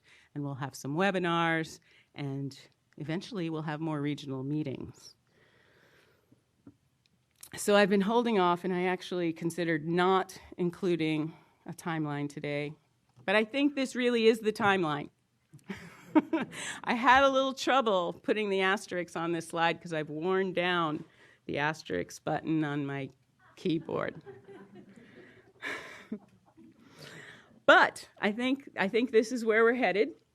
I didn't say it earlier, but those of you who have been watching this closely, which I think is probably all of you, know that we have 2 new plan submission dates in those final regs. We can either submit our plan in April, which I do not think we will be able to accomplish given our last timeline, or we can submit our plan in September 18th. So this new plan development timeline plans for that September 18th submission date. And in one section of this chart, you'll see the board meeting and the proposed plan development activities that will happen in each board meeting. So in January, we're going to be asking the board to provide policy direction around some of the elements in the Supporting Excellent Educator section of the plan. And you all will be getting a preview of that today and providing input and feedback so that we can bring that to the board. At its March meeting, we're going to ask the board to provide policy direction around the accountability, support, and improvement for schools section. So those are the pieces around what is the methodology we'll be using to identify the schools in need of additional supports, and what might those supports look like. You'll be hearing about those elements in February at your February meeting. In May, we'll be asking the board to provide direction around any remaining policy decisions that need to happen to complete that working draft, and to give us approval for putting that working draft up for the official 30-day public comment period. In June, we'll be asking you to let us know what you think about that working draft, and we will bring that information to the board in July so that they can consider your feedback. In August, we will be asking you to provide feedback on the public comment that we'll be collecting during the public comment period. And then in September, we'll be presenting your feedback on public comment feedback to the board so that they can approve the plan for submission. And as I said earlier, there will be opportunities for public comment after each board meeting through May. So really, today is kind of this reframing or cementing the framing. It's a frame we've had, but I think we've gotten clearer through our conversations over the last few months. But what I really wanted to hear from you today are your responses to the 3 questions on this slide. The first one, those questions on slide 8, the 9 big questions, most of which are policy decisions, some of which are administrative decisions. Are those complete and informative? Based on your understanding of the ESSA and the conversations you've had here and elsewhere, are there other elements that you think we need to be considering? We also want you to discuss, does this overall approach really focusing on the California way as the driver and organizer make sense? Are there other pieces we need to be thinking about? And then finally, we'd like to hear from you what other questions you might have about ESSA that will help the CDE draft the state plan. And, after we have a plan, we're also going to need to be providing guidance. Are there things that you feel are important that we need to support the law's implementation? Because eventually we will be getting to implementation. So what I'd like, I think probably the best way to do this, Brent will have us back down at tables in no time, but just to change things up a little bit, I think you've already talked to partners and you've been in groups of 4, and we all love the number 12 because it's divisible by so many things. Maybe we should use this opportunity to be in groups of 3. Just to talk through those 3 questions, and then we can kind of share out your thoughts in about 10 minutes. Does that make sense? Before, I see one furrowed brow. Before I say let's start, does anyone have questions about anything we've discussed? Yes. So the change in when the plans due does not change when ESSA becomes operational. It's still 17-18, so July 1st. Yes, very good question, and something that we are working towards for January. So clearly, if we will not have a board-approved plan, it's very hard to say we are going to implement year 1 of ESSA full speed ahead, right? We won't have a board-approved plan until September, and we won't have an ED-approved plan. Remember, they have 120 days to approve it until potentially January of 2018. However, so right now we're in a transition year between NCLB and ESSA, and there was a transition plan around things folks needed to be considering as we were winding down NCLB and getting ready for ESSA. We will not have an approved ESSA state plan in time for the beginning of the 17-18 school year, yet it is year 1 of ESSA, right? So department staff are working right now to pull together some correspondence from the superintendent to LEAs to really share the best of what we know. As we all know, we've been in a transition. We continue to be transitioning on a number of levels, but we know LEAs are planning right now for 17-18. So we look for a letter from Superintendent Torlakson with some considerations that folks should be thinking about as they're planning for 17-18, because ESSA, it will be ESSA year 1, but it's not going to be a full-on ESSA. So what does that look like? More to come. Thank you for that question. All right, I don't see any other furrowed brows, which is a good sign. Why don't we take 10 minutes to talk in your triple, and we'll come back and get your feedback on these questions. Thank you. No, I think you can stay up there. It's probably easier. I think you can do a triple.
All right.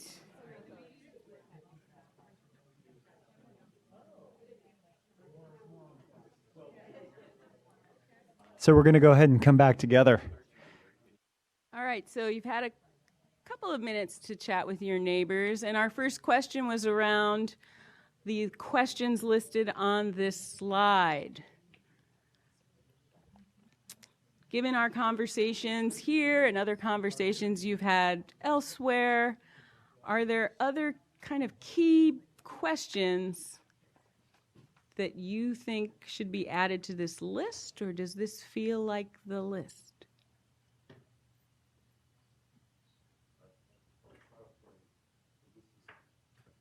fairly philosophical, and so let's see if we can.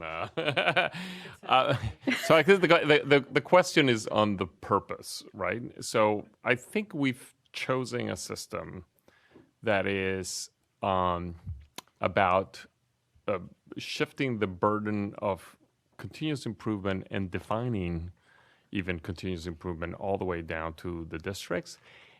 And that's fine. I mean, if that's culturally what we want our public education system to be like, to take responsibility at a very local level, that's great. I do think what we are missing as a state is an overarching goal, objective, purpose for what we want the public education system to achieve for the benefit of the state, its citizens, the welfare of our families in the long term. And one example that and this is just completely pulled out of nowhere, so don't, but we don't have objectives like we want to increase we want to contribute to increasing the amount of 25-year-olds with a college degree from 33% today to 50% by 2025. Like just hard numbers and hard goals that say we need to double the amount of STEM degrees in the state, things that we obviously don't completely control from the K-12 system, but we contribute to those long-term objectives. And the reason for having it is we are going to decentralize a lot of the decisions back to the locals. How do we know this is working for the state 10 years from now?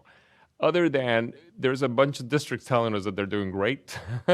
We're monitoring a bunch of data, all data that is related to improvement. There's nothing wrong with the data that we're monitoring.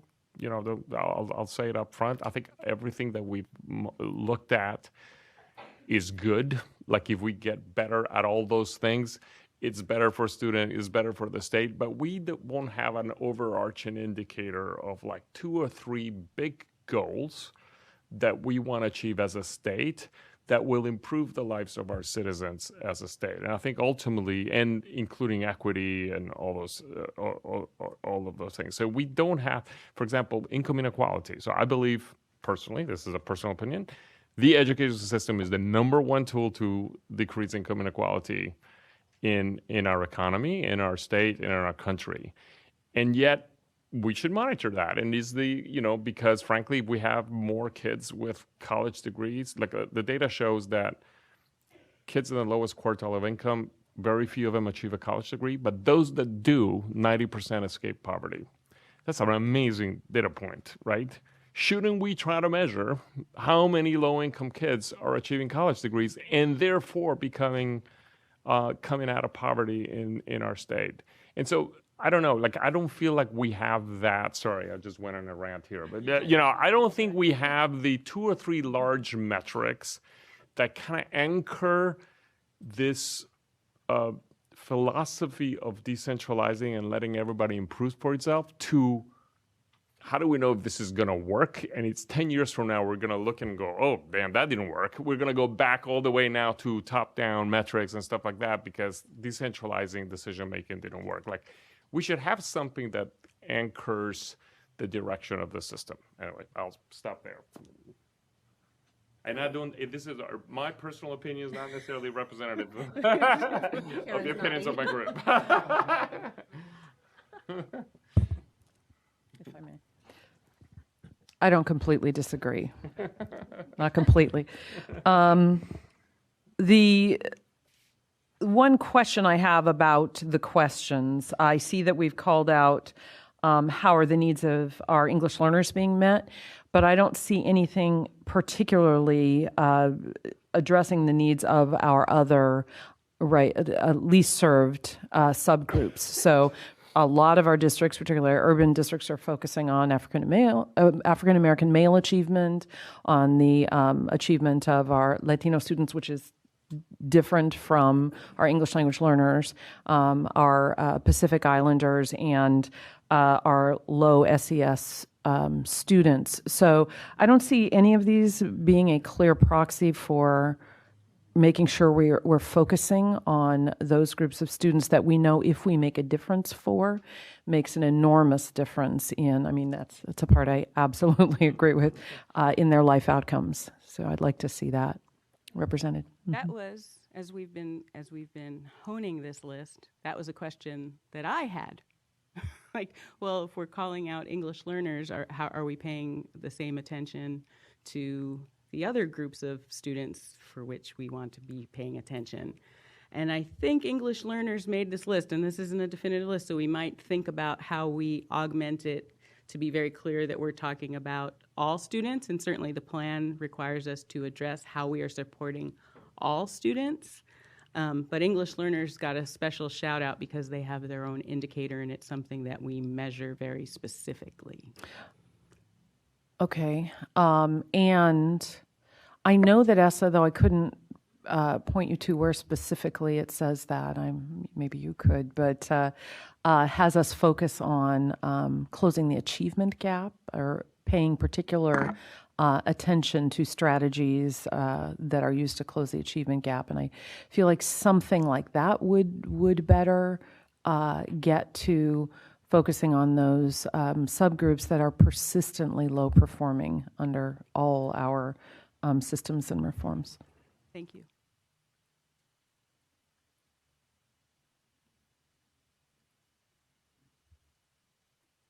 Even though we've already done the activity, this is just a clarifying question. Could you give us a little bit more background on how those questions were framed if you took them out of the regs and so you're addressing all the elements, or how did you actually come up with that set of questions? I think the questions we started with really the plan template, and then this is something we've had more conversations around now that we see what the regs say and what the final template will be and how that information is organized. And also, this thinking, as we've been out talking to stakeholders in various groups for the last 6-8 months now, really differentiating between what the plan is, which is fundamentally an excerpt of everything we're doing here in California, but really the plan is a document where we describe how we are addressing federal requirements, right? There's a much bigger piece that I don't think, and I'm a little wary of saying it here because I'm afraid someone will assign it to me. We don't have a comprehensive state plan where we inventory everything that we're doing. We have lots of task force reports. We have sections of education code. We're doing, as I said in the beginning, we've got a lot on our plates and we've been doing a lot of things, but it's not all in one big state plan, California's master education plan. We don't really have that document. But if we did, ESSA would just be a relatively small extract, right? A little piece that we would pull out of that big piece of work. So these questions really came from the state plan template. What is it in there that this template, that this requires the plan to address, as opposed to what is everything we are trying to do here in California? Is that helpful?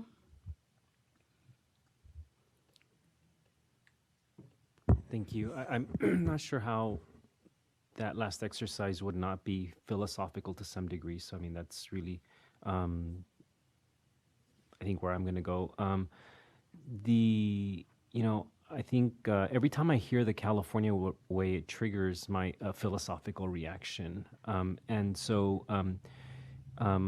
perhaps it's because I'm a higher ed appointee in this group, but I'll just continue to emphasize the opportunity that we have in building a new state accountability framework, that if we've chosen to include a metric such as A to G completion, that we not assume that an increase in A to G completion rates in K-12 are necessarily going to translate to higher persistence rates in higher education. Just as increase in graduation rates hasn't translated necessarily to increases in A to G either. And so I want to think that the California way would be open-minded about not stopping at metrics like A to G, and perhaps including, even I was saying to our group, even if for the first few years it's worth 0.00001% of the accountability system, that we look at something that goes beyond A to G completion rate, simply to incentivize potential pilot efforts, regional, et cetera, that might inform us around key lessons that go beyond what we're thinking of today in terms of our state accountability framework. I mean, I say that understanding that CPAG advises the state board and the state board is in charge of K-12, and I get all of that. But if we're including something like A to G because that's what makes students eligible to apply to colleges and universities, and we're seeing more and more attention placed on issues of transfer success and graduation persistence rates, then why not consider the possibility of including, again, even if it's worth 0.1% of this new state accountability system, something that would incentivize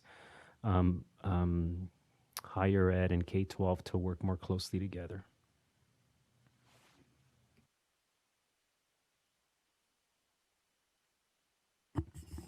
Thank you for that. I'm wondering if that falls under the progress towards state goals. How do we measure and address? If that would be covered. Again, I'm looking for these big overarching questions, but I hear that, and I've gotten that written down. So I think that is important. I wanted to second the idea of incorporating equity or closing the achievement gap, because it talks about the educator equity, but just that idea of access, equity for all students, closing the achievement gap.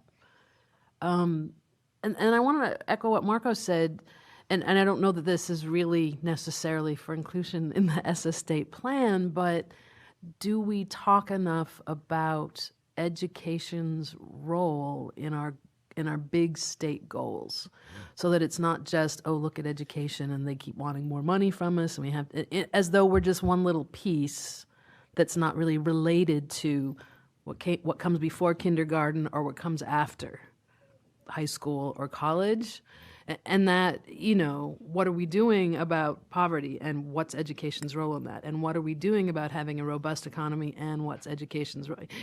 We don't do education just because a bunch of people needed a job. It's related to, is life in California good? And I don't know if everyone assumes that everyone knows that, so we just don't talk about it very much, but perhaps by not talking about it, we don't emphasize it enough and make people see that it's so important and that there are really good reasons. It's not just we're a big bunch of the economy and we want our money.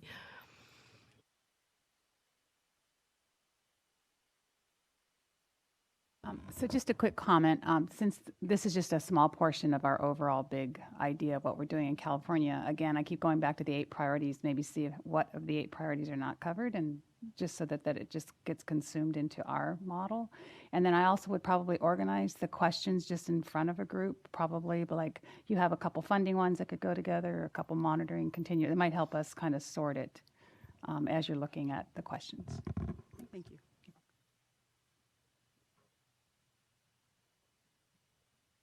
Are we ready to look at the second question I posed, which was around having the California way be the driver of the plan?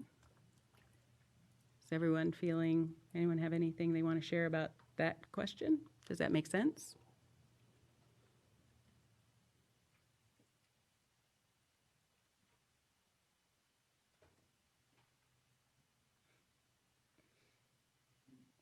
I mean, the only thing I would add is that it makes sense in the sense that, in my experience with nonprofits, you have your mission and your strategic plan that are guiding the proposals that you respond to. So I assumed that there was a strategic plan, but if we don't have one, this should be our anchor for future, opportunities that we seek in terms of funding, and it would also make sense as to whether that would help us justify if we no longer need to apply for a program because it's not helping us, with our plan. And of course, given the political climate and the new administration, which I think hasn't been mentioned, but it's a big elephant in the room, we should definitely stick to the California way. Thank you. I think this was a really good definition, and I liked your example, your two drawings, the big ESSA with the little state, and because in the past, I think when I've heard discussions sometimes about the California way, I thought, are we just being different because we want to be different? But I feel a lot better about, no, we have a reason, and we've really thought a lot about how we want to be, and we're not going to just subsume and say, well, whatever you want, we'll just lay it on top and forget what we want.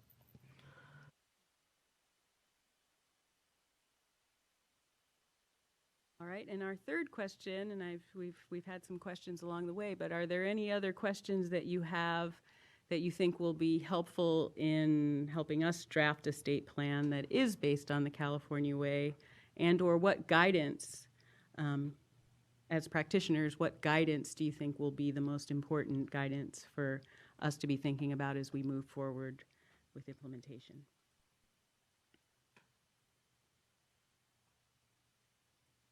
I have a quick question on, back to the questions. How are those 8 or 9 questions going to be used? Is that guidance, can you say a little bit more about how those will be displayed? Are you trying to segue me to Brent right now? Because we are actually going to address, in one of the earlier slides, there are these 6 sections in the state plan template that we will be required to describe how we are responding to ESSA requirements within that template, and one of those sections is supporting excellent educators. And a huge piece of the supporting excellent educator section, certainly much of our supporting excellent educators work is underway and has been underway since the release of Greatness by Design in 2012. CTC, the CDE have been working to implement the recommendations. So there are a lot of pieces of that section that are already well thought through and don't really need a whole lot of additional policy decisions to be made. But there are a couple of pieces in there where the board will need to consider how do we want to move forward in a way that makes sense for California. So today we're going to be looking, and Brent's going to be talking with you about the educator excellence section and those policy decisions that have yet to be made, and get your feedback on those policy decisions. So that's why we've listed it. It helps us think about what is the work we need to accomplish with you, with the board, with all of our stakeholders to make sure that the plan is complete and also reflects what's best for California. Did that sort of answer your question about why do we have these? So a big piece is coming in a few minutes around educator equity. We'll use that question. We will use that question to guide the additional conversation you'll be having today and some of the work that you'll be doing to think about those policy decisions and the options that are before the board. I think I wanted to know how these questions might be used and or published or utilized in some way, and that would help me give feedback to you about the questions. And so it kind of went, my thinking was a lot about what Karen brought up today in terms of kind of how did these questions even get generated? Was it to respond to the template that we are needing to write?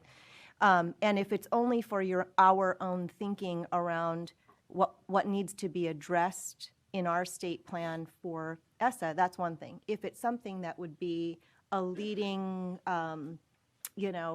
leading points, in an introduction type of thing, then I would give feedback regarding how to maybe sort the questions and maybe ask the questions so that so that it makes a statement within the body. It makes a statement about California and our approach to education. I would lead with student equity. I would lead with everything around students first, and then kind of modify it differently. So that's why I was asking about how these questions would be used, or to lead into the next presenter was also an option as well. This advisory group, you're so helpful with the segues and everything. No, really, this is an initial draft of the questions based on our analysis of what we are required to pull together to meet the statutory requirements. Again, some of them are broad enough that we have been talking about them. This is what education does. What standards and assessments are we using? So But really, as we're trying to frame the work ahead over the next 8 months, I think it's important for all of us, but in particular you all, because you will be providing this input to the board on some of these decisions, to really sort of see what's ahead.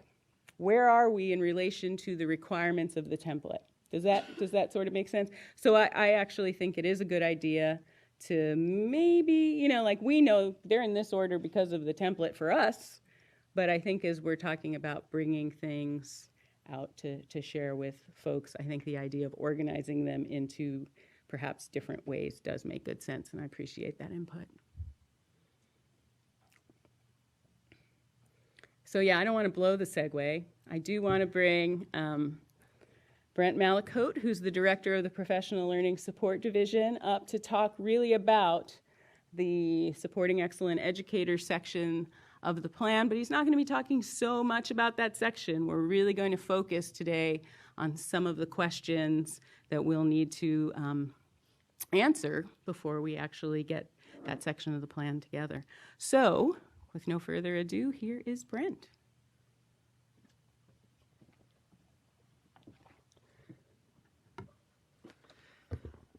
Thank you, Barb. Good afternoon, everyone. As Barb said, my name is Brent Malacote. I'm the director of the Professional Learning Support Division here at the California Department of Education.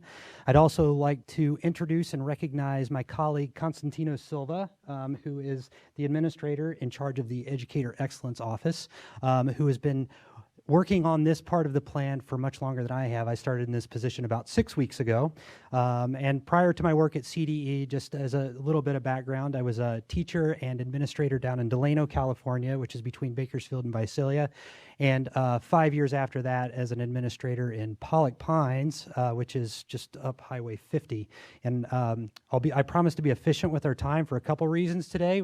One, it's the last presentation of the day, and two, I just got a text from my wife that it's snowing in Pollock Pines, and I drove my Chevy Volt today, so we'll get on with this. Our purpose today is to present some information on the Supporting Excellent Educators section of the ESSA State Plan around Title II. And we're also looking to get your feedback on a few very important policy decisions that we'll be taking to the state board starting in January. As we move through the presentation, I think it's important to keep in mind the purpose of the work that's happening around Title II in the Supporting Excellent Educators section. And we have a purpose that's laid out for us in the template. One of them is to increase student achievement, which makes total sense. Number two, that we improve the quality and effectiveness of educators. And that number three, that we increase the number of educators who are effective in improving student academic achievement in schools. And I think this resonates right now, especially with the teacher shortage going on that we all know about. And number four, that we provide low-income and minority students greater access to effective teachers, principals, and other school leaders. ESSA calls out that we have meaningful consultation with groups of people, and that's exactly what we're doing with you here today. As part of this presentation and as part of the feedback, we're also going to be asking for your feedback on creating a process to get more feedback from stakeholders across the state, and we'll have an opportunity for you all to work and have a discussion about that and provide some feedback. I think we've talked quite a bit about the California Way, but I include it here in the presentation because, as Barb talked about, with each decision point, as we work on the ESSA State Plan, something that we continue to keep in mind is the California Way. And I think this particular quote from A Blueprint for Great Schools 2.0 says a lot. The California Way rests on the belief that educators want to excel, trust them to improve when given the proper support, and provides local schools and districts with the leeway and flexibility to deploy resources so they can improve.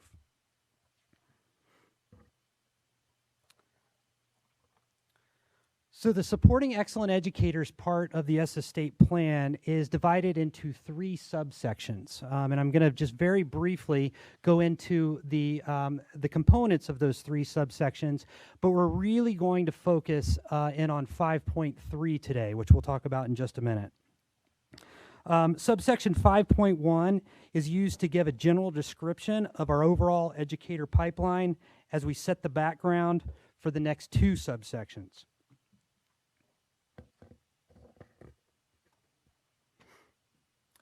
Subsection 5.2 is used to discuss standards implementation, professional learning supports for educators like the California Subject Matter projects, and supporting the state's overall focus on continuous improvement through existing and new professional learning networks.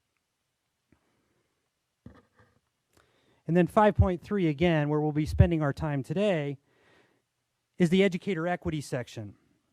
And this is where we'll be focusing our time. We're looking forward to a terrific conversation with you all as we look to ensure that our students with the greatest need have access to effective teachers and principals.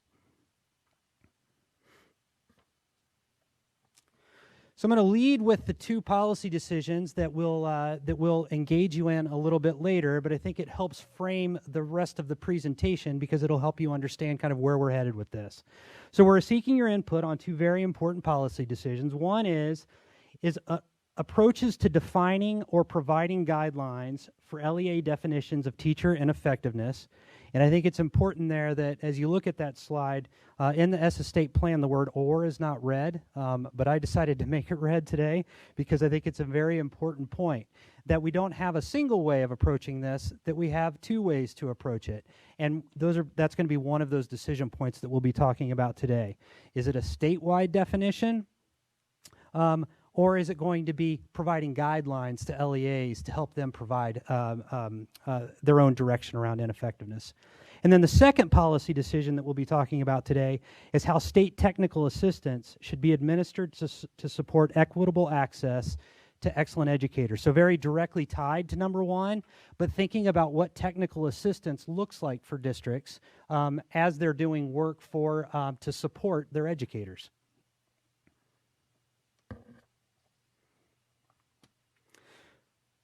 So we're going to be taking a little bit of time here to front load on regulation and statute within ESSA, and I would recommend that later on as we get into our small group discussions that these might be slides that you would refer back to.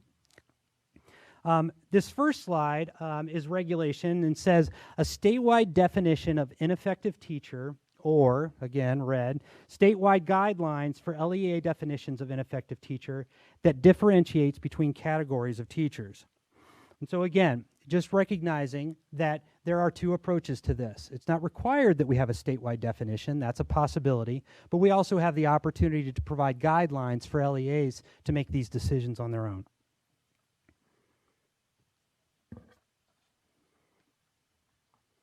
So this next one, again in red, trying to just make sure that we're aware of which pieces we're talking about here.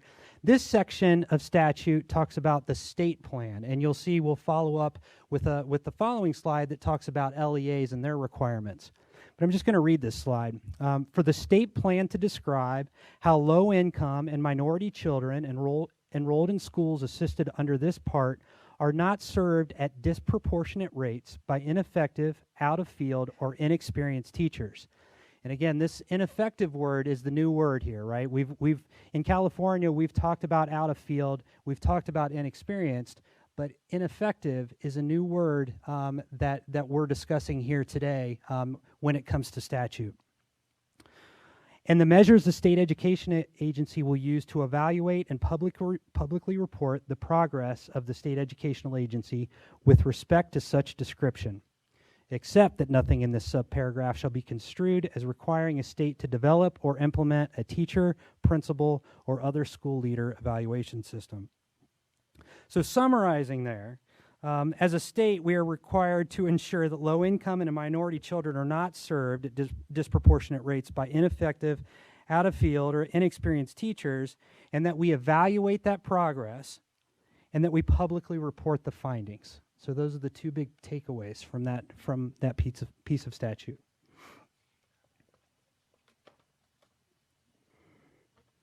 So this next part around LEA plans, how the local education agency will identify and address as required under state plans as described in the previous section, the one that we were just looking at, any disparities that result in low-income students and minority students being taught at higher rates than other students by ineffective, inexperienced, or out-of-field teachers. So again, to summarize, in LEA plans, districts are required to identify and address disparities when it comes to these different categories of teachers.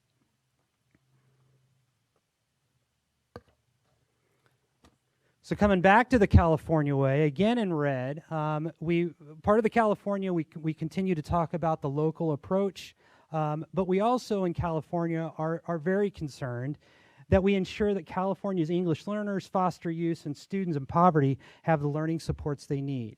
And so this is a big part of the work in the educator equity section that we're talking about today. And this isn't a part of the definition that's always brought up, but I think it's one of the most important parts, that we're recognizing those kids with the greatest needs and we're supporting them in the ways that they should be supported.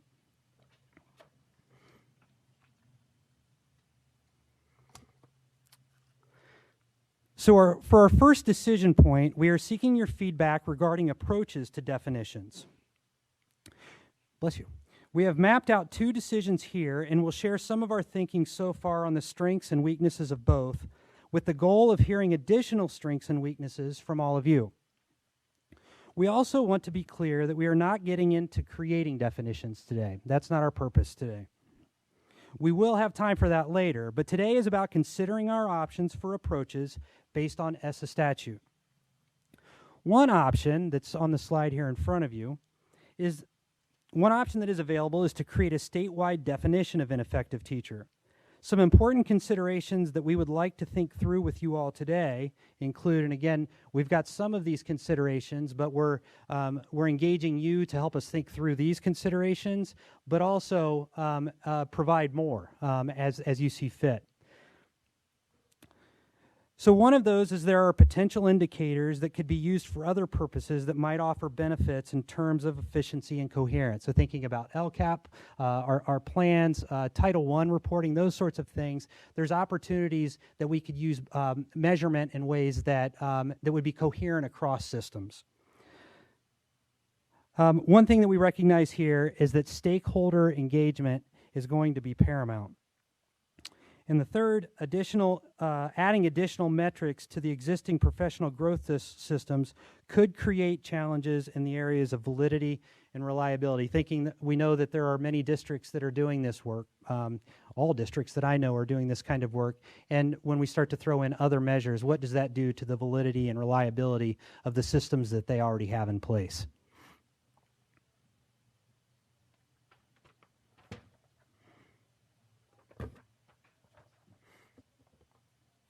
A second option could include the creation of guidelines that would allow for the LEA creation of definitions for ineffective.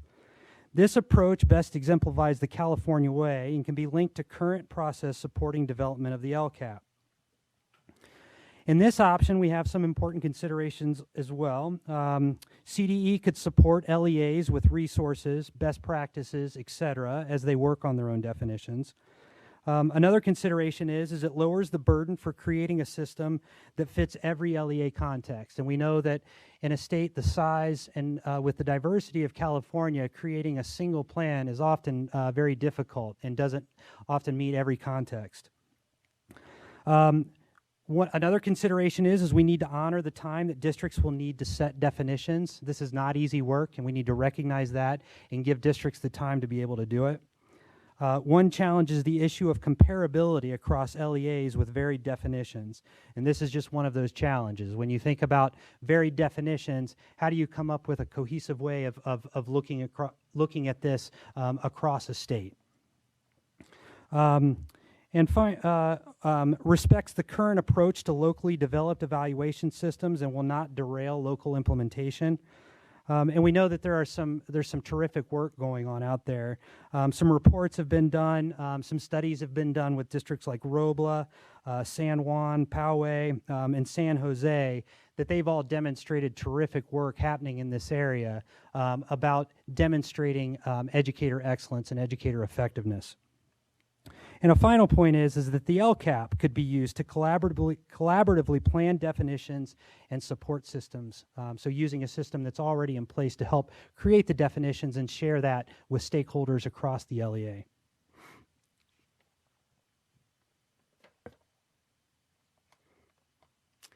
So now we're going to get into the second decision point, and again, very closely tied, but looking at technical assistance for educator equity. So related to selecting the approach to defining effective and ineffective, the state must consider the options for providing technical assistance to LEAs reflecting disproportionality in their equitable access data. To address this, CDE is working on the California Educator Equity Technical Assistance Program, also known as CTAP, as we start to work on this. We figured we needed one more acronym at CDE, to ensure low-income and minority students are not served at disproportionate rates by ineffective, out-of-field, or inexperienced teachers than non-low-income and non-minority students. There are varying levels of technical assistance outlined in CTAP as we begin that work, and this technical assistance is provided for but not required in legislation. Therefore, a decision about the levels of technical assistance is required. The following options have been created to assist the CPAG in identifying an approach to providing technical assistance to LEAs addressing disproportionality. And the decision here is to identify the level of TA, not necessarily the details of the content delivered in that technical assistance structure. Once we determine the technical assistance level, we can flesh out the services provided. That being said, we have to spend time thinking through what CDE could offer at each level to support the decision-making process. Your input on the level of the TA is first and foremost at this juncture, and we can move on to the content of the services at a later date. So now looking at the slide, so this is one option that we've created, and again, hoping that you've got feedback on the options that we're providing to you today, but also as we start to work in small groups that you could help provide more options. So this first option, we have 3 levels of technical assistance based on LEA need. And so you'll see in level A that identification would be based on a educator equity workforce index, which nothing finalized here, but starting to work on an index where the SEA would consult with the LEA on data and suggest the completion of a teacher equity action worksheet if they didn't meet those targets, if they didn't meet those goals. So still in option 1, but level B, and you'll see that there's kind of decreasing input from the state education agency, or I'm sorry, that we have increased input as these go along. At level B, that an education programs consultant would be assigned to schools that don't meet the 95% target or any one measure above 5%. And again, these targets thinking about ineffective, out of field, inexperienced, those kinds of targets. The educational programs consultant would support the development of a teacher equity action worksheet, a root cause analysis, and a review of the LCAP Priority 1 goals. So again, escalating the amount of work that's happening with the LEA from the state education agency. Level C looks a lot like level B, but you see here that the educational program consultant would additionally provide technical assistance in the development of a comprehensive support and improvement plan. So again, just ratcheting that up one more level. And then here, still part of option 1, the ongoing technical assistance. And in this particular piece, what we recognize is that we would continue to work with districts using that level C kind of approach until they were able to make improvements in this to be able to get out of this, the trouble that they're having with the index. So option 2, and as we go through the options, this is where you see the amount of input coming from the state education agency coming down. And so in option 2, we would identify LEAs with disproportionality and provide resources for their use with technical assistance offered beginning in year 1. So in this instance, we'd be supporting LEAs and providing a clear yearly exit strategy that accounts for corrections to disproportionalities and regular changes in student and staff populations.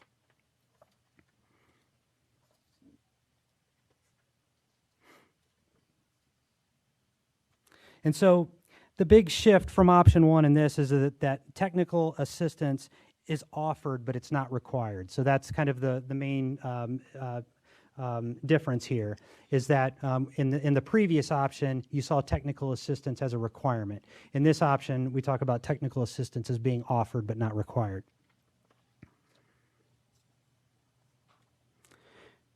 And for option three, identify LEAs with disproportionality and provide resources, but do not provide technical assistance. And again, you can see that level that the state education agency, the support that's being provided, this would be that lightest touch, that kind of an option.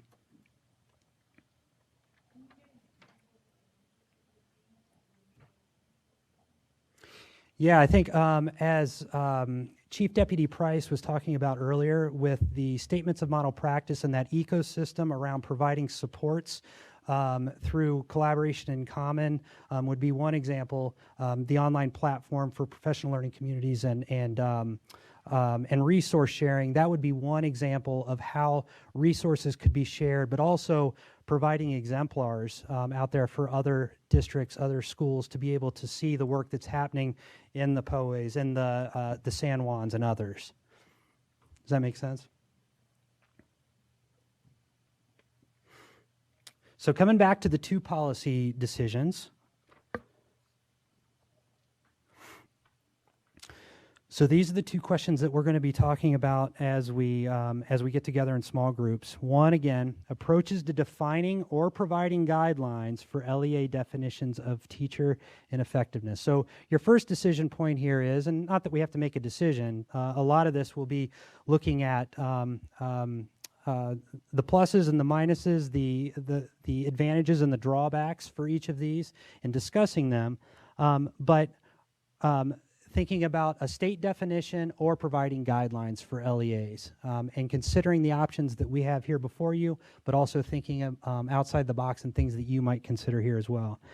And the second one is how state technical assistance should be administered to support equitable access to excellent educators. And again, you've got some options here in front of you. Use those, but don't be limited to those.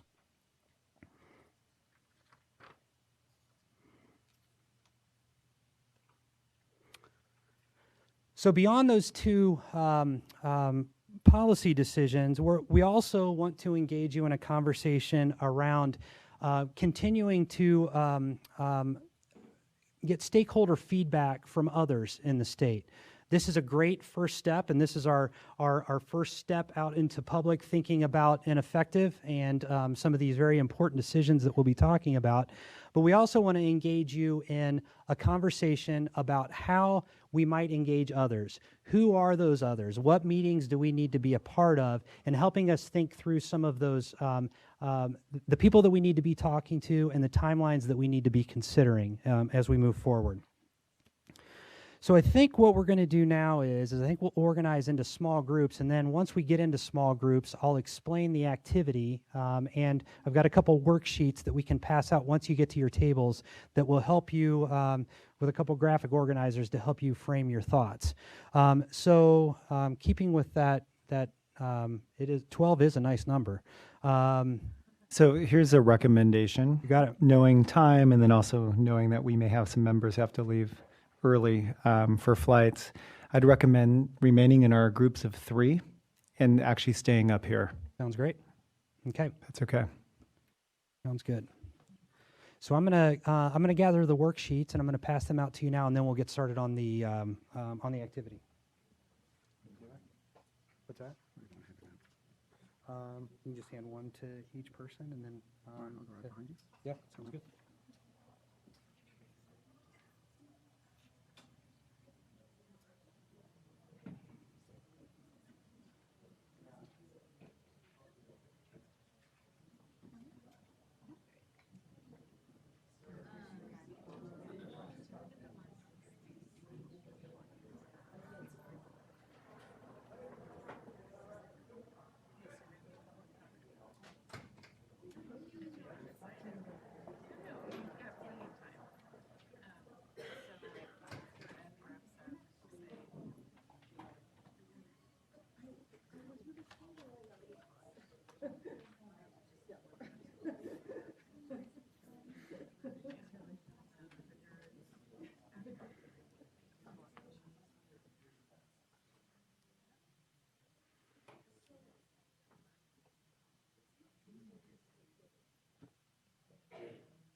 Sure, I have one of those.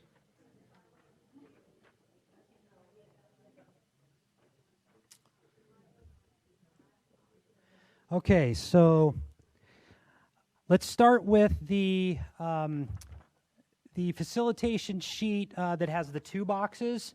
And again, this is going to be around the 2 policy decisions. So the first question asks, what approaches should the department consider to define or provide guidelines for LEA definitions of teacher ineffectiveness? Again, using the options that we've provided, but also thinking on your own, and probably with examples from your own context, what do we need to consider in this area? Then the second box asks, how should the state technical assistance be administered to support equitable access to excellent educators? So thinking about that technical assistance and how we go about that. The second facilitation guide is split up into quadrants. And for this particular activity, what we're asking you to do is help us to engage with other stakeholders. We know that this is going to be a process that is not going to be completed at the January State Board meeting, that there's going to be lots of work that's going to need to happen and lots of consultation that's going to need to happen, and that's what we're seeking your feedback on here. And so in the first box, if you would list stakeholders and thinking about general groups of folks, you may have specific groups of folks as well, of people that we need to consider as we're gathering this feedback. The second box off to the right that's titled Timeline, Schedule, and Opportunities for Engagement, we're asking for your feedback here on what meetings, what events are happening that we should consider, that we should be a part of to be able to continue to get feedback from folks that will help support this. The third one is the Exemplary Promising Practices box, and we provided a few of those. We know that there's some districts doing some great work in this area, but we don't know all of them. It may be the district that you're working with, or a district that you neighbor. But please give us some feedback in this area as well. And then the fourth box is other things that we just didn't consider that you might want to add to the mix as we're trying to gain this feedback from others around the state. So, any questions about the activities or in general?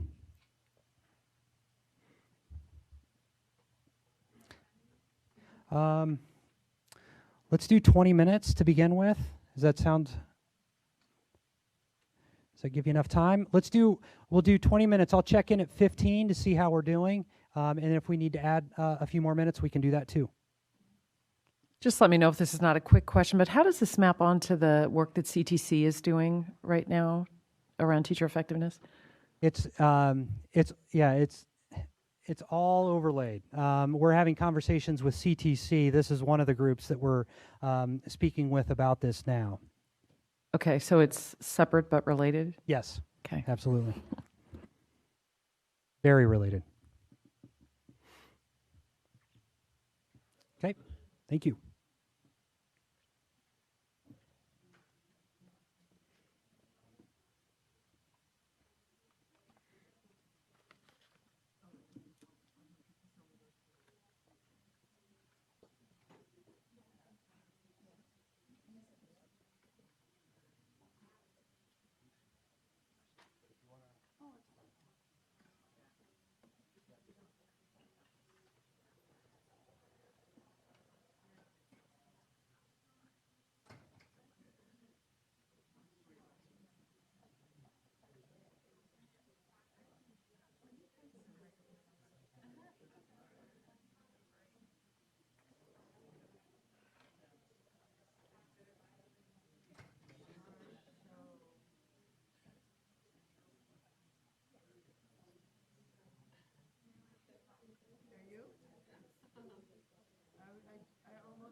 So I'm going to check in here. We're about 15 minutes. Is 20 minutes going to be enough?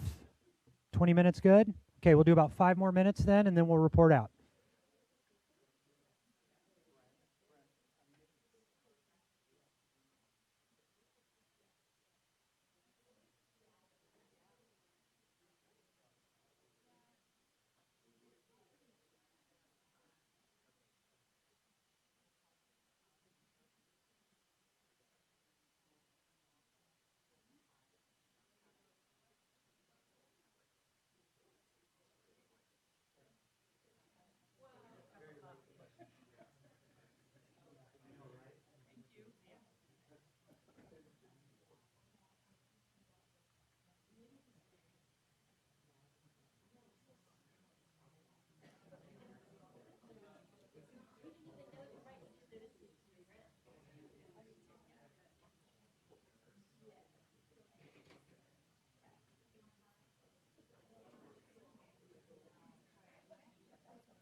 So thank you for taking part in that conversation, and want to start getting some feedback. Before we do that, one thing that I did fail to mention is that for any of these options, there are legal implementation, of course, right, that we have to consider. And so that's one of the things that we just want to keep in mind, that we're purely talking about policy as it's related to ESSA and how it's provided in ESSA. So just want to make sure that we put that out there.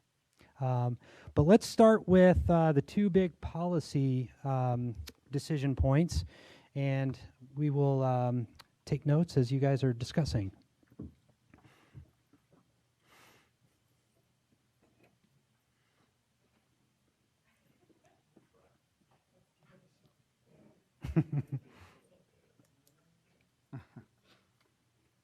So, as Dr. Monticello said, we left you with the easy one at the end of the day, right?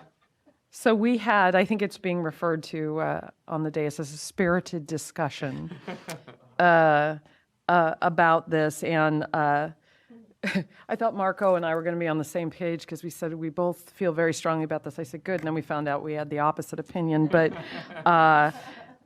so my first thinking was, and it's reflected in the fact that I asked you about what the CTC is doing, and then there have been the CTSPs. I get that right? CSTP, California standards, CSTPs, for years, and my thought is that we know a lot about teacher effectiveness.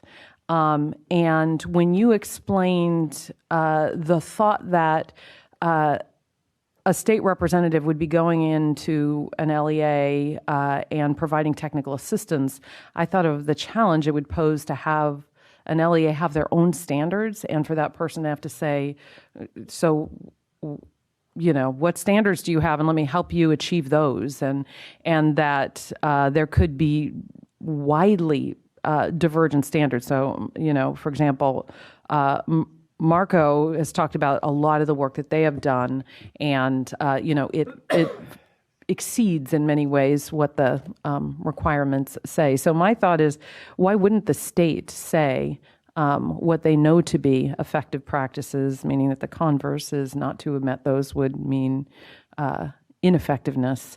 I'll stop there. I'll let you. So agreement with that, skepticism that this state, and particularly the actors that would be involved in making it, will ever get to defining a standard of effectiveness that passes any basic level of, you know, aligning teacher practices with student improvement and stuff like that. And so big worry that this ends up being a behavior-based. So if you got a master's degree, you're effective. If you got this credential, you're effective, instead of actually talking about, are you effective in practice, which is, it's just never passed in the state in any shape, way, or form. It's been, this is the most extreme state in terms of just seniority-based everything. And so I'm just a little bit skeptical that we can do it. But, you know, I agree with the intention to do it. Do we really think we can do it?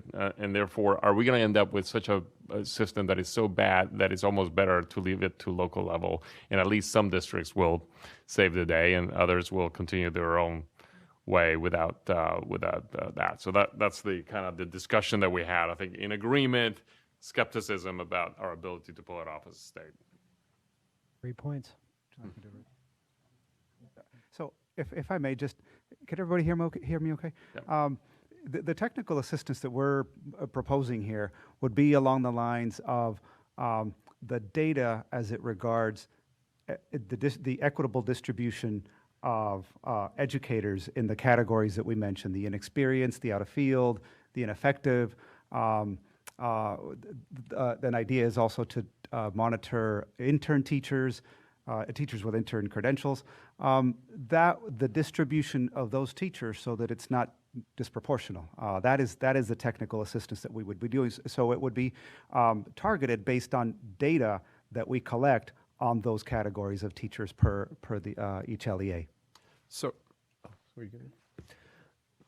intern teachers, my understanding is that they generally have a support provider. They have an OSSP on-site service provider. They also have somebody from the university who's helping them with their teaching practices. What would that additional support do? I mean, in terms of technical assistance. And I mean, if we're talking about teacher effectiveness, what are we actually looking for from a first-year teacher? Right. We would be our technical support would be ensuring that they are indeed getting those supports already. If that's already in place, there's nothing additional that we would provide. It would be only if in the absence of any supports from a program that they were enrolled in, that we would come in and propose. Really, our technical assistance would be all proposing strategies for supporting the teachers. So the first time I heard you say, we're not going to help you make your teachers more effective, we're just going to make sure you distribute them correctly around your district. Well, the second time I heard a little bit more, you said, we'll come in and make sure you're doing all the right strategies to create teacher effectiveness. We're not going to do those strategies with you so much as make sure you have the right ones in place. Yeah, we'll help you analyze your data with regard to equitable distribution of these teachers, but also we'll help you with ideas for targeting your resources, your Title IIA professional development resources and teacher recruitment resources to address these discrepancies. So that is the ultimate goal, is addressing, improving the distribution of educators and ensuring that all children have access to excellent educators. That's ultimately the goal of this assistance. One other question.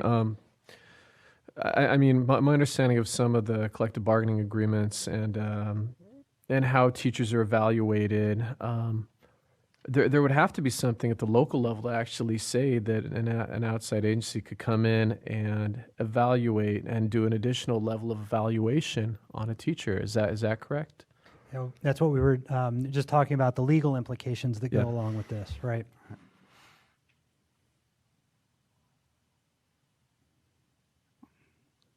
I wanted to ask a question about how, and it's kind of a structural question about how this work around educator equity in the ESSA plan lines up to priority one under the local control funding formula and access to qualified teachers in that provision. Because it feels like we're talking about it over here, but we've made some decisions over there, which, as I recall, is just the data on misassignments that's coming in through the SARC.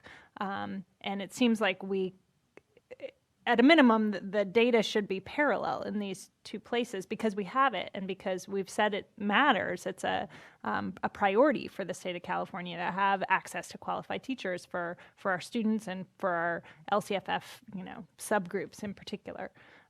So I guess I would encourage you to think about how to make those data sources line up, and particularly looking at access to or the disproportionate concentration of inexperienced teachers, especially in high minority, low income schools, looking at the effects of the teacher shortage in the state of California. We've seen the number of short-term staff permits, provisional internship PIPs, provisional internship permits triple in the past 2 years in the state, and that's just getting worse in times of shortage, particularly in math, science, special education. So I think that's data we want to be particularly paying attention to in the current labor market. Right, thank you. One other question about these EPCs we're talking about.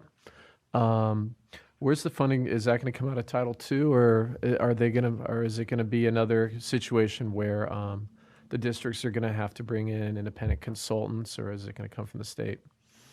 In this particular instance, we'd be talking about Title II money. The Educator Excellence Office. Yep.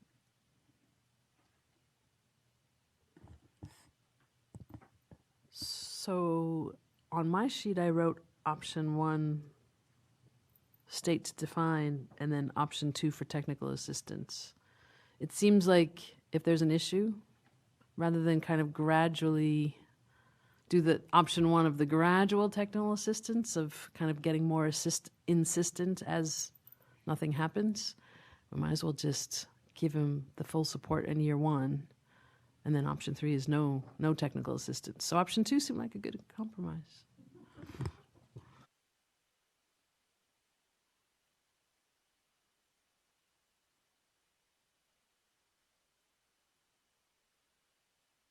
Again, thinking about both the definitions and technical assistance. Any other feedback in either one of those areas?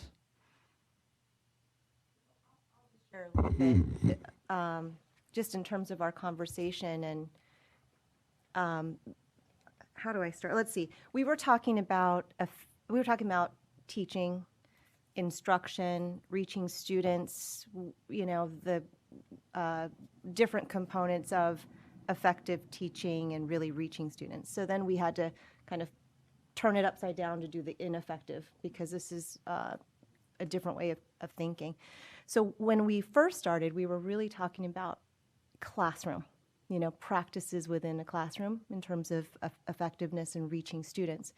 Then when we talked about technical assistance, it was very outside of the classroom. It's very much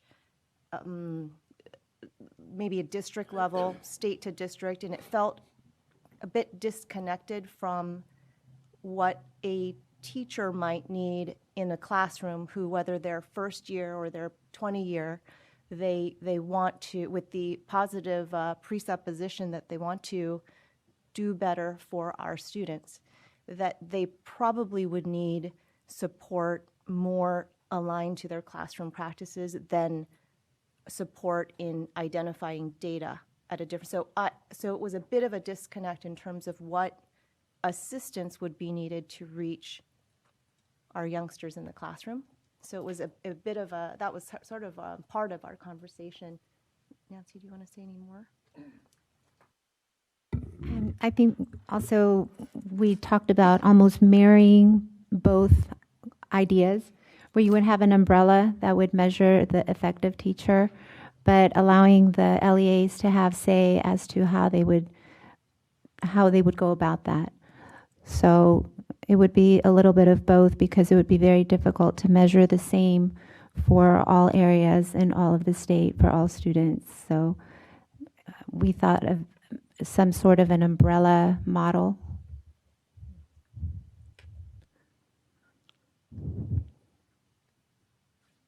Thank you for that. Anything else? I have one more. Sure. In regards to intervention teachers, and in regards to, some of us who work with kids in transition, as well as students with, special education and lower performing students, I guess my fear with that would be, how would you, put it bluntly, how would you test that level of effectiveness for kids with IEPs, or let's just say student populations that have historically had challenges? And does that mean that if there is a universal system coming down from the state, that we're going to see teachers or educators who were working within those systems be evaluated out based on that, because they choose to work in those areas?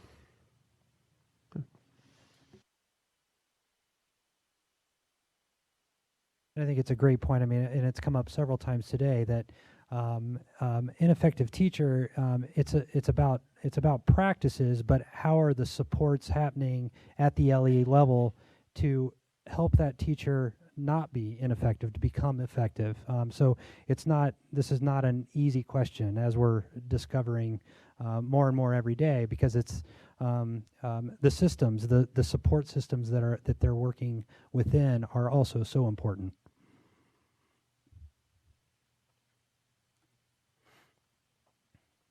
Okay, let's move on to the second facilitation guide, and helping us to engage with other stakeholders across the state moving forward in the coming months.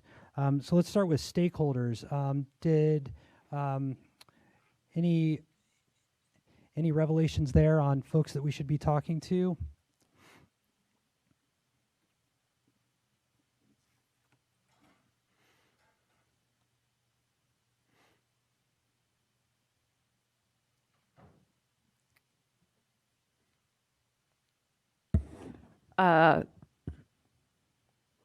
Couple of different points of contact I have had that might be helpful in this conversation. Obviously, I brought up the CTC, and you have some excellent examples San Juan and Poway and other districts who've done great work in this area. But the California Teachers of the Year is also that group. Would be another interesting group. And the districts that are engaging in some of the LMI work are actually looking at things like this on an ongoing basis, so might also be another source of information. Great suggestions, thank you. Others? Belong to a group of charter networks that have implemented this called the College Ready Promise, the kind of umbrella. And we've actually have all this stuff online about what we've done. Green Dot is a unionized charter, and so I think there's actually some interesting practices that work under a CTA unit like ours, where we've actually been praised not publicly, but in secret by CTA for a lot of the stuff that we're doing. So I think there's potentially some good stuff in there. So yeah, no.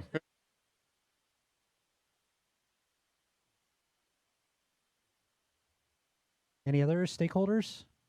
We can start to move on to timelines and just opportunities for engagement.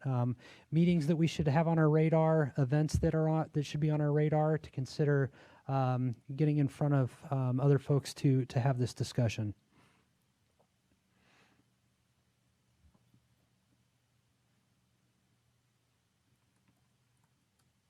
Any conferences that you might be aware of in the spring that maybe we could attend and tap into, engage some of those professionals? On this, I'm sure you know this, but they've had a project on this for a long time, and I think it might be the same professor that now moved to Stanford, so now we might have him in state. But there's some really interesting stuff, including tools like surveys to students, service to peers, et cetera. It's a huge package of multiple ways of measuring teachers that it's been tested in multiple ways and been proven quite aligned with effectiveness, meaning student improvement. So there's probably a lot to learn from that project that now probably resides in Stanford somewhere. And also Linda Darling-Hyman is doing a ton of work on this. So I think she's a natural.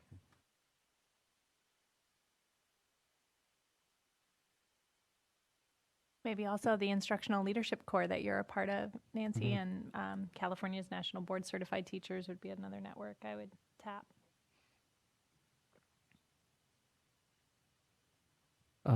I would go with AXA, actually, because I know that there are some really great, there are different evaluation processes that are used across the board.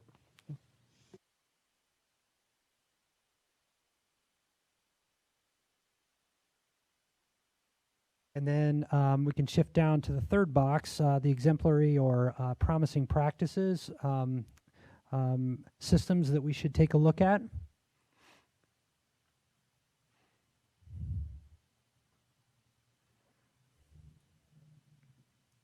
Uncommon Schools has a pretty interesting progression of effective teacher skills. I think it's an interesting conversation point and definitely has some concrete ideas that could open up conversation. So I like the Uncommon Schools framework. Great.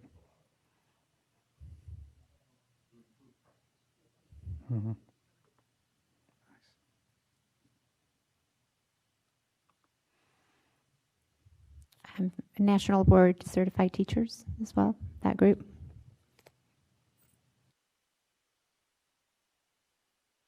I think Karen already mentioned this, but just all the work that California has done around teacher performance assessments over the past decade and learning what we can learn about how that's worked for beginning teachers and, what might carry over as well. But I think at a minimum, we should be looking at that data for our beginning teachers. Great. Take a look at the core districts. I don't know how, but I think the core districts have actually together as a group of 10 really focused a lot on this, not only from the data standpoint, but also on the evaluation and supports aspects. And so I think there's quite a bit of scars from the experience, but frankly, they've learned a lot around what can be done in large districts where there's some resistance to measuring teacher effectiveness, and I think they have certainly some lessons learned. Along with the Uncommon Schools one, there is again, interesting document called the KFET. It's the KIP Effective Teacher Guide. Addresses a variety of different ways of thinking about the idea of an effective teacher, and I find it to be a comprehensive list of things to think about. So. Great.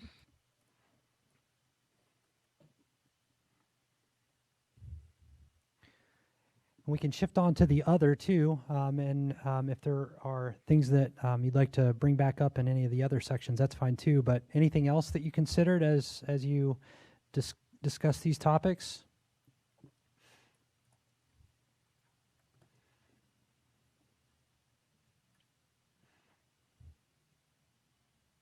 I would say, because of the previous questions, skepticism around how far we can go on this, I think it's going to be really important to have the right set of people driving this decision, because that have,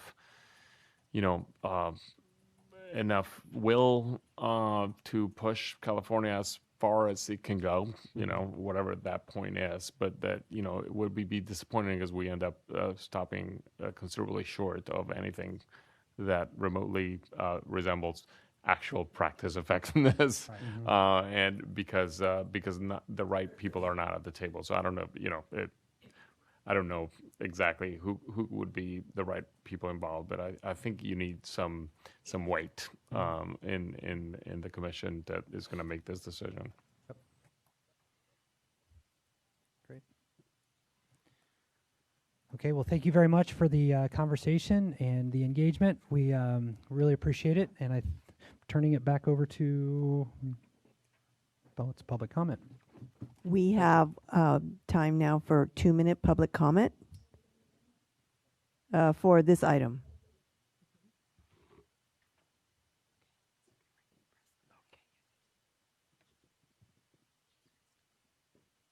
Good afternoon.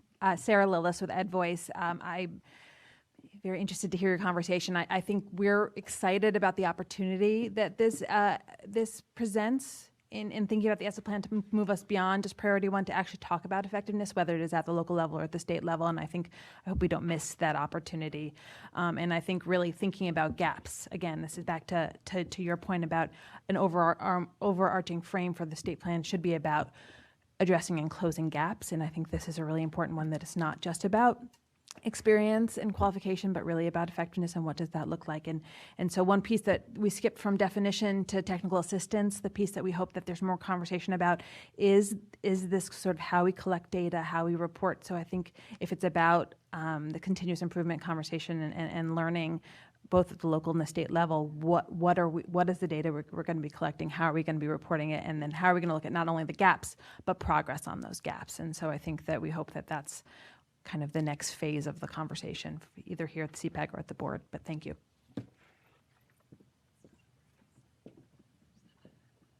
Hello, Liz Guillen with Public Advocates. I really appreciate the beginning conversation about teacher quality, and especially for low-performing students, low-income students, students of color in the state. The disproportionality in their distribution is an issue that we've said we were going to work on in the past. We still have great challenges with that, and now with the shortage, it almost seems like a joke to hear people talk about what they're going to do and how they're going to do it.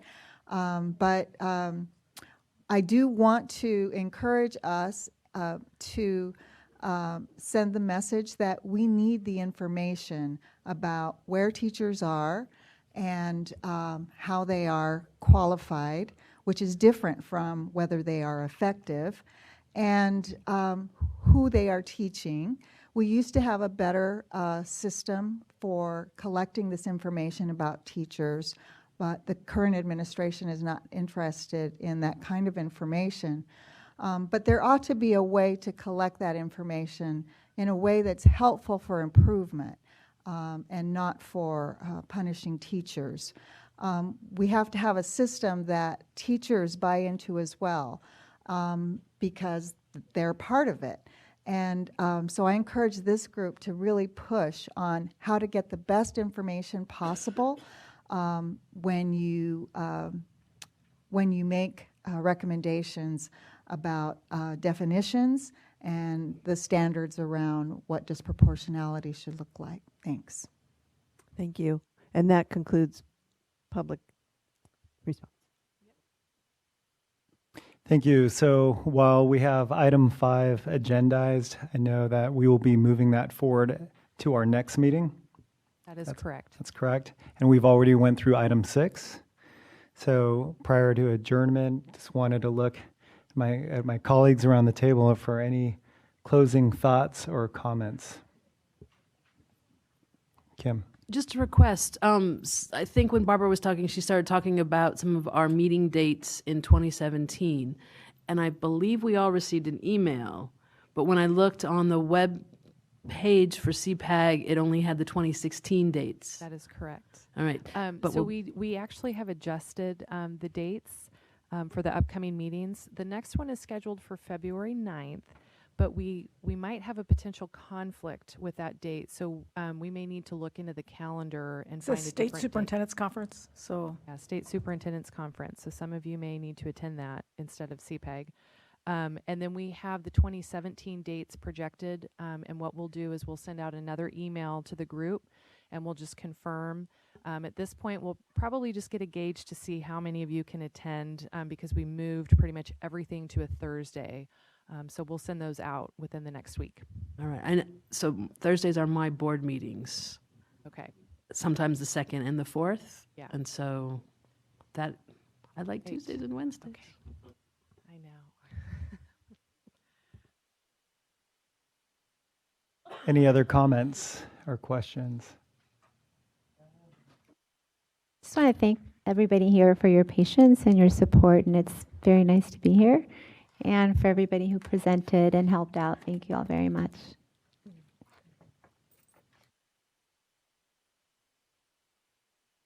do you want me to, are you ready? Because I have to close our meeting too. Please do. All right. So I hereby close the State Board of Education study session for CPAG.